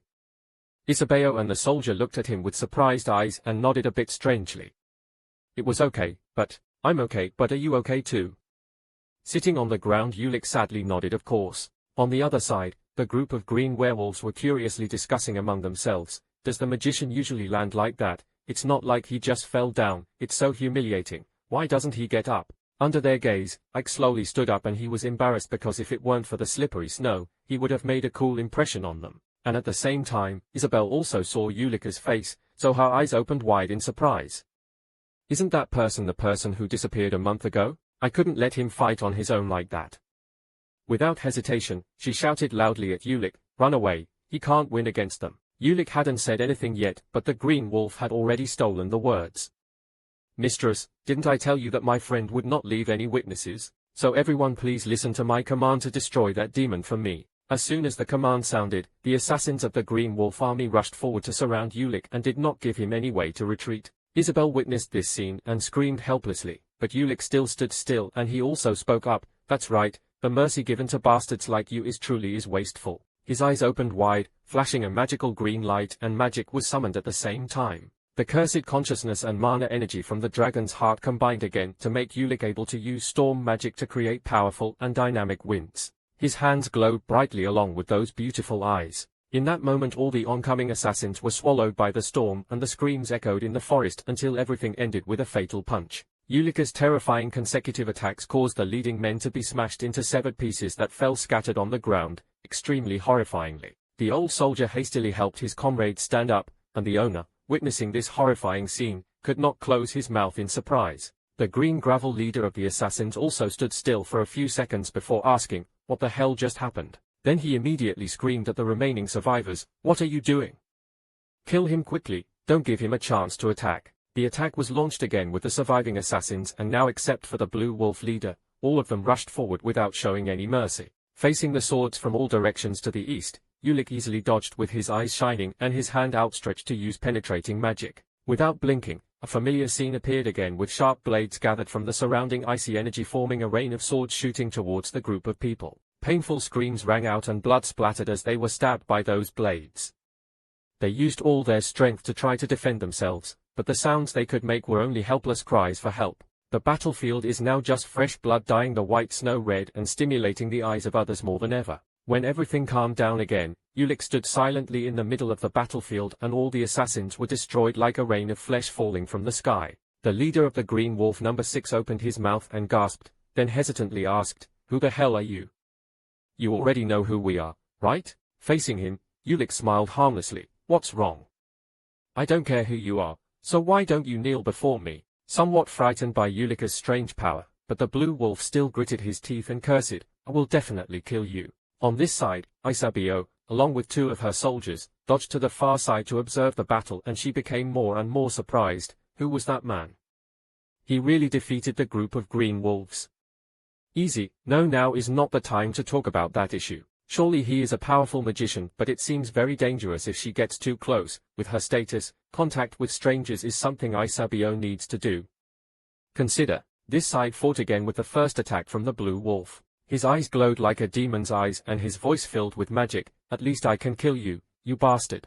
His temperature suddenly increased so surprisingly that Ulik was startled. When danger was near, Isabel, standing far away, immediately shouted to Ulik to keep her distance from him and not let him approach. Ulik immediately used magic to strengthen the weapon. Then he quickly retreated back to avoid that attack. Ulika's desk continued to glow and the 2 words ice wind were uttered by him. At that moment, the words came from a series of sharp ice pillars rising from the ground and forming a long line straight towards the assassin. Defense. The blue wolf assassin is not ordinary either. He immediately reacted by jumping on those icicles and smiling, do you really think you can stop me with this kind of magic? Then, with his cold breath, he got closer and closer to Ulik and his fierce murderous aura broke out. You're dead, you bastard. As he finished speaking, the dazzling light of the sharp blade in the assassin's hand covered everything and absorbed everyone's minds. Ulik stood still in place without dodging and until the blade was about to touch his skin did he utter the words ice pillar and summoned a thick layer of ice to cover his body turning into a painting. Stone statue. The sharp blade hit the icicle but did not cause injury to Ulika's body. Behind the thick layer of ice Ulik smiled dangerously. Do you know what is more important than that? That's your head about to be buried underground. The layer of ice cracked and melted away, revealing Ulika's handsome face and a wicked smile. After fighting all this time, the blue wolf had been frightened, so his voice also became panicked and faltering. What is this guy? But before he could finish his words, the sharp icy light emitted by Ulik crashed into his body, causing his consciousness to sink into darkness. The blue wolf no longer had any vitality left and fell to the ground along with the fate of the people he killed. In the distance, Isabio's group of people stared at Ulika's cold back and exclaimed, unable to believe that he defeated the group of green wolves in an instant, not thinking that there would be such a powerful magician is on this hill. Isabio was completely attracted by that back figure and surprise welled up in her heart because he didn't seem to be the same age as her but. How can he be so strong? At such a young age he is already so strong and can completely compete with the people in the new constellation, so how come I don't know who he is?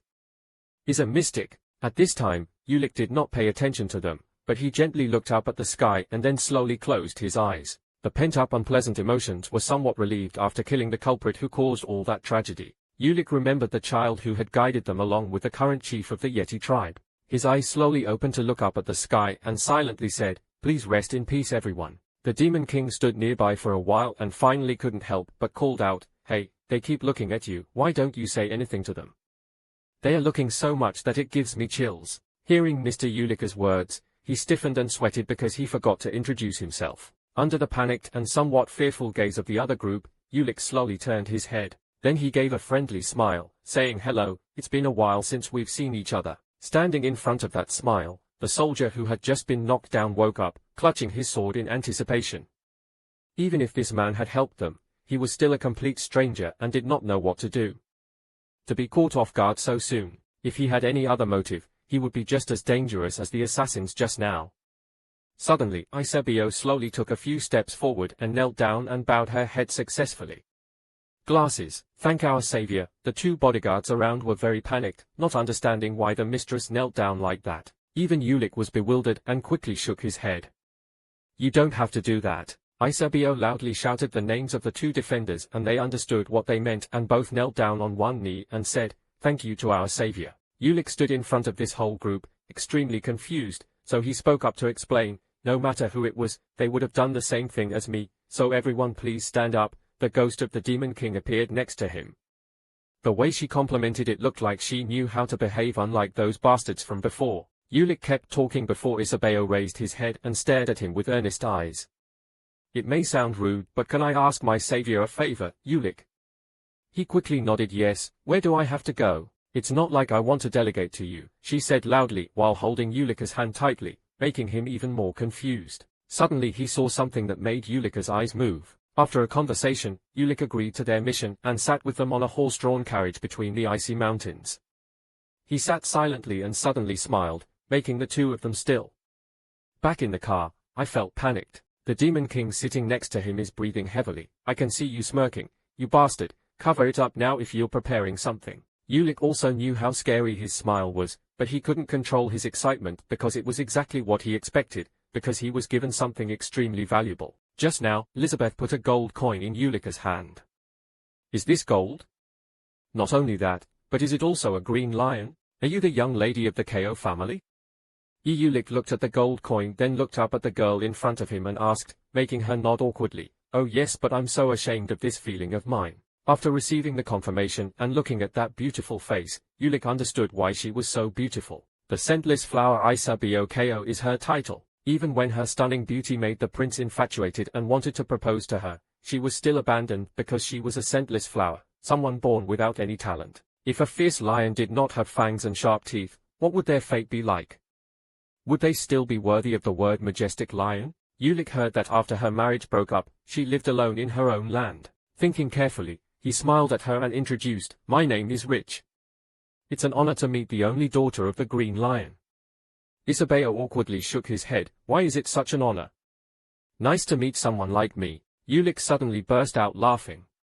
"You should be proud of yourself because from what I see, your persistence is not something embarrassing for that prestigious Green Lion." The unexpected compliment from a strange guy made Isabeo so shy that her face turned red and she awkwardly said thank you. "Oh yes, you said something about the mandate, right? What is that?" "Oh yes, I don't have anything right now, but can you escort us to the capital?" The guard behind heard that and immediately panicked. Miss, we haven't found that place yet. Eusebio turned his head back to look at his bodyguard with earnest eyes. I don't want to lose you just because of my greed. First of all, I have to go see my uncle to negotiate the matter. Satisfied, hearing her mention Uncle Ulick, he turned his head to look at the guy he had just killed and made a guess. These knights were probably also part of the KO family. Maybe they were hidden in the family. Why? Ulick had also heard that the Blue Lion was suffering from a disease that was quite difficult to treat and she was looking for a cure for her father, right? I forgot Sin had told Ulick before. Wait, isn't Ulick able to make the Green Lion grateful to him? The guy suddenly realized that this was a great opportunity to pave the way for a great future. If the Meovinger family was rebuilt and had gratitude to the Green Lion, it would be a beautiful scene, wouldn't it? Ulick wondered and began to fantasize. Then his bad habits showed up with my dangerous smile. Haha, I'm really smart and always keep a cool head. At this time, Isabel spoke up again and said to Ulick, it's true that we can hardly get your help, so I will give you twice as much as what I just gave you. Consider it a reward after completing the mandate. These words made Ulick look at the gold coin and then say no more, making Elizabeth a little worried. I guess it's impossible, right? Then she sighed sadly and tried to reach out to take back the gold coin. It would be a shame for my family if that were the case. But before she could finish her sentence, Ulick's strong hand grabbed her soft hand and he couldn't help but smile. What is it? I will escort you safely, my lady. That's why there's a situation in the carriage right now. In the middle of the dark night, Ulick leans his back against the window frame and looks at the starry sky outside while the Demon King sits next to him and talks. There was a bunch of treasure in the Dragon King's nest last time, so why do you still need money? Ulick answered him telepathically while looking at the scene. I've already calculated it all, and besides, don't say that if you've been hungry and cold before. His words made the Demon King momentarily confused, so he raised his eyebrows in question. Now what am I going to do when I don't have a penny on my person? Maybe it's not important to you because you're a tongue-in-cheek ghost, but people need money to eat and sleep, you think. Do you understand this scene of deprivation? However, after scolding him for a while, Ulick couldn't help but exclaim that this telepathy was quite convenient. With just a little bit of energy he could talk to his target. He wanted without being discovered by others. Looking at this amused appearance of the Demon King, he coldly snorted and then sarcastically said, who taught you? Just because I feel very uncomfortable every time someone is around and you become speechless. Forget it. Are you going to sit still like that for the rest of the journey? Why do you look more hideous than what you thought? What should I do now? I'm so bored. Oh my god, the Demon King keeps nagging in Ulick's ears. Meanwhile, Eusebio showed a worried face. Looking at Ulick, who has been pensive all this time, I wonder if he didn't say anything because I commissioned him, right? But now I really need his help. Thinking of this, she tiredly gritted her teeth and couldn't help but worry in her heart. If you send even stronger assassins, there's no way the three of us could get past them. At the same time, in some cold castle somewhere in the kingdom, a tall man sat on a throne blending into the darkness with guards standing guard around him. His hand tightened on the throne and he asked the person kneeling below, had Team 6 been destroyed? That guard's cloak covered his whole body but could not hide his trembling voice and the fear emanating from his soul. I'm sorry. I'm really sorry. The man sat on the throne for an hour, then he stood up, walked closer to the kneeling soldier and drew his sword. If you say sorry now, then you shouldn't have done anything in the first place that would result in you having to apologize, and after saying that, the blade swung out, causing blood to splatter. After cutting off the head of the man with a wolf head on his shoulder, he asked, Hitan, where do you think Eusebio will go? Fresh blood from the headless body continued to drip, and from the darkness someone's footsteps rang out, and at the same time there was a sound answering the question, because her traces left her memory. Unfortunately, we have confirmed, so we guessed that she was most likely returning to the capital. Hearing Hitan's response, the man continued, if she was returning to the capital, does that mean she wanted to negotiate with me? Hitan, captain of Blue Wolf Team Number 1, nodded in agreement. What a stupid child! After such a talentless girl dares to negotiate with me. This guy is the uncle in Eusebio's words named Borkeo. Immediately he called Hitan loudly, and in the blink of an eye, a series of soldiers appeared from the darkness, lining up in 2 long rows respectfully before the man. Hitan, now you have only one chance. Only. I don't know how much time passed, the sun came out and the carriage stopped in front of a town. The guard hastily announced that we have arrived at Laxenti, miss. Eusebio patted her back and smiled with relief. I was tired, but we arrived in just 2 days of non-stop travel. In the carriage, the Demon King also shook his body slightly and lamented that my whole body hurts. His appearance made Ulik sitting next to him unable to help but burst out laughing. What a flying monkey like you. Don't you know that correct posture relaxes the nerves, and why were you upside down the whole way? But even here, we couldn't relax because right in front of the city gate, there were many soldiers in blue cloaks standing there, examining each person one by one. Are they the same guys as the assassins who chased Isabel? Some time before receiving the order, Haitan, captain of the first team, immediately summoned Blue Wolf number 2, and this also made the members of the Blue Wolf team a bit confused. Why is it necessary to mobilize the strongest team to handle such a trivial matter? The ladies returned to the capital means accepting surrender. As soon as he finished wondering, his head was chopped off by the number 1 Blue Wolf Haitan. A hunting dog must behave according to his position, but you're talking too much. Fresh blood splattered on this Haitan's terrifying face. She would definitely have to pass Laxenti if she wanted to go from the snowy mountains to the imperial capital. At this time, Ulik also looked in surprise through the window of the official carriage to detect the situation. Therefore, make that place their grave. Isabio had anticipated that the trip would not be easy because the Lord was ruling this place, but he did not expect it to be this strict. The guard worriedly asked if we should go back. Lady, looking out the window, she shook her head no. Now that we've attracted their attention, turning around will only make them more suspicious. Here we have to leave this car behind and secretly escape and find another place. Before she could finish her words, Ulik sitting next to her said no need. His words made everyone in the carriage confused, but before he could speak, Ulik immediately used disguise magic, causing a magical light to cover everyone. So a miracle happened when the carriage calmly passed by the Blue Wolf team. Sitting in the car, Isabio held his breath and did not dare to make a loud noise, while outside were sharp eyes constantly investigating. It wasn't until the carriage entered the city gate that she breathed a sigh of relief. Beyond the dark and dangerous city gate is a well-lit citadel bustling with passers-by, and it must be quite a prosperous place. Safely out of the carriage, Isabio curiously asked Ulik what magic he had just used. It was nothing but a simple illusion magic that made his appearance become It's no different than a type of hypnosis that can be broken with just a slight shock, so we need to be careful. Isabeo once again bowed his head before Ulik, and thanks to him, we were able to safely enter the city. I am truly grateful to him from the bottom of my heart. Ulik smiled and nodded, thinking about the night here. I'll come back after taking care of some things. On the street, the Demon King lurked behind Ulik and wondered why he had to use Genjutsu when he could completely kill them all. Ulik used a telepathic knife to answer him that he did not want to cause trouble.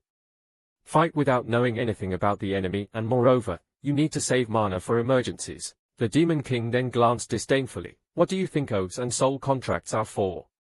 It's not because you're too lazy. Anyway, you need to hurry to the academy or something like that, right? Ulik nodded yes, but I need to find out something. Thinking about this, his lips curled into a dangerous smile and he wondered to himself, a while has passed, but surely you still remember that guy, right? We need to know his situation to prepare to eliminate him.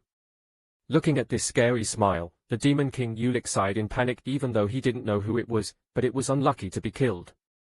A madman like Ulik aimed. At this moment, the laughter of the children nearby attracted the Demon King's attention and he curiously asked again, I have a question. I sense something like mana from those kids. So what is it? Ulik followed his gaze towards the children and smiled. Oh, I guess in your time there were no spiritual chains yet. Very simply, mana is a blessing to shamans, but over time even martial arts masters can develop methods to use mana on the body. If the magician casts a spell by creating a magic circle in the heart, the martial artist will strengthen the body by accumulating a string of spiritual energy around the field, and that is where the energy converges. Similar to the division of ranks of magicians, 6 rounds of magic are called magicians, 7 rounds of magic are called great magicians, and 8 rounds are called sages. Martial arts masters are also divided into levels: an introductory series, 2 beginner series, 3 master series, 4 powerhouse series, and 5 martial arts series. To make it easier for you to understand, Lady Isaias Night Leopard is at about the introductory level, so there are only 5 levels. Yes, that's usually the case, but there is the only exception where a person can cycle through more than 5 chains. The Demon King immediately asked curiously who it was. Ulik pondered for a moment before answering in a solemn tone that he was the Golden Lion, recognized as the strongest person on the continent. What an arrogant nickname, but I guess by human standards. Upon hearing those words, Ulik immediately shook his head in denial. This time no other. He can fight evenly with my grandfather, one of the strongest people in Meovinj history. At this moment, Ulik arrived at his destination and the Demon King stood quietly behind. I see, I'm looking forward to meeting him, the Demon King said softly. smiling with excitement. Hearing what he said, Ulick secretly thought that this old man was stubborn again, but there was no need to pay attention to him. The more important thing was to find out what happened while he was absent. Walking up to Fam newspaper, Ulick smiled and said loudly, "Can I buy all the newspapers within this month?" At this time at Udall Academy, the voice of Principal Barak rang out, "Is the matter still not resolved?" I knelt on one knee and replied, asking forgiveness from Nemet's group who were guarding the hospital like an unassailable fortress. Hearing those words, the fat enemy Barak angrily gritted his teeth. Shin Nemet's teeth, that ungrateful bastard. But thanks to your achievements in discovering the dragon's den, you have an advantage over other candidates in the competition for the principal position. Barak nodded but couldn't predict what would happen if we didn't win. I have the right to excavate the dragon's cave and I want an overwhelming victory. I immediately understood and said, "Please give an order." Barak suddenly smiled with his fat face, put more pressure on those Nemets. At this time, in his room, Ulick was quietly sitting at the table with his face down. "Young master, the transfer of the right to excavate the dragon's cave by High Frequency Academy and the press is under too much pressure. Not only that, the situation this time is no different from stabbing the senior professors of High Frequency Academy in the back. Are very angry." Ulick sat in one place and began to tremble and suddenly burst out laughing, making the butler not understand anything. By the time he looked up, tears of pain were already flowing down his cheeks. "My sister came to torture me every day and that bastard Ulick never contacted me even once. But I have already warned myself, and will definitely continue to endure until Ulick returns."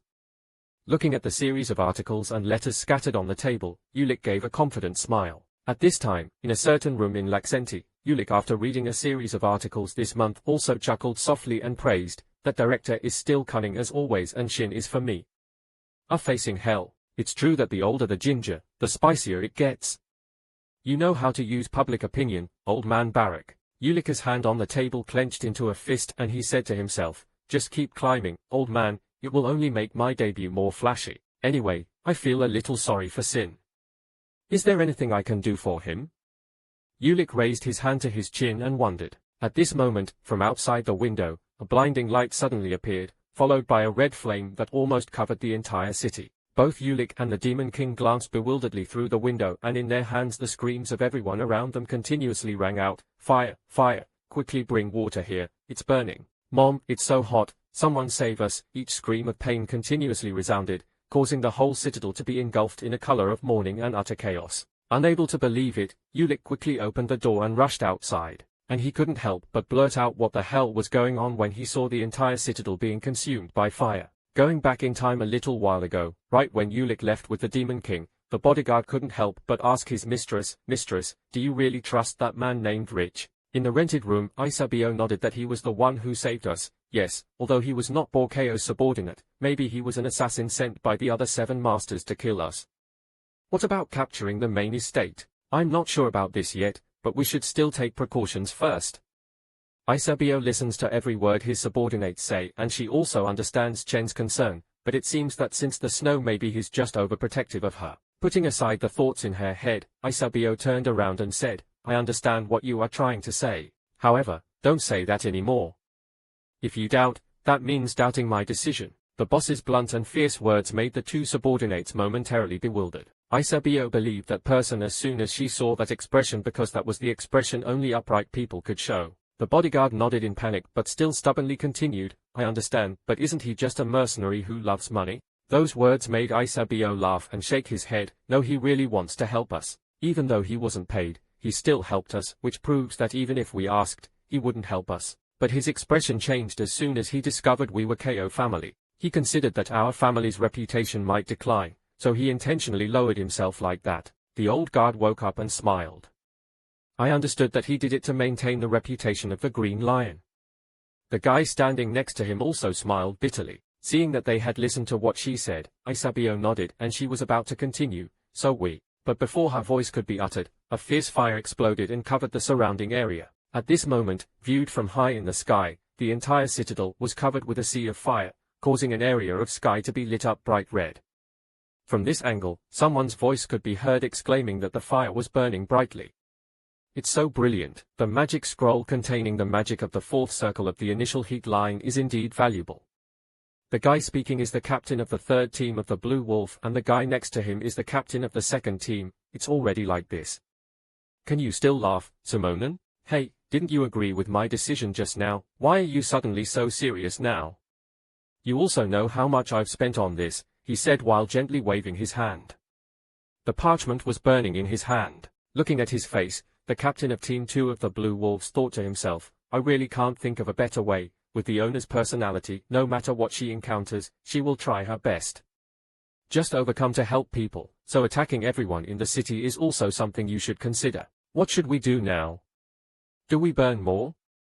Team 6 has been wiped out. According to Haitan's calculations, at least our enemy still has 3 or more people left.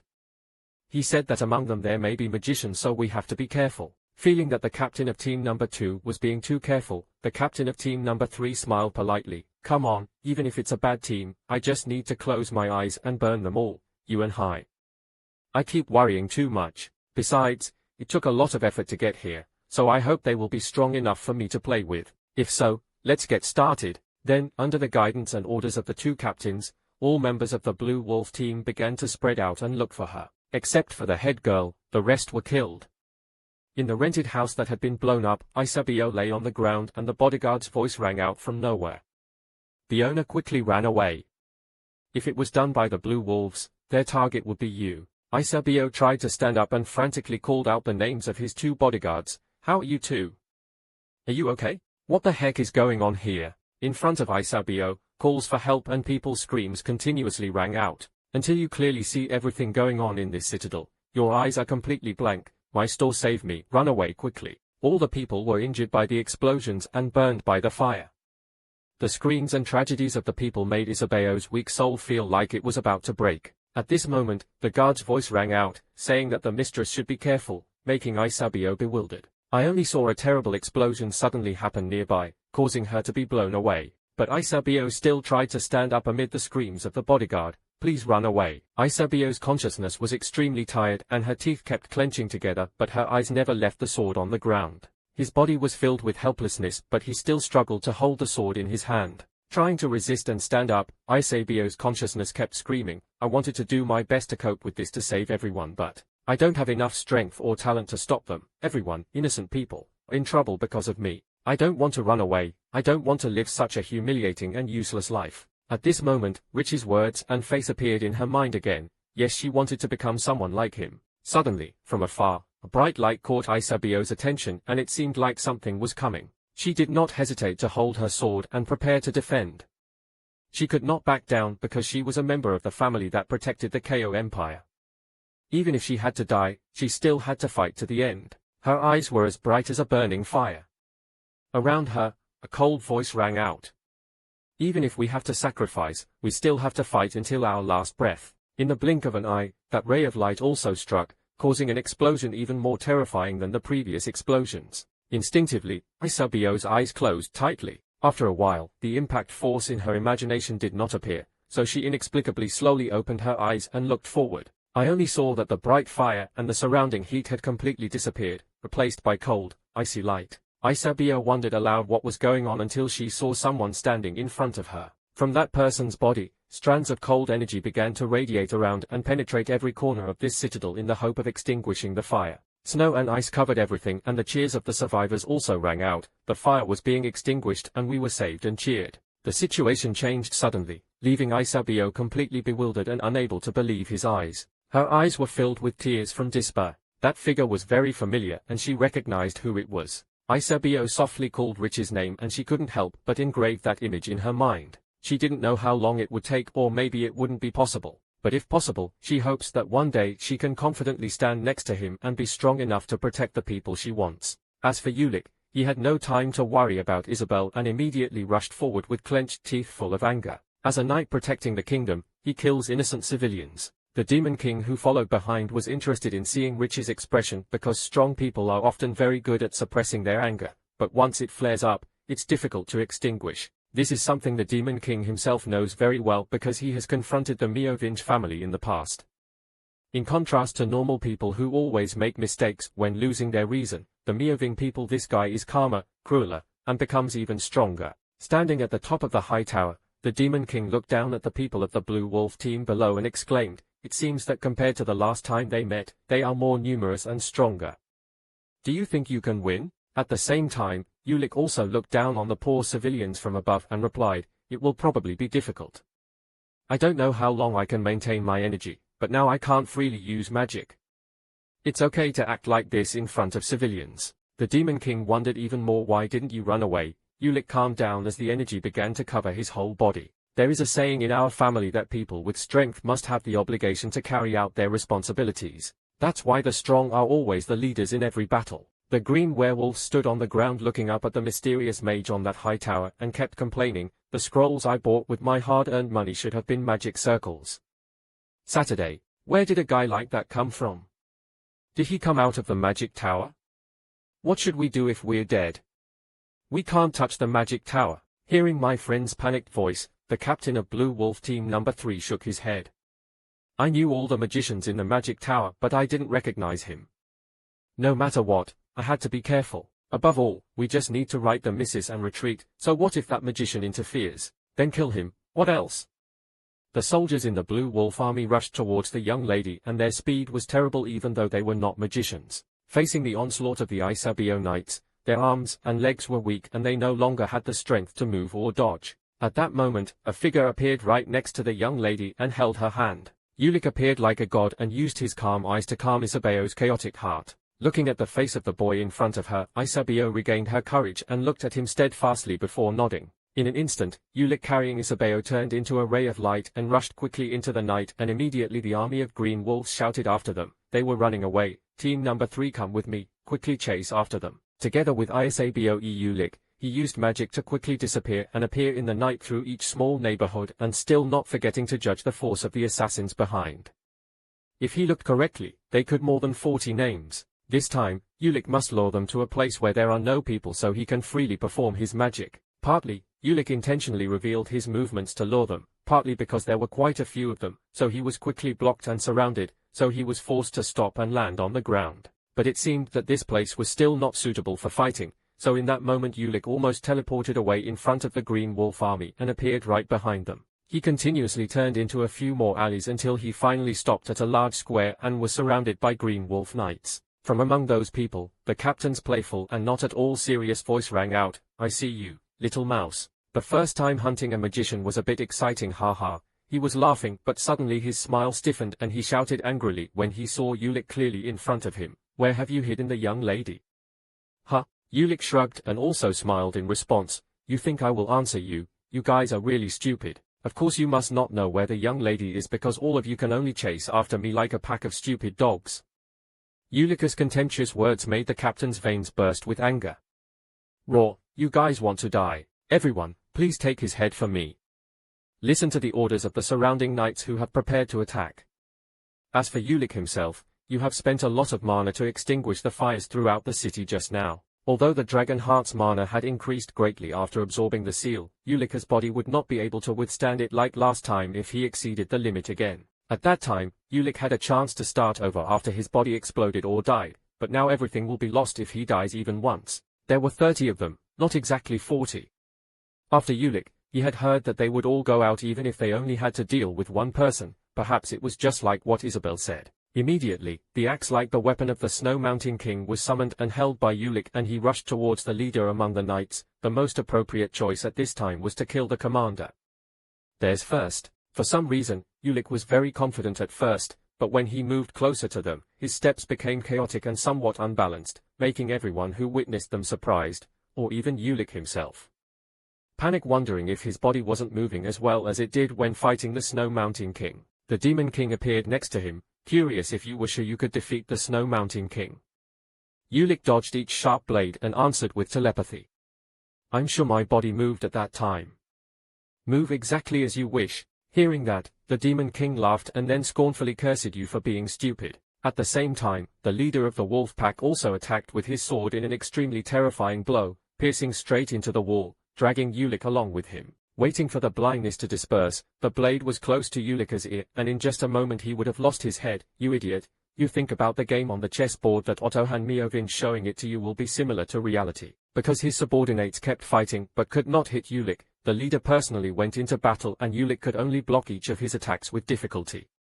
Seeing this leader became even more angry. Crazy and excited. What magician is stupid enough to fight in close combat like this?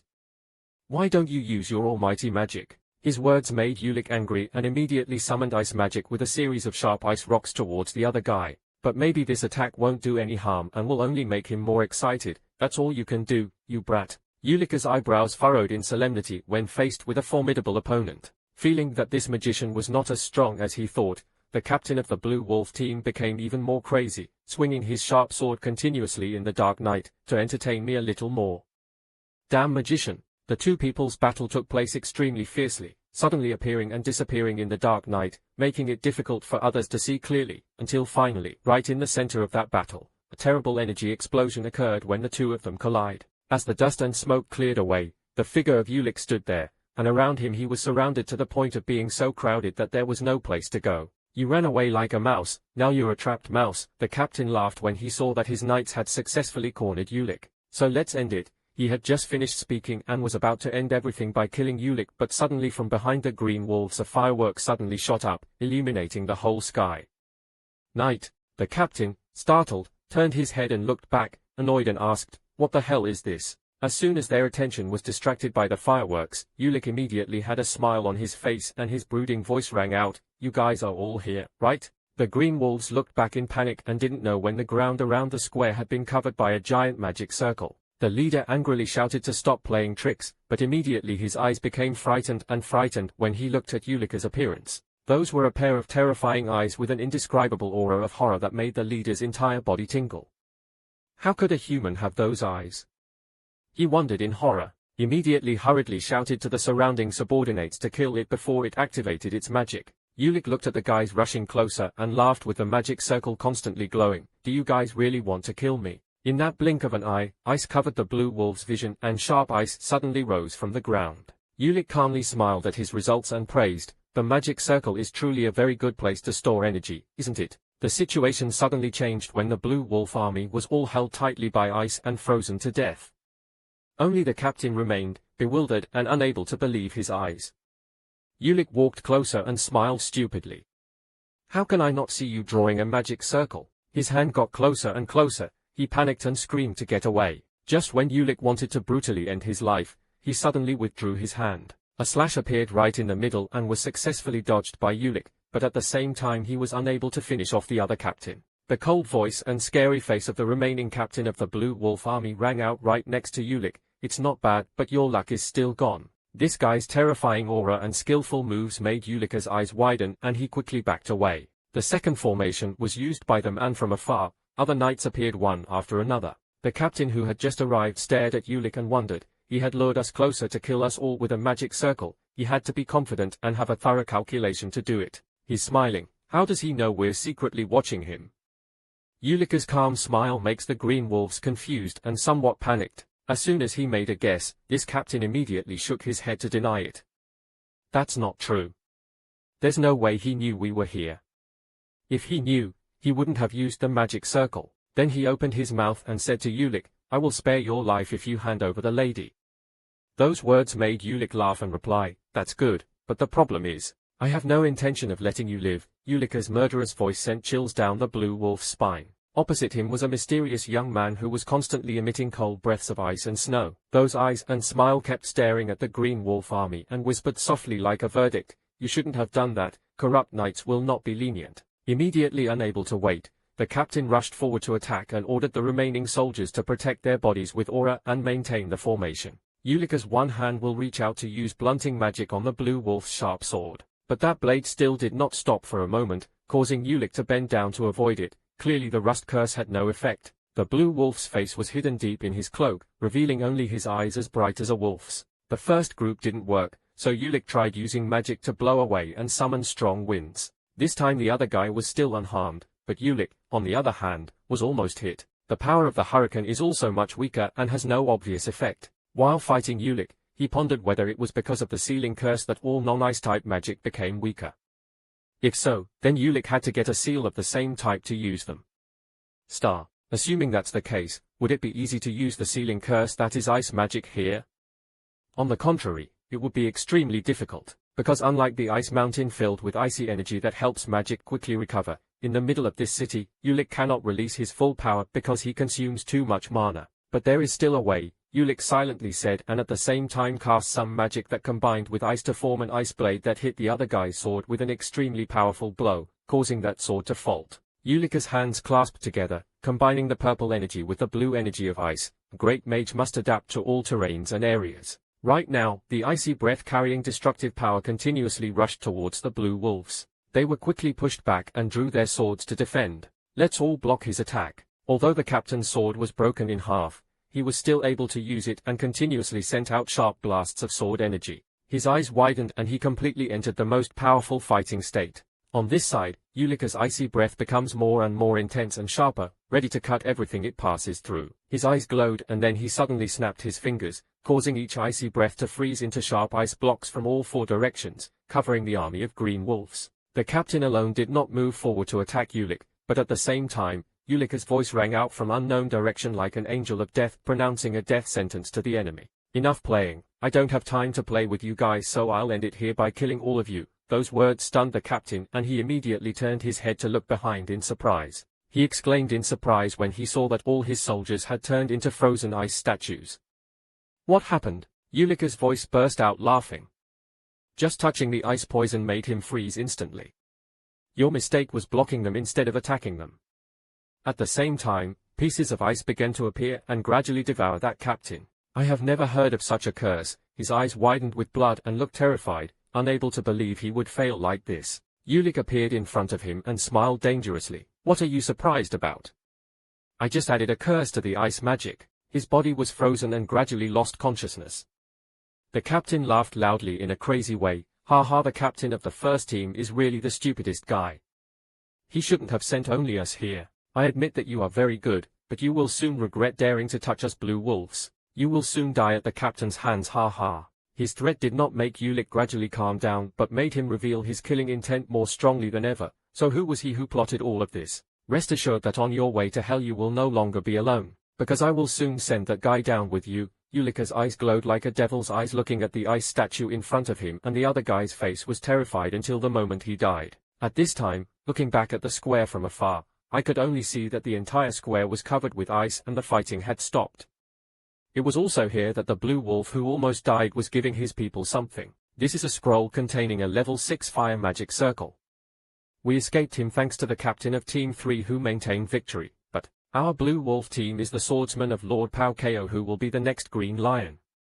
We can't just run away like that, so run and run until your feet are blistered, light a fire, and if that's not enough, burn yourself and run away like a living torch. Now it doesn't matter whether the young lady dies or not, use your lives to burn this city down, he said, holding the flaming scroll in his hand and smiling madly. A few minutes ago, after finishing dealing with the blue wolves on the battlefield, Ulik immediately discovered the 3 men who had escaped earlier, and a premonition welled up in his heart, so Ulik performed it.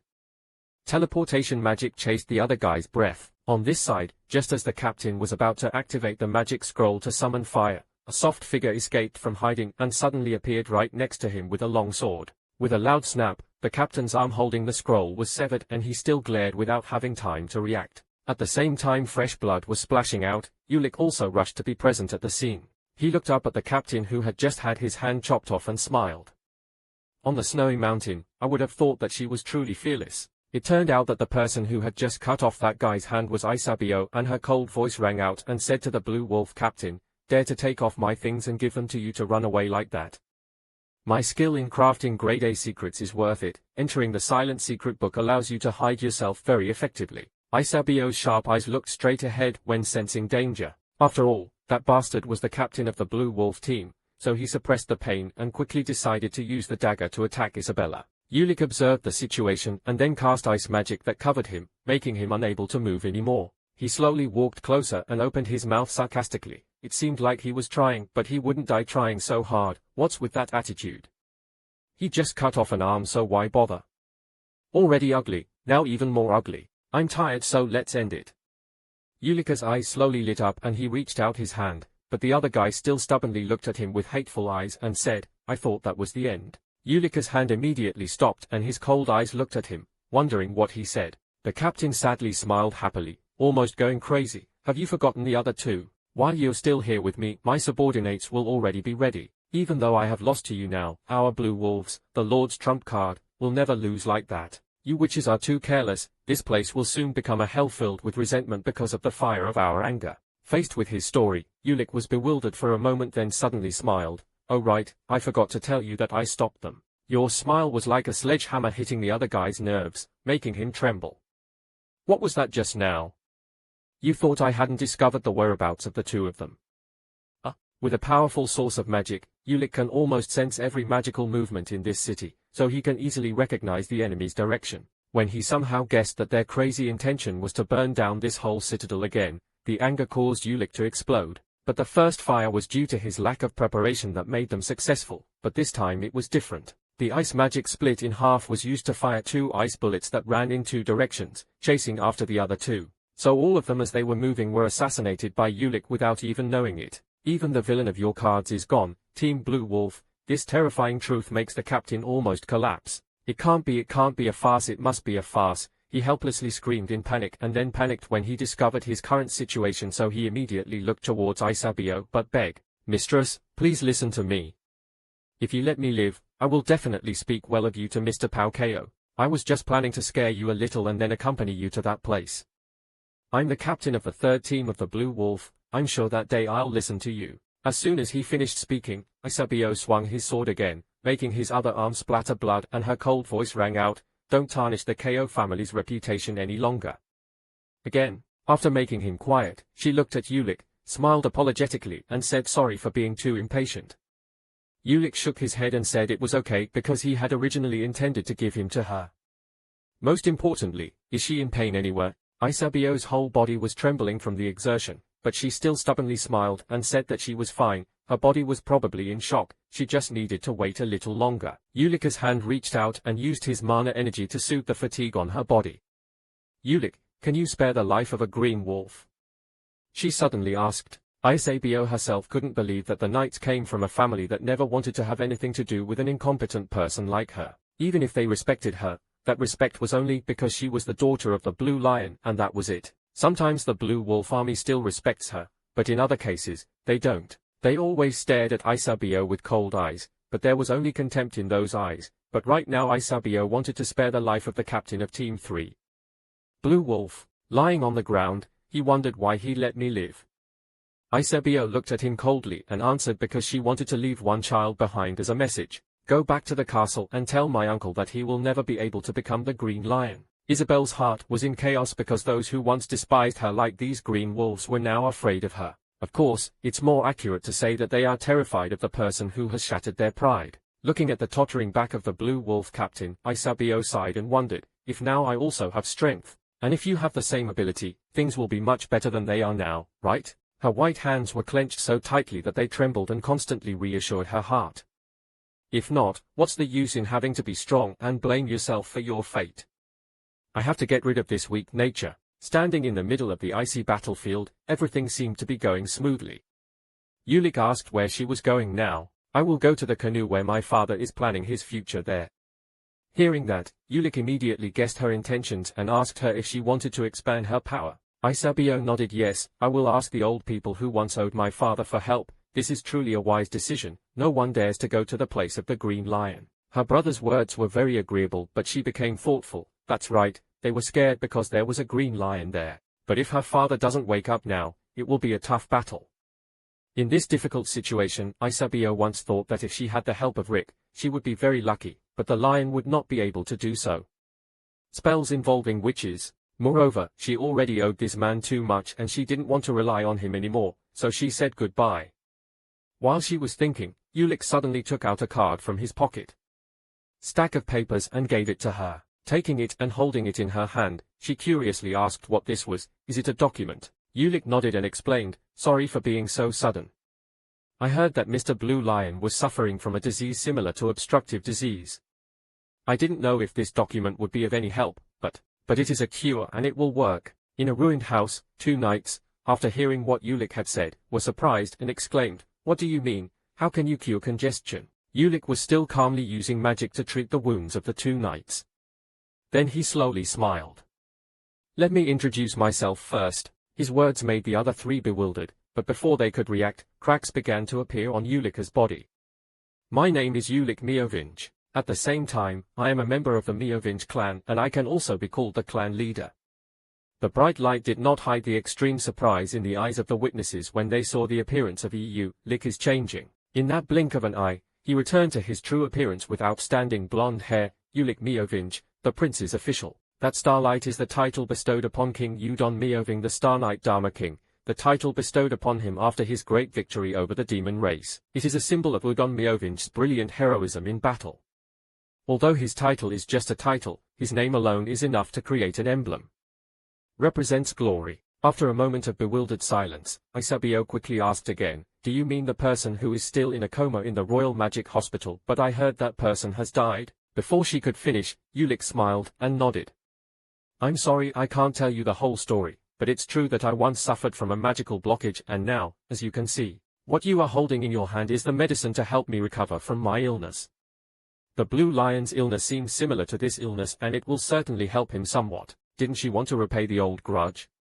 It would be a pity if Mr. Green Lion couldn't witness that scene. Isabio stood there without any reaction when she heard these words, but then a warm tear rolled down her soft cheek. Isabio's voice became trembling. How can I repay this kindness? Ulik smiled and reached out to gently pat her head. It's okay. I'll ask you to return the favor later. Under the warm light of dawn, the silhouettes of the two of them naturally became beautiful. After calming down and recovering his emotions, Isabio suddenly smiled mischievously and said to Ulik, so that I can repay some of your kindness this time, I will help you. Mr. Rich or Mr. Ulik, do you want me to help you become a hero? Early this morning after the fire and the great battle yesterday, people on the street started helping each other with the treatment. Quickly get out of the way of the patient, come here and lend a hand. Standing in the middle of a crowded crowd, the Demon King wondered if it was okay to reveal his identity like this. His question also made Ulik uncomfortable, but that guy named Pao would use every means to find you. Ulik has killed many of his Blue Wolf subordinates and he is definitely a person who absolutely hates losing. Moreover, Ulika's magic is very special and once he turns the academy upside down, he will definitely turn the academy upside down. Your identity will be revealed. The Demon King seemed to have guessed Ulika's thoughts, so I smiled and reminded him, so you should prepare the scene because it will be exposed anyway, right? Because Ulik was instrumental in helping the Green Lion and that will be a good step for the revival of the Mioving family in the future, looking at the people smiling and waving goodbye. Uncle Ulik also felt happy and raised his hand to say hello. The Demon King looked at this warm scene and couldn't help but exclaim, not only did you create an incredible reputation, but you also created a solid path in the future. I thought you were only good at magic, but no one thought it was possible. Get in there. There are a few strangers here who are close to Ulika's help and want him to stay in the city for a few more days, but Ulik just smiles and shakes his head. I've been bothering everyone for too long and it's time for me. Must return to my life. The mother hugged the child tightly in her arms and smiled gratefully to Ulik. Thank you very much, Mage. If it weren't for you destroying those bad guys, we probably would have died. Waiting until Ulik escaped from the warmth of the people around him, a person walked up to him with an apologetic face. Mr. Ulik has worked hard and I don't know how to repay him. Ulik looked at that person with many eyes and replied, why does your face look so guilty? I told you I was just doing my duty. In Ulika's eyes, the knight who always tried to protect Isabio put his hand on his chest and said in the most earnest tone, I am the Knight of Ko who will never forget this kindness of his. Sir. Reluctantly, Ulik sighed softly and said there was no need to do that, but the Demon King next to him laughed sarcastically. This guy only did that for money in the future. Ignoring the Demon King's nonsense, Ulik looked at the knight and asked what he was going to do from now on. The knight pondered and replied that even though the one who was wrong and caused everything was Pao Ko, but even it's also the Ko family's sin. So I vow to help the people here until the end and then I will go to the canoe to meet the owner later. Hearing these words, the Demon King seemed to understand people's hearts and exclaimed softly, so they wanted to capture the public's attention and at the same time amplify Pao Ko's reputation. They didn't expect that girl to look so innocent and use tricks. Boundless, right? As soon as he finished speaking, Ulik immediately responded telepathically.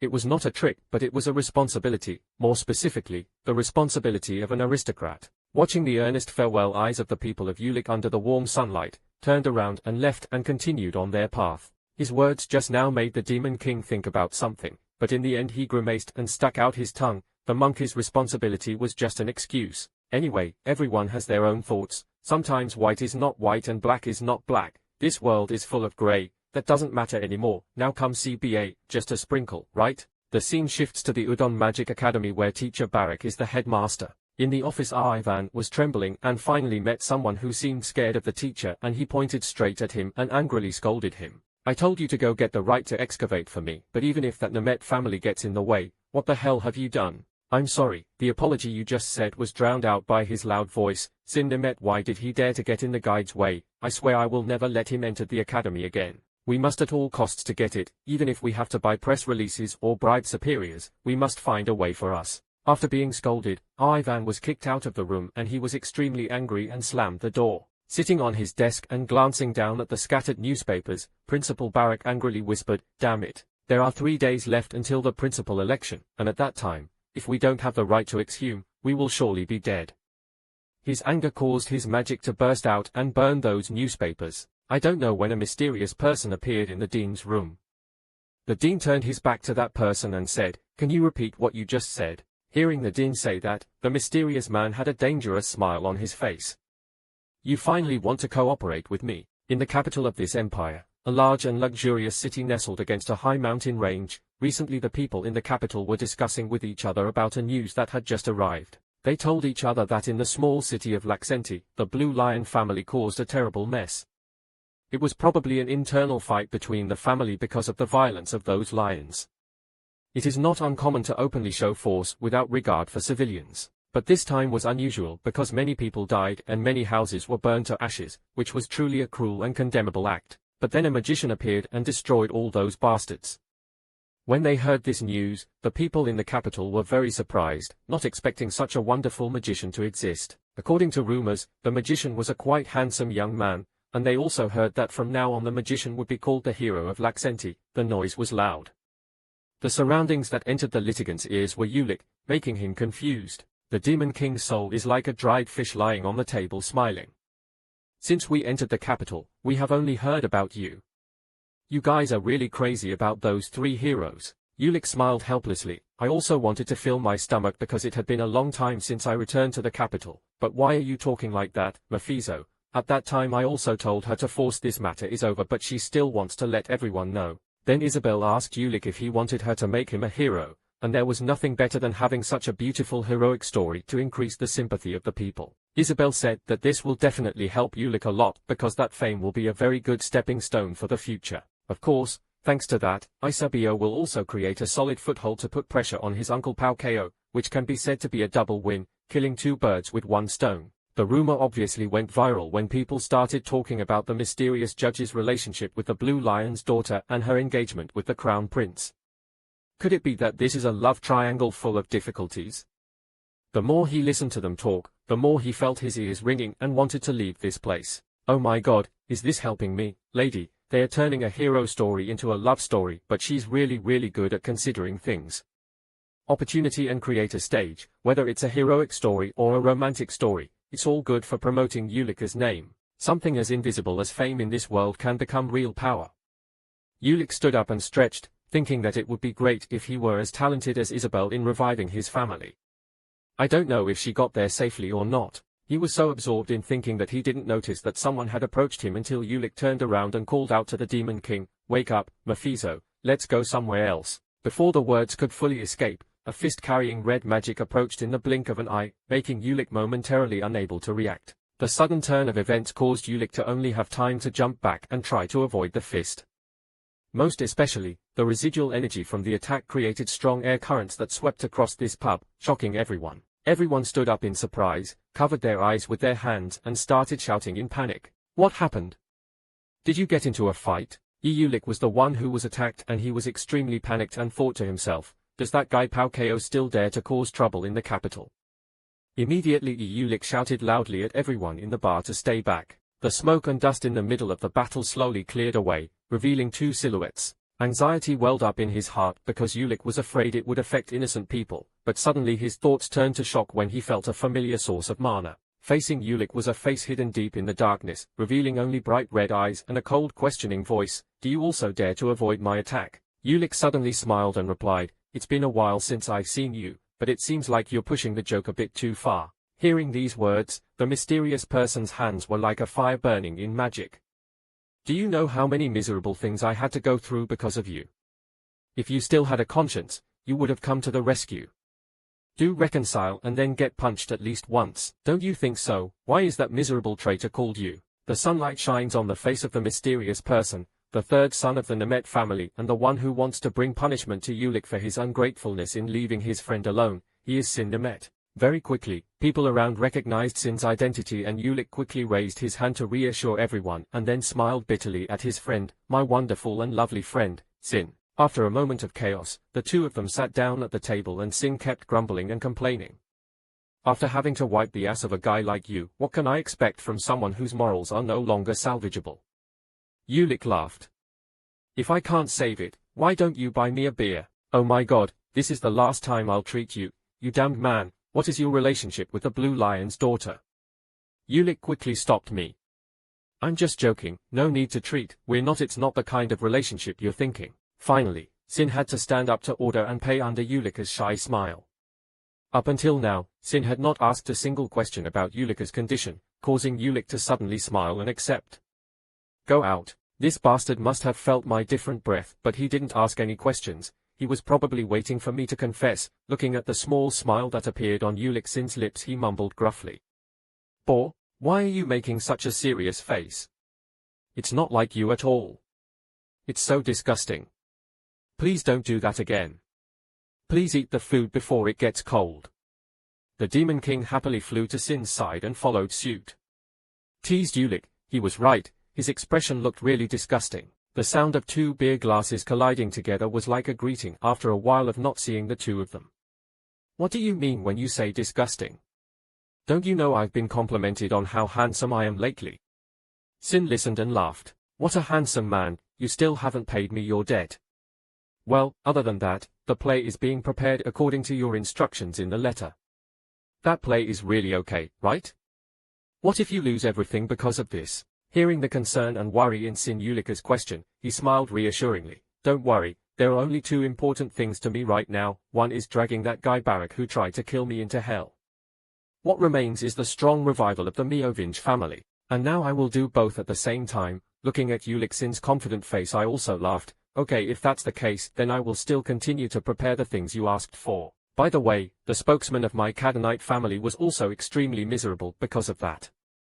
Having said this, Sin suddenly thought of something and his whole body trembled in panic. Damn, that's really bad. You must have heard about those rumors about that witch. Yulik thought for a moment and nodded. Do you mean Tarsa? Sin's voice became trembling because he imagined his sister's scary appearance. That's right. After hearing the rumors, that crazy thing must have gone crazy. Oh my god, if that's the case, then what's the plan? Our plan will be ruined. At night at the mansion where Sin's dragon-mad sister lives, she just hurriedly walked down the hallway wearing dragon-shaped slippers and asked uneasily if the promotion order had been transferred to the academy. Yes, transferred to Barak of the Institute of Elemental Magic. How could he let this happen? Get ready to go to the hospital right away, the angry sister screamed, causing the assistant next to her to startle in panic. And this Hanabi gave me a brief report that yesterday in the newspaper there was nothing but self-indulgence with that crazy guy, but now it's different. The Hanabi assistant quickly nodded and started talking about the content of the story. Newspapers. Barak, who received the promotion order, regained his wings with the postponement of the appointment of the academy principal. News of the Nemet family's announcement regarding the promotion order and the pressure is predicted to fall on the clan of the Hexaram family. The dragon-crazy girl Tarsa thought and muttered softly, even if the clan of the Zaram family puts pressure on us, father will not ignore it. What about my younger brother Sin? The young lady didn't have any specific response. The assistant's answer made the older sister's steps sway in anger. What? After making such a fuss about how he was his friend, that guy is now silent. In that case, I will change our destination a bit. As I said that, the fierce magical flames enveloped her body, burning her pajamas and turning it into a beautiful red tuxedo. You still don't understand, that promotion order is neither from our family nor from the academy anymore, so how dare they lie to me? Should we go meet those cunning, scheming bastards? Today is a special day at this Udon Magic School. Although the principal of Udon Academy seems like just a normal head position of a magic academy, in fact that position has great significance and is very powerful. Not only is it on the same level as a marquis, this title also has great influence in the academic and political world, being able to compete with the Master of a Magic Tower or the Head of a Magic Knight Empire and many other titles. The Wizard of the Stars holds an honorary position for the descendants of Ugon Meovinger, and today is the day of selection for the much-coveted position of headmaster, which is why from early in the morning there are many high-ranking figures in the empire appeared at this school. In the middle of the large hall of the academy, Principal Barak stood on the podium and was giving a speech, thanking everyone who had traveled so far to come here for the future of our academy. As you all know, the discovery of the Jade Dragon's lair will likely not happen again, and I, Barak, was present at the center of this historical event. If you choose me, I will establish a system that could allow us to continue to make such extraordinary discoveries. Listening to the boring and false speech, Sin breathed a sigh of disdain. Why did he quit the academy, and it was already in his hands? The other candidates hadn't arrived yet, but had already started. But Eulik, can he do this alone? Thinking about Sin while remembering the last conversation the two of them had at the bar. Eulik, Director Barak's approval rate is far exceeding. I know you have a detailed plan, but the supporters are bribed so it won't be of any use to them, so it's tomorrow. That was a worrying thing, but Eulik just smiled slightly and shook his head. Well, let them go and do whatever they like. Returning to the auditorium where he sat, the mysterious man who belonged to the group that was in the principal's room last time came to his side, smiled and said, "Congratulations, what a great speech." "That's the principal. Haha, I haven't been chosen yet, so why are you lifting me up like that? Don't worry, I will do what you want even if you don't behave like this, so don't worry. The other candidates are speaking, so let's talk later." Hearing these words, the mysterious man still kept a smile on his face and nodded. Then I will believe him. On the surface, he smiles happily and makes hundreds of promises, but inside this fat principal's heart is full of conspiracies. That's right, I, who will become the principal, won't have to worry about anything, and I don't even have any intention. Help me from the beginning. I will soon be able to rub shoulders with the Master of the Magic Tower. Why do you think I'm going to help a group with no background like you, Sayat? Crushing you all must be as easy as turning my hand when I become principal. This old man was about to cross the bridge to escape, but he didn't know that from an angle where he couldn't see the mysterious man was also flashed a cunning smile. That smile is showing a plot aimed at someone. After a period of chaotic speeches, the host also stepped up to the podium and announced that the speeches of the 7 candidates were over and the election would begin soon, so everyone should settle down. Looking at the panoramic view around Sin, he silently called Eulika's name. Sin then turned his eyes to the empty chair right in the center of the conference with the great and glorious magic circle symbolizing the noble status of the chair's owner. Suddenly, Sin's afterglow caught sight of a figure that startled him and made him cry out loud. "You're my older sister, why are you here?" The person who just entered the hall was the witch Tarsa with striking red hair. Her appearance made several elders feel uncomfortable. "Don't you know where this is, lady of the Nemet family? This is not an insane asylum. The voting seats are only for the leaders of the Hexaram family." Tarsa, ignoring those people, roughly sat down on her family's chair and uttered harsh words that made the guys around her tremble in silence. "After the day off, I didn't know I knew that, right?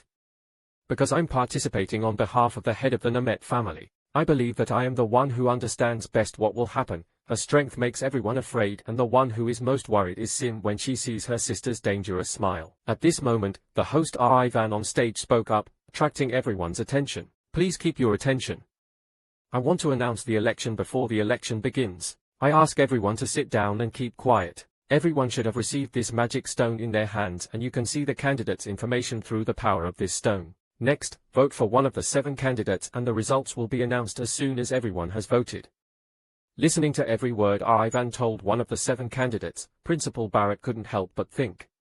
"Fourth, after a long wait. I've been waiting for this day when my promise could attract the attention of anyone related to the academy, and could also give me the opportunity to cooperate with the Magic Tower and the royal family. Not only that, I talked to all the casting agents and promised them good places, so everything was decided. Just like what Mr. Barak calculated, many voters used magic on the ball to move to the image of Old Man Barak and decided to vote for him. After a while of everyone voting, the face of the chairperson Ivan looked worried, but he loudly announced, "Now I will announce the results except for the election of the Meovine family who was not present. Then the person with the most votes is." The nervous moment had come. The director held his nerves tight but had a firm grip and silently said in his heart, "Please call my name." The name was half rhymed by the host, but suddenly someone's sound echoed throughout the auditorium, causing the host to stop. Wait a minute. In that blink of an eye, a mysterious person with a cape fluttering in the wind walked into the hall facing everyone's surprised eyes. Everyone was stunned and began to make noises of wonder. What's going on? Who dares to interrupt the sacred selection ceremony? The witch Tarsa looked at the figure that had just appeared in the hall without much surprise, just let out a small scream. The most calm and even agitated person right now is Sin. Come on, let's go, my Ulik. The mysterious person walked step by step into the hall, revealing a very special pendant on his chest, and his voice also echoed, I am the head of the Meovingi Ulik Meo family. Verge, hearing this familiar voice and name, the dean, who was already certain of victory, suddenly had a bad premonition arising in his heart, causing his face to darken. As the Duke's eunuch and elected representative, I have come here to exercise my small but important right to vote. The hood he took off to reveal his beautiful face and smile. Smile confidently. When seeing Ulika's identity clearly, many guests, candidates as well as voters burst out calling Ulik Meovingi's name. Oh my god, what a disgrace to a noble magic family. What's going on? Why is he here? Isn't he in a coma? Even Ivan was somewhat startled when he saw the figure in front of him clearly. The sounds of chatter and scolding began to appear. Under the glimmering but bright sunlight, Yunhyak slowly walked to his place. This is a moment that Ulik has probably been waiting for a long time. Looking at his confident face, Principal Barak was so angry that he screamed and wondered in his heart how this bastard got here. The stupid people of the aristocracy looked around at the ceremony and saw Ulik appear, then they became indignant and started screaming. What is the meaning of intern Ulik after such a trivial internship?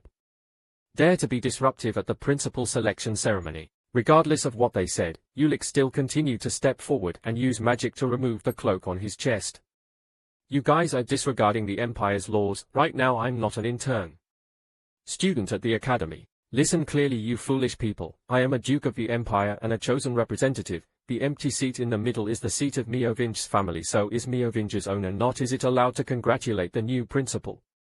As he said that, the robe disappeared to reveal a beautiful white suit and a mysterious tattoo on his hand, making Ulik even more noble and gorgeous. This situation made Mr. Barak somewhat worried, but he also spoke up to reassure everyone and questioned Ulik. Although I was very happy that Master Meovingi's health had improved, but I wonder why he acted like that when the election was over. Unfortunately, the election had ended and the final results were out. Upon hearing these words, Ulik immediately burst into laughter and glanced at the host, Ivan, on the other stage. According to Article 2 of Udon Academy's selection law, when doubts about a candidate are discovered before the end of the selection ceremony, then a re-election may take place if a majority of the members agree. Looking at his silhouette, the dean's cunning eyes narrowed slightly but did not say a word. At this time, Ulik had stepped onto the podium, passed by Ravan and patted him on the shoulder. Today, here, in the name of Duke Ulik Meovingi's elite officer, I will expose the candidate. Principal Barak. Every word he said along with the strong and confident aura he radiated made those around him feel like they were dreaming. He was ineligible to be a candidate due to suspicions that he had fabricated important documents. Most importantly, there was a plot to harm the Duke's starlight. Looking at the sunken face of old man Ulik, smiling and saying all the words that needed to be said, created shocking news. Things are getting out of control with the appearance of Ulik, so the Director Barak cannot sit still and speak out. It seems that Mr. Ulik does not understand the seriousness of the problem just now. Okay, can you prove that I am a criminal? Since you participate in the election as a representative of a prestigious magic family, we must follow the procedures as you said. My dear members, will you listen to the unsubstantiated words of the owner Meovinga? After saying that, he glanced at all the people in those elected positions and at the same time thought to himself. Looking at his appearance, Ulik Meovingi looks like he's hiding something, but no matter what you do, the result won't change. How dare you touch me, you brat? I will show you what real politics is like. Seeing that I've been asking for a while but no one in the election positions has answered, this fat, bald old man turned around and looked at Ulik and smiled, so I don't think anyone agrees with him. What will you do now? Ulik smiled and looked at him. Why are you so hasty? It's not too late to decide everything after hearing what I said. Ha ha, you still insist on spewing out those dirty words in the middle of a sacred election. This, Barak was about to drink and sell, but his words suddenly fell silent and his eyes opened wide in shock when he heard his own familiar voice ringing from the front. The speaker was real. Is there a dragon nest there? If that doesn't work, we have to deal with Ulik as planned. Keep his magic necklace as a souvenir. Open your eyes and look at the magic ball in Ulika's hand and see yourself as well as hear. Hearing the sound of his voice, the director turned to stone. Is that voice from that time? After showing the notes in the magic ball, Ulik smiled and spoke up. Unlike what the public knows about Director Barak, he did not help the great discovery of Director Nemeth and me. On the contrary, he wanted to destroy me and steal the family heirloom of the Meovinge family. Looking at the pale face of Rector Ulik, he smiled and asked loudly, "So now, who still thinks that my words are baseless excuses?" Things are becoming more and more chaotic. He and Barak replied in their shaky voices. "Give back." "No," is blaming me. "How dare you deceive everyone with deceitful magic?" Ulik tilted his head and wondered what deception means. "How could I deceive you, a magician with the 7th magic circle? Could it be? What you mean is that I belong to the next 8th magic circle." "That's right. How could a common deceitful magic deceive everyone here? Moreover, a patient with a magical blockage ceiling disease could have the ability of the 8th magic circle, which is still funny and difficult. Believe more. So did the Dean really intentionally kill Duke Ting Kwong and take the credit?" Enduring the curious and scrutinizing eyes of everyone around him, Director Barak felt like the world was about to collapse and began to wonder. That crystal ball was showing me giving orders to Ravan. Killed Ulik, so why does he now have that orb? As if suddenly realizing the truth too late, Barak immediately turned his head to look at Ivan in the middle of the room and silently cursed that bastard. At this time Ivan responded again to inform everyone, "Ladies and gentlemen, because members of the election board are having an important conversation, I ask you to keep quiet." "Damn Ivan, why? You dare betray me." The other day at the pub, while chatting, Sin absent-mindedly mentioned catching a suspicious person walking around the hospital the night before, and that person was Ivan. Ulik listened, but didn't pay much attention. If he really answered, that bastard Barak would probably order him to do something again. So pitiful. Sin slowly shook his head and spoke in a serious voice. Not this time. It seemed like he had something to say. He kept emphasizing that his wife wanted to give it to him, so he would wait until he woke up. Also, a few days before today's election, that was the day that Mr. Barak angrily scolded Ivan in his office. "Find a way to take it away, even if you have to use the press or bribe high-level people, you still have to find a way." Ivan was scolded until his mind was in chaos and he walked out of the room, and at the same time he heard the scolding echoing from inside the room. "Those bastards kept bothering me, including that bastard Ivan too. It's really useless." Every cruel word of the Dean and his self-contempt made Ivan so angry that he gritted his teeth. "That's why I met Ulik later and gave him the magic ball." Fortunately, Ravan kept such an important piece of evidence safe and secret. Of course, the evidence Ulik has is enough to destroy Barak, but this magic ball makes it easier, thinking about Ulik while waving and smiling at Rhyme. But why did Ivan record his conversation with him at that time? It was just in case. Maybe saving him in the Dragon's Cave was also a right and worthy action. The headmaster was momentarily speechless, not knowing what to say, but Ulik continued to open his mouth. "This is not all because according to the law, ownership of the dungeon as a dragon's lair belongs to the person who found it. But Director Barak took over the right to exploit it without my consent. Therefore, he was not only convicted of plotting to assassinate Duke Ting Kwong, but he also tried to take away the Meovinge family heirloom and gain the right to exploit the dragon's lair. So not only do I demand that Director Barak be annulled as a candidate, I also firmly demand that he be punished for his crimes." Ulik's strong words and clear evidence made the people in the election council momentarily unsure of what to do. What else could they do if they did not have the right to exploit it? Director B.A. Sprinkles have no value anymore. The old man, the oldest among the people, looked towards Ulik and asked him, "But Ulik, I sensed the source of mana from within your body. Didn't you suffer from sealing and blockage? Magic or something? I also heard that he was in a coma, but he seemed okay." Someone also looked at Tarsa and asked. The representative of the Nemeth family looked like he knew something after all. "What's happening?" Seeing them mentioning her, the beautiful girl just happily whistled and shook her head. "I don't know anything. The person who is related to the representative of the Meovinge family is my younger brother, and most of all that it's not important right now, is it? Things are getting worse and worse, but Director Barak still tries to defend himself. No, I'm sure that the crystal ball has been edited. I'm sure when I analyze it, then everything will be revealed." The more he talked, the tighter his teeth became to the point of breaking. "Damn, if this keeps up, the principal's chair will disappear along with my head, so just deny it and ask for help." Etatar has, thinking of the mysterious person he had met in the room the day before, a ray of hope flashed in the Dean's heart, but it suddenly faded and he panicked when he saw that person had appeared in the stands. The headmaster screamed in horror and wondered why that person was standing next to Sin. Then his eyes widened in panic and anger when he saw the smile and true appearance of that mysterious person. I only saw that person slowly pull out a pair of glasses, put them on his face and tie his hair back. That bastard is Sin's accomplice. This is a late truth and was a very painful blow that made Mr. Barak feel like he wanted to collapse, and to talk about this matter, we have to return to the pub the day before. Again, that day Sin told Ulick that his butler Cadonite was entertaining himself by playing with Barak, and anyway Cadonite was very miserable because of it. Stringing everything together, a terrifying grid of glass has been set up for who knows when and just waiting for Mr. Barak to fall in, so he can't believe it. You damn Ulick, you've planned it. Plan everything from the beginning. Looking at the old man's helpless face for a moment, Ulick turned around to face everyone in the hall. Dear elected members, it seemed like everything had been handled already.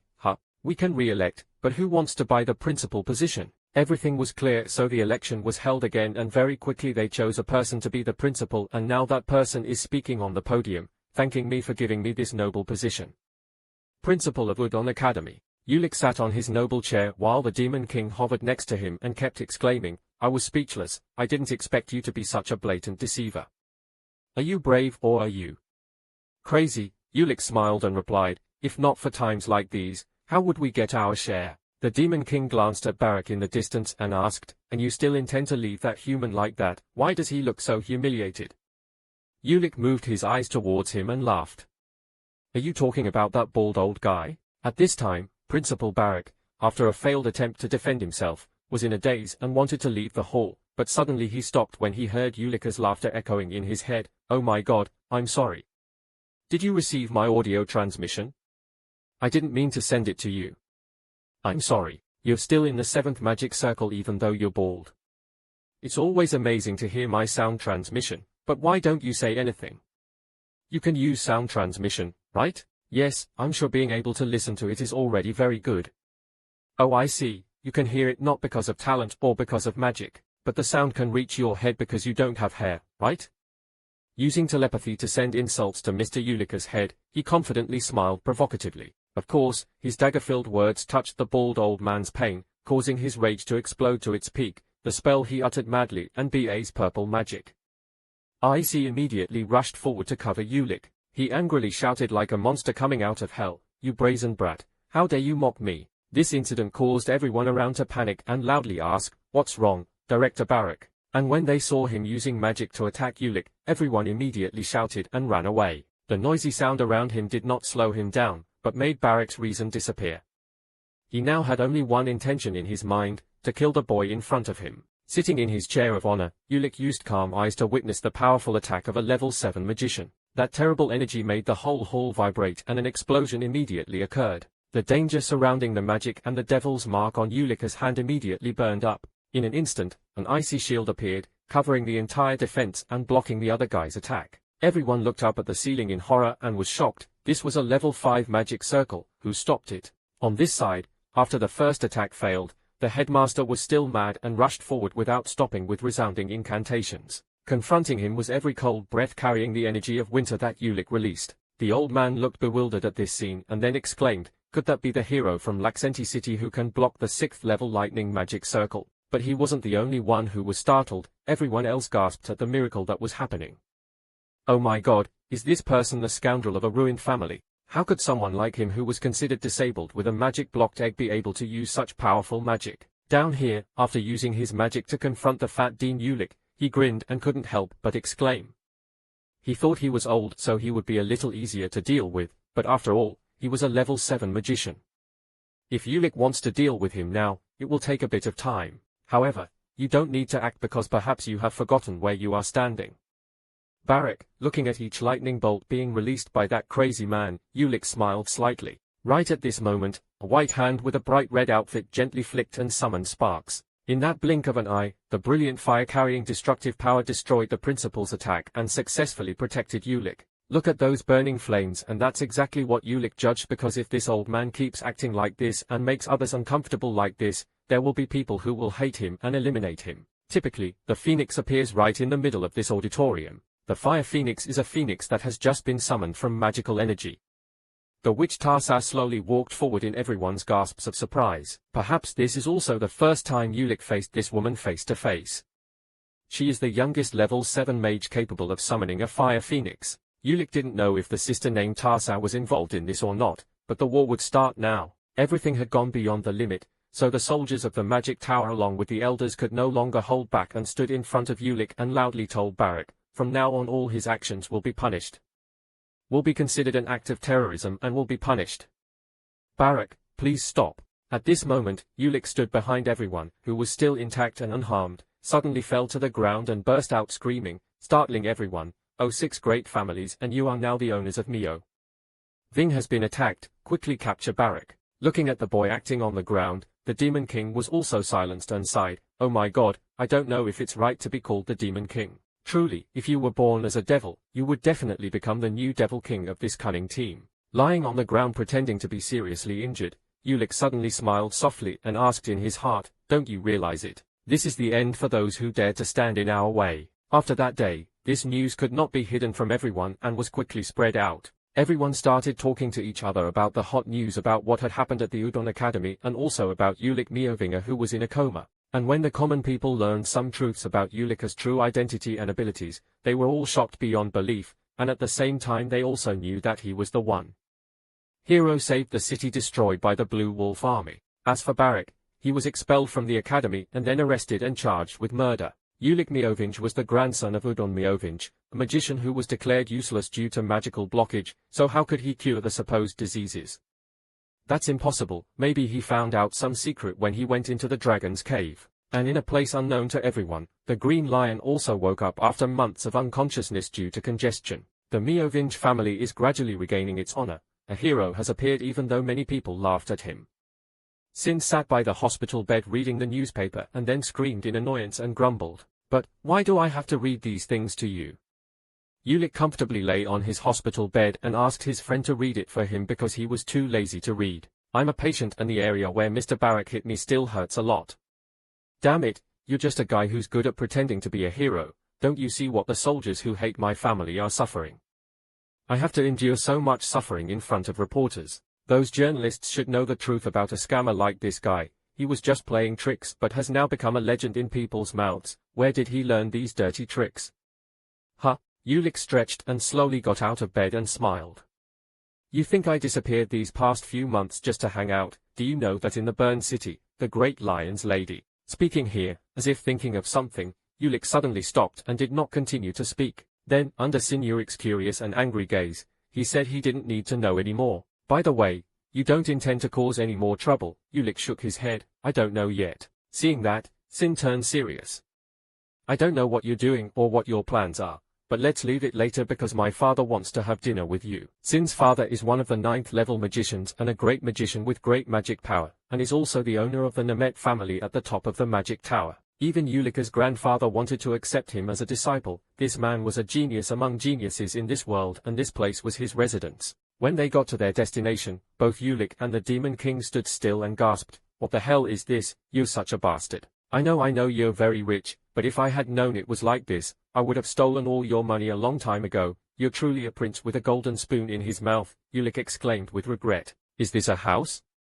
This should be a whole citadel, but this place is actually the main house of the Nemeth family called the Misty Hill." Looking up at the mysterious and spacious magic gate in front of him, the fire of enthusiasm in Ulicka's heart burned fiercely. It turned out that this was the Nemeth family along with the magic tower. "This is a place that I have to pass someday." A relaxed smile on Ulicka's lips, slowly walking on the path leading to the castle-like building. But Ulick did not expect that on this Misty Hill he would have a strange encounter. Then the mysterious man's voice rang out and wondered what would happen next. Going back to the day of the election for the position of principal of the Ulick Academy, Miovinge returned in glory, and he appeared sumptuously under the grand name of Miovinge. Not only that, he also received an invitation from the Nemeth family, a family that represents Hexagam, one of the 6 families leading the magic tower. On the path leading to Sin's house, ahead of him suddenly said that Ulicka's sister was also here, causing Ulick to almost slip and fall. "What did you say? Why are you only now telling me about this?" Hearing that, Sin immediately got upset and gave Ulick a letter and complained, "Do you know how busy I've been lately because of you?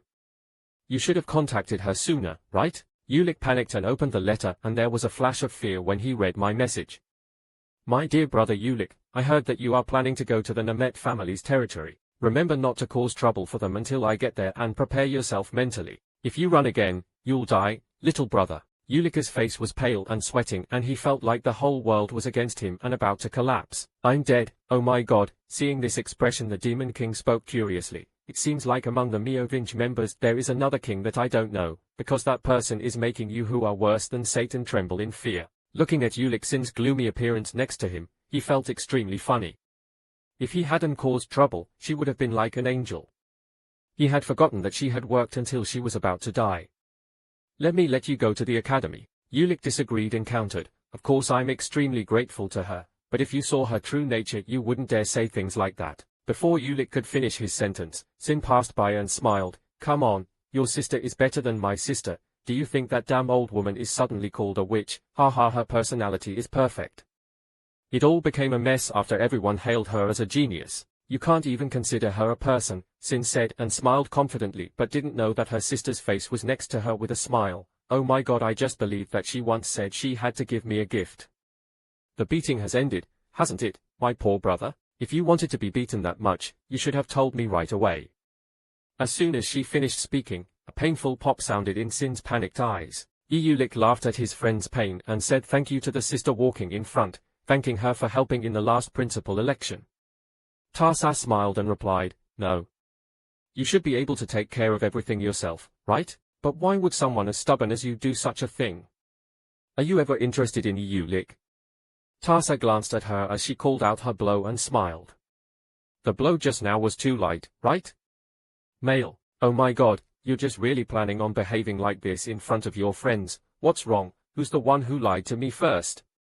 The two of them are like fire and water, constantly arguing with each other, and Ulik reluctantly listened. Suddenly Ulik stopped as the road under his feet emitted wisps of smoke. The other two sisters were still walking forward without realizing it, but they were still talking back to warn them. Once we pass through this palace, we can go to where our father is staying. Ulik, this place has installed the organ, so don't let down your guard and carefully follow us. This place is very difficult to escape even for a magician who has reached the 6th magic circle, Tarsa said as he looked up at Ulik behind him. But now there was not a single person behind them, making the two sisters silent and bewildered. As for Ulik, he now stepped into some strange space that he did not know about. Panicked, I looked around but couldn't find the figures of the two sisters.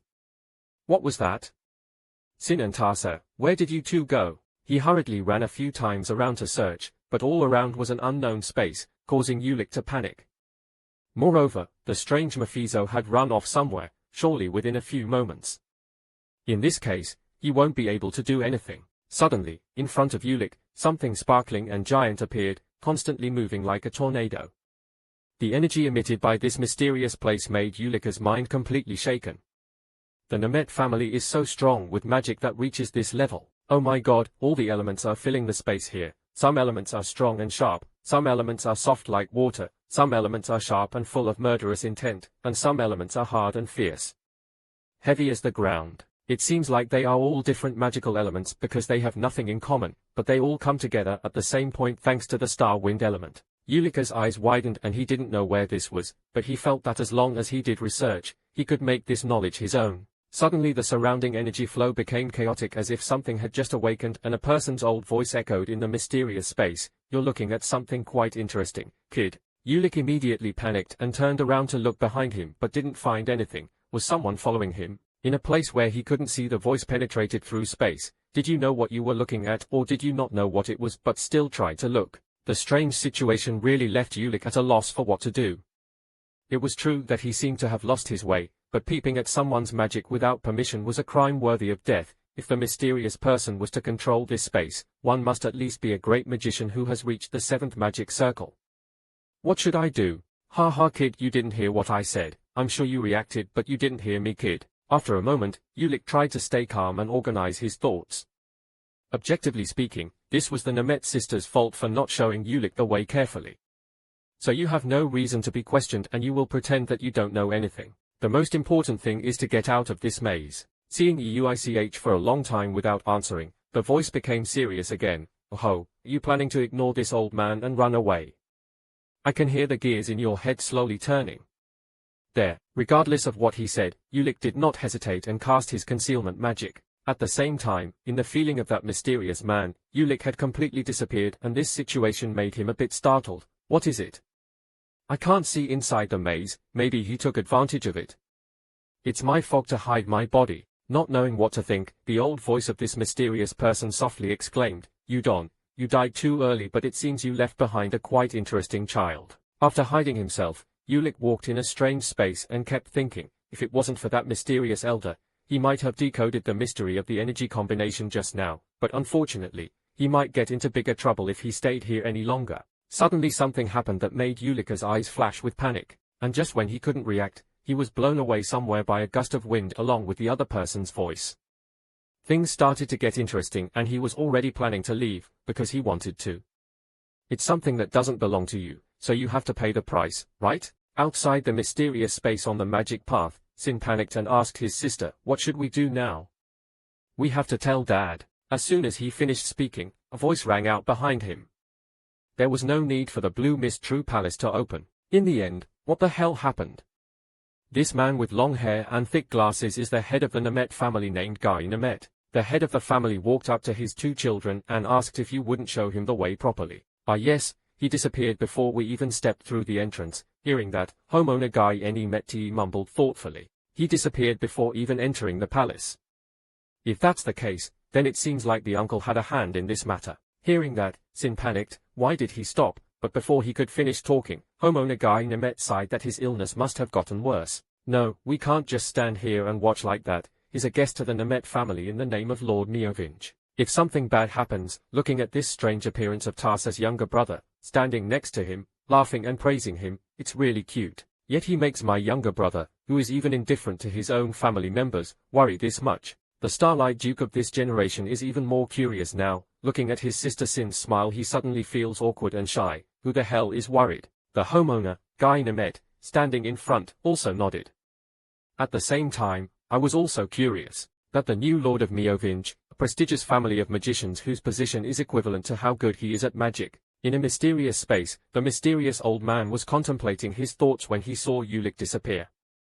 This blue mist true palace is the result of his long research process, but Ulick not only deciphered it, but also broke the magic circle and reused it. Udon, you passed away early, leaving behind many regrets, but it seems you left behind quite an interesting child. Is this kid the new Meovinge? If so, then go as crazy as you want. Seeing the beam of light attacking Ulick in the blue mist of the true palace, he immediately cast magic to block it and gritted his teeth and silently cursed. Mephizo and Ottohan Meovinge and this mysterious old man, why are all the old people around us crazy? The magical light created countless protective shields connected together. Fortunately, that destructive ray of light was still under control and Ulick could withstand it. The most important thing is to calm down now and first determine what the situation is. Not only does it protect itself from the Ulicker's magic vortex, but it also calculates and analyzes. The mana in this space not only has one attribute, but the characteristic of the Nemet family is the attribute of wind. In other words, the mysterious person is just using the wind attribute to shape the other attributes mixed in.